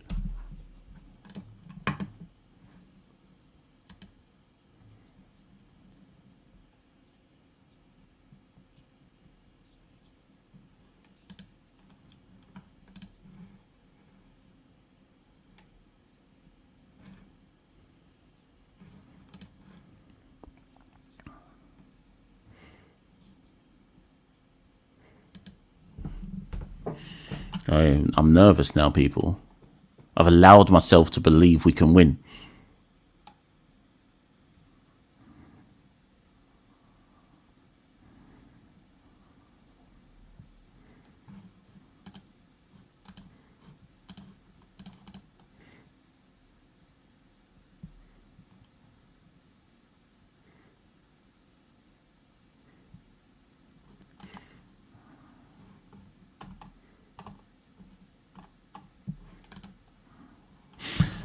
Who's coming? Is it Maharaj, right?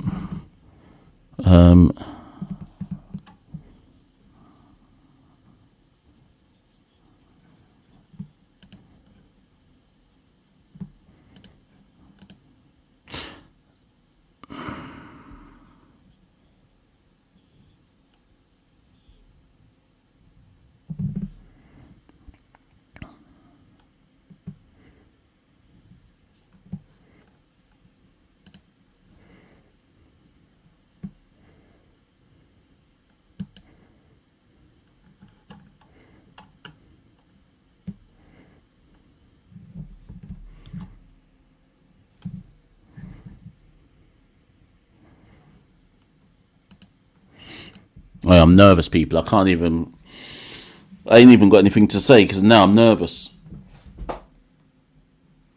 I don't know what to say, people. I'm so nervous that I've got nothing to say. Now they've put us in a situation where we could win this. Now I think they might have to go to multi next, you know. Now it's lower order batters, tail enders, whatever. It might have to be multi. Plus Alzari's got one, so where do you leave Alzari?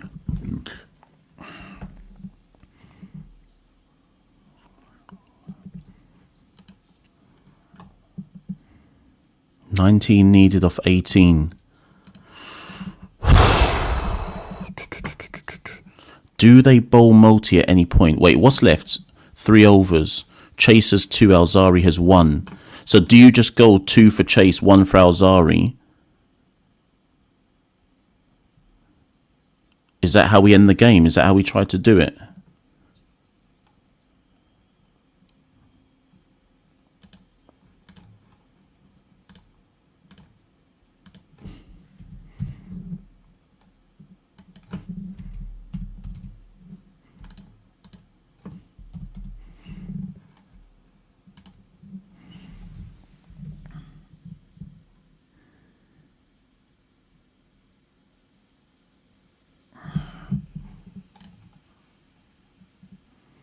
Oh, you lot are saying Obed. So Obama says Chase shouldn't get 2. But Chase has gone, what, 2 for 6? Chase has gone 2 for 6. So are we saying that... So what are we saying? Who's getting this one? So they're going to bowl out Alzari now. It's tense out here, cuz. I need to iron my shirt for work as well. Well, so that, yeah, okay, so if Alzari's bowling now, sorry. So I see what your point, sorry, you lot are ahead of the game, remember, so it's got to be Alzari. It's got to be Alzari, Chase, Obed then. They're going to put Obed to bowl the death over, I would assume.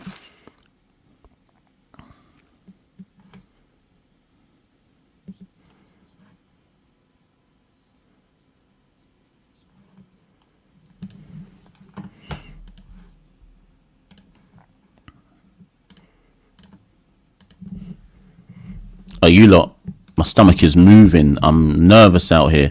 And I need to iron my shirt for work. So, do you know what? Let me just quickly go iron my shirt for work. I'll be back.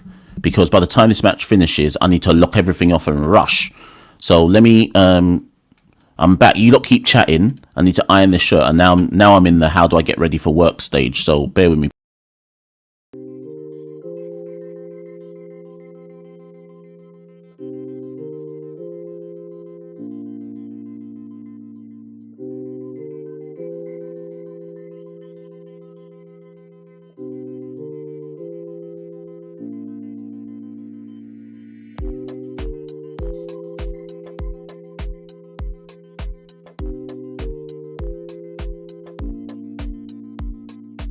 Thank you.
Shirt is ironed, people. My shirt is ironed. Are we going to a super over, or can West Indies see this out?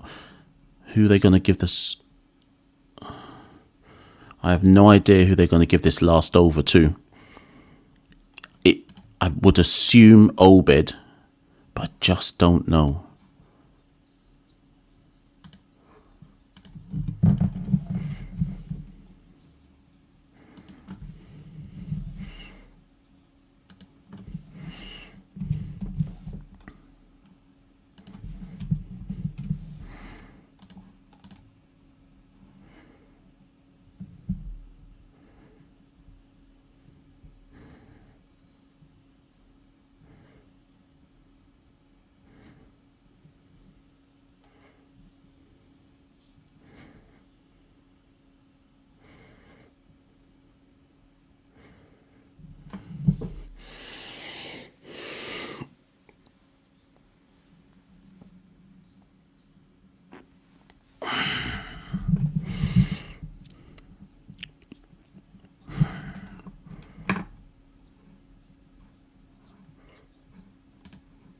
You lot are a ball ahead of me. You lot have just said over. That means somebody must have hit a 4. Somebody must have hit a 4 for you lot to say that. So Chase, last ball of the over. Let me see why you lot are saying this. What have the Saffers done here? What have the Saffers done? What have they done? Have they hit a 4 here?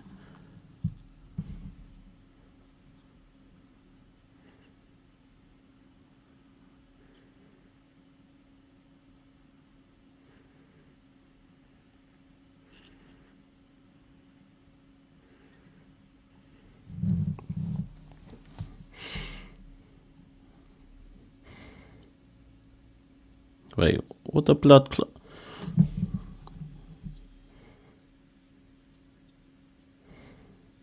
Rabada crunches a 4. Crunches a 4 through extra cover.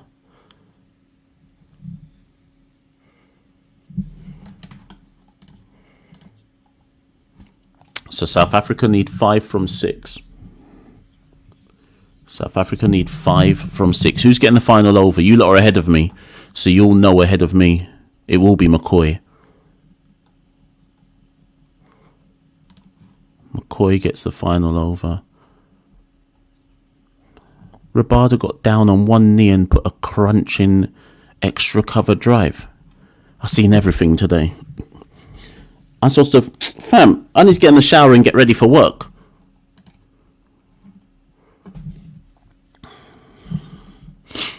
So it's Obed McCoy to bowl it. I can't even watch the... I can't even... Do you know what? I can't even watch... I've taken you lot off the live... So I'm not even watching it because I can't take you lot telling me what's happening beforehand. So I'm just going to commentate as I see it. I'm going to commentate this last over without seeing the live comments. So I've closed it off so I can't see it.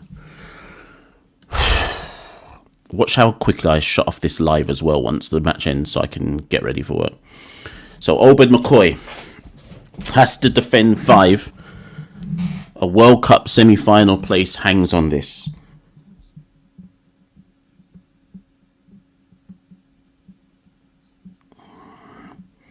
World Cup semi-final hangs on this. I'm not seeing any of your comments. In fact, I'm taking off Crick Info as well, so I can't even see the score update. I'm just watching this in normal time according to my stream. So you lot will already, by the time I look back at the chat, you lot will already know what has happened. And I'll be clicking on reacting to it all. Jaja. Fam. Okay, Obed, you were jinky janky in your first over. Into Janssen. Big shot. Catch. It's a blood card 6. I want a blood.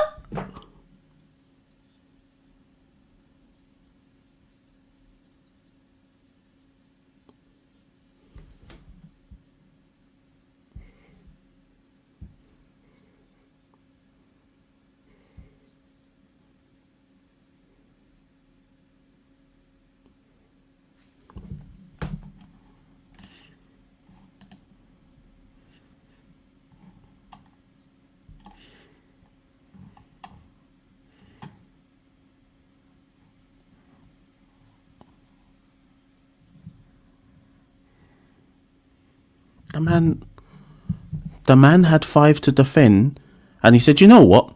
Win this off the first ball of the over. Let me just bowl into the block hole, and win this one. We out. You know what? Yeah, you know what, T Brown? You know what? They tried their best. They really tried their best. Our World Cup is over. My 1:30 a.m. stints are over. West Indies are out of the World Cup. Let the man bowled a slot ball with his first ball of the over. Man bowled a slot ball with the first ball of the over. Didn't even say, you know what? Let me make sure you can only tuck me for one. He said, in the slot, can you clear the boundary? Jansen said, yep. Let me clear this quick. Game over. Well, anyways, now's not the time to say it, but I'll just say it now. Because those people who are in the Discord group, now finally you will believe you will accept. And actually, I've got 2 people I want to talk to. All the West Indian fans who said when we beat South Africa 3-0 before the start of this World Cup, and I went and I did a show, it's still on the archives, and I said, stop gassing us up. That was South Africa's B team. When we come round to play their real side, it won't go like that. That's the first set of people I want to talk to. The second set of people I want to talk to are all the people who I said to them, South Africa are finding a way to win matches no matter what. They nearly choked this one out and they still found a way to make sure they win matches. This stuff, when you find ways to win matches, even when you're not at your worst, this is why, even when it got close, I was like, these men are going to find a way, because they've been finding a way through every game of this tournament to get over the line. Big up Chase. Bowled us right back into the match when we had no right to even be in the match, and scored the 50. Have to salute Roston Chase. Salute him every time. Have to big him up for both what he did with the bat and the ball. And there's huge recrimination. I can't even talk now. There's huge question marks about this match, which we can all get into at later dates. But South Africa, what's that, people? 7 in a row. And every single game they've found a way to get through. At what point do you people have to say that South Africa are a good team? They've come through in the clutch. Anyways, as Nick says, this is the main thing. Fireball, if you're still in the chat, you'll support me on this as well. Before this tournament started, I said, just get out of the group and I'll take that. They did it. So you know what, West Indies? You tried your best. You got out of the group. That was better than I expected. Neeks said, get to the Super 8 and just don't embarrass yourselves. We took it to the last over to make it to the semis. We've satisfied Neeks' demands as well. Anyone who said semi-finals minimum, well, true say you're dunce though, because most of us with sense weren't saying that. Okay? But anyways, people, the time now is 6:02. I need to get in the shower. I've just done a 5-hour stint. Just 4.5 hour stint on our last World Cup game. I've got to go to work, cuz. I've got to go to work. My shirt is ironed. I just need to shower. Let me go hold a fresh. Let me go hold that fresh right now. Big up everybody who was in the live today. South Africa have won the game. They will go through to the semi-finals with England. Our World Cup is over. But you know what? Cricket can't stop, because we've got a test series against England starting in about 2 weeks. Cricket can't stop, people. But let's be glad for the break that we've got now. Let's be glad for this little piece of break that we've got right now. See you later, people. Let me go get ready for work. I'm tired out here. Later. Let me lock off this thing right now. Let me lock off this one. Like the live on the way out, people. Share it, subscribe, etc. But let me lock this off. We rule the cricket world. Now the rule seems coming. Welcome to the Caribbean Cricket Podcast, your one-stop shop for all things West Indies cricket. By the fans, for the fans.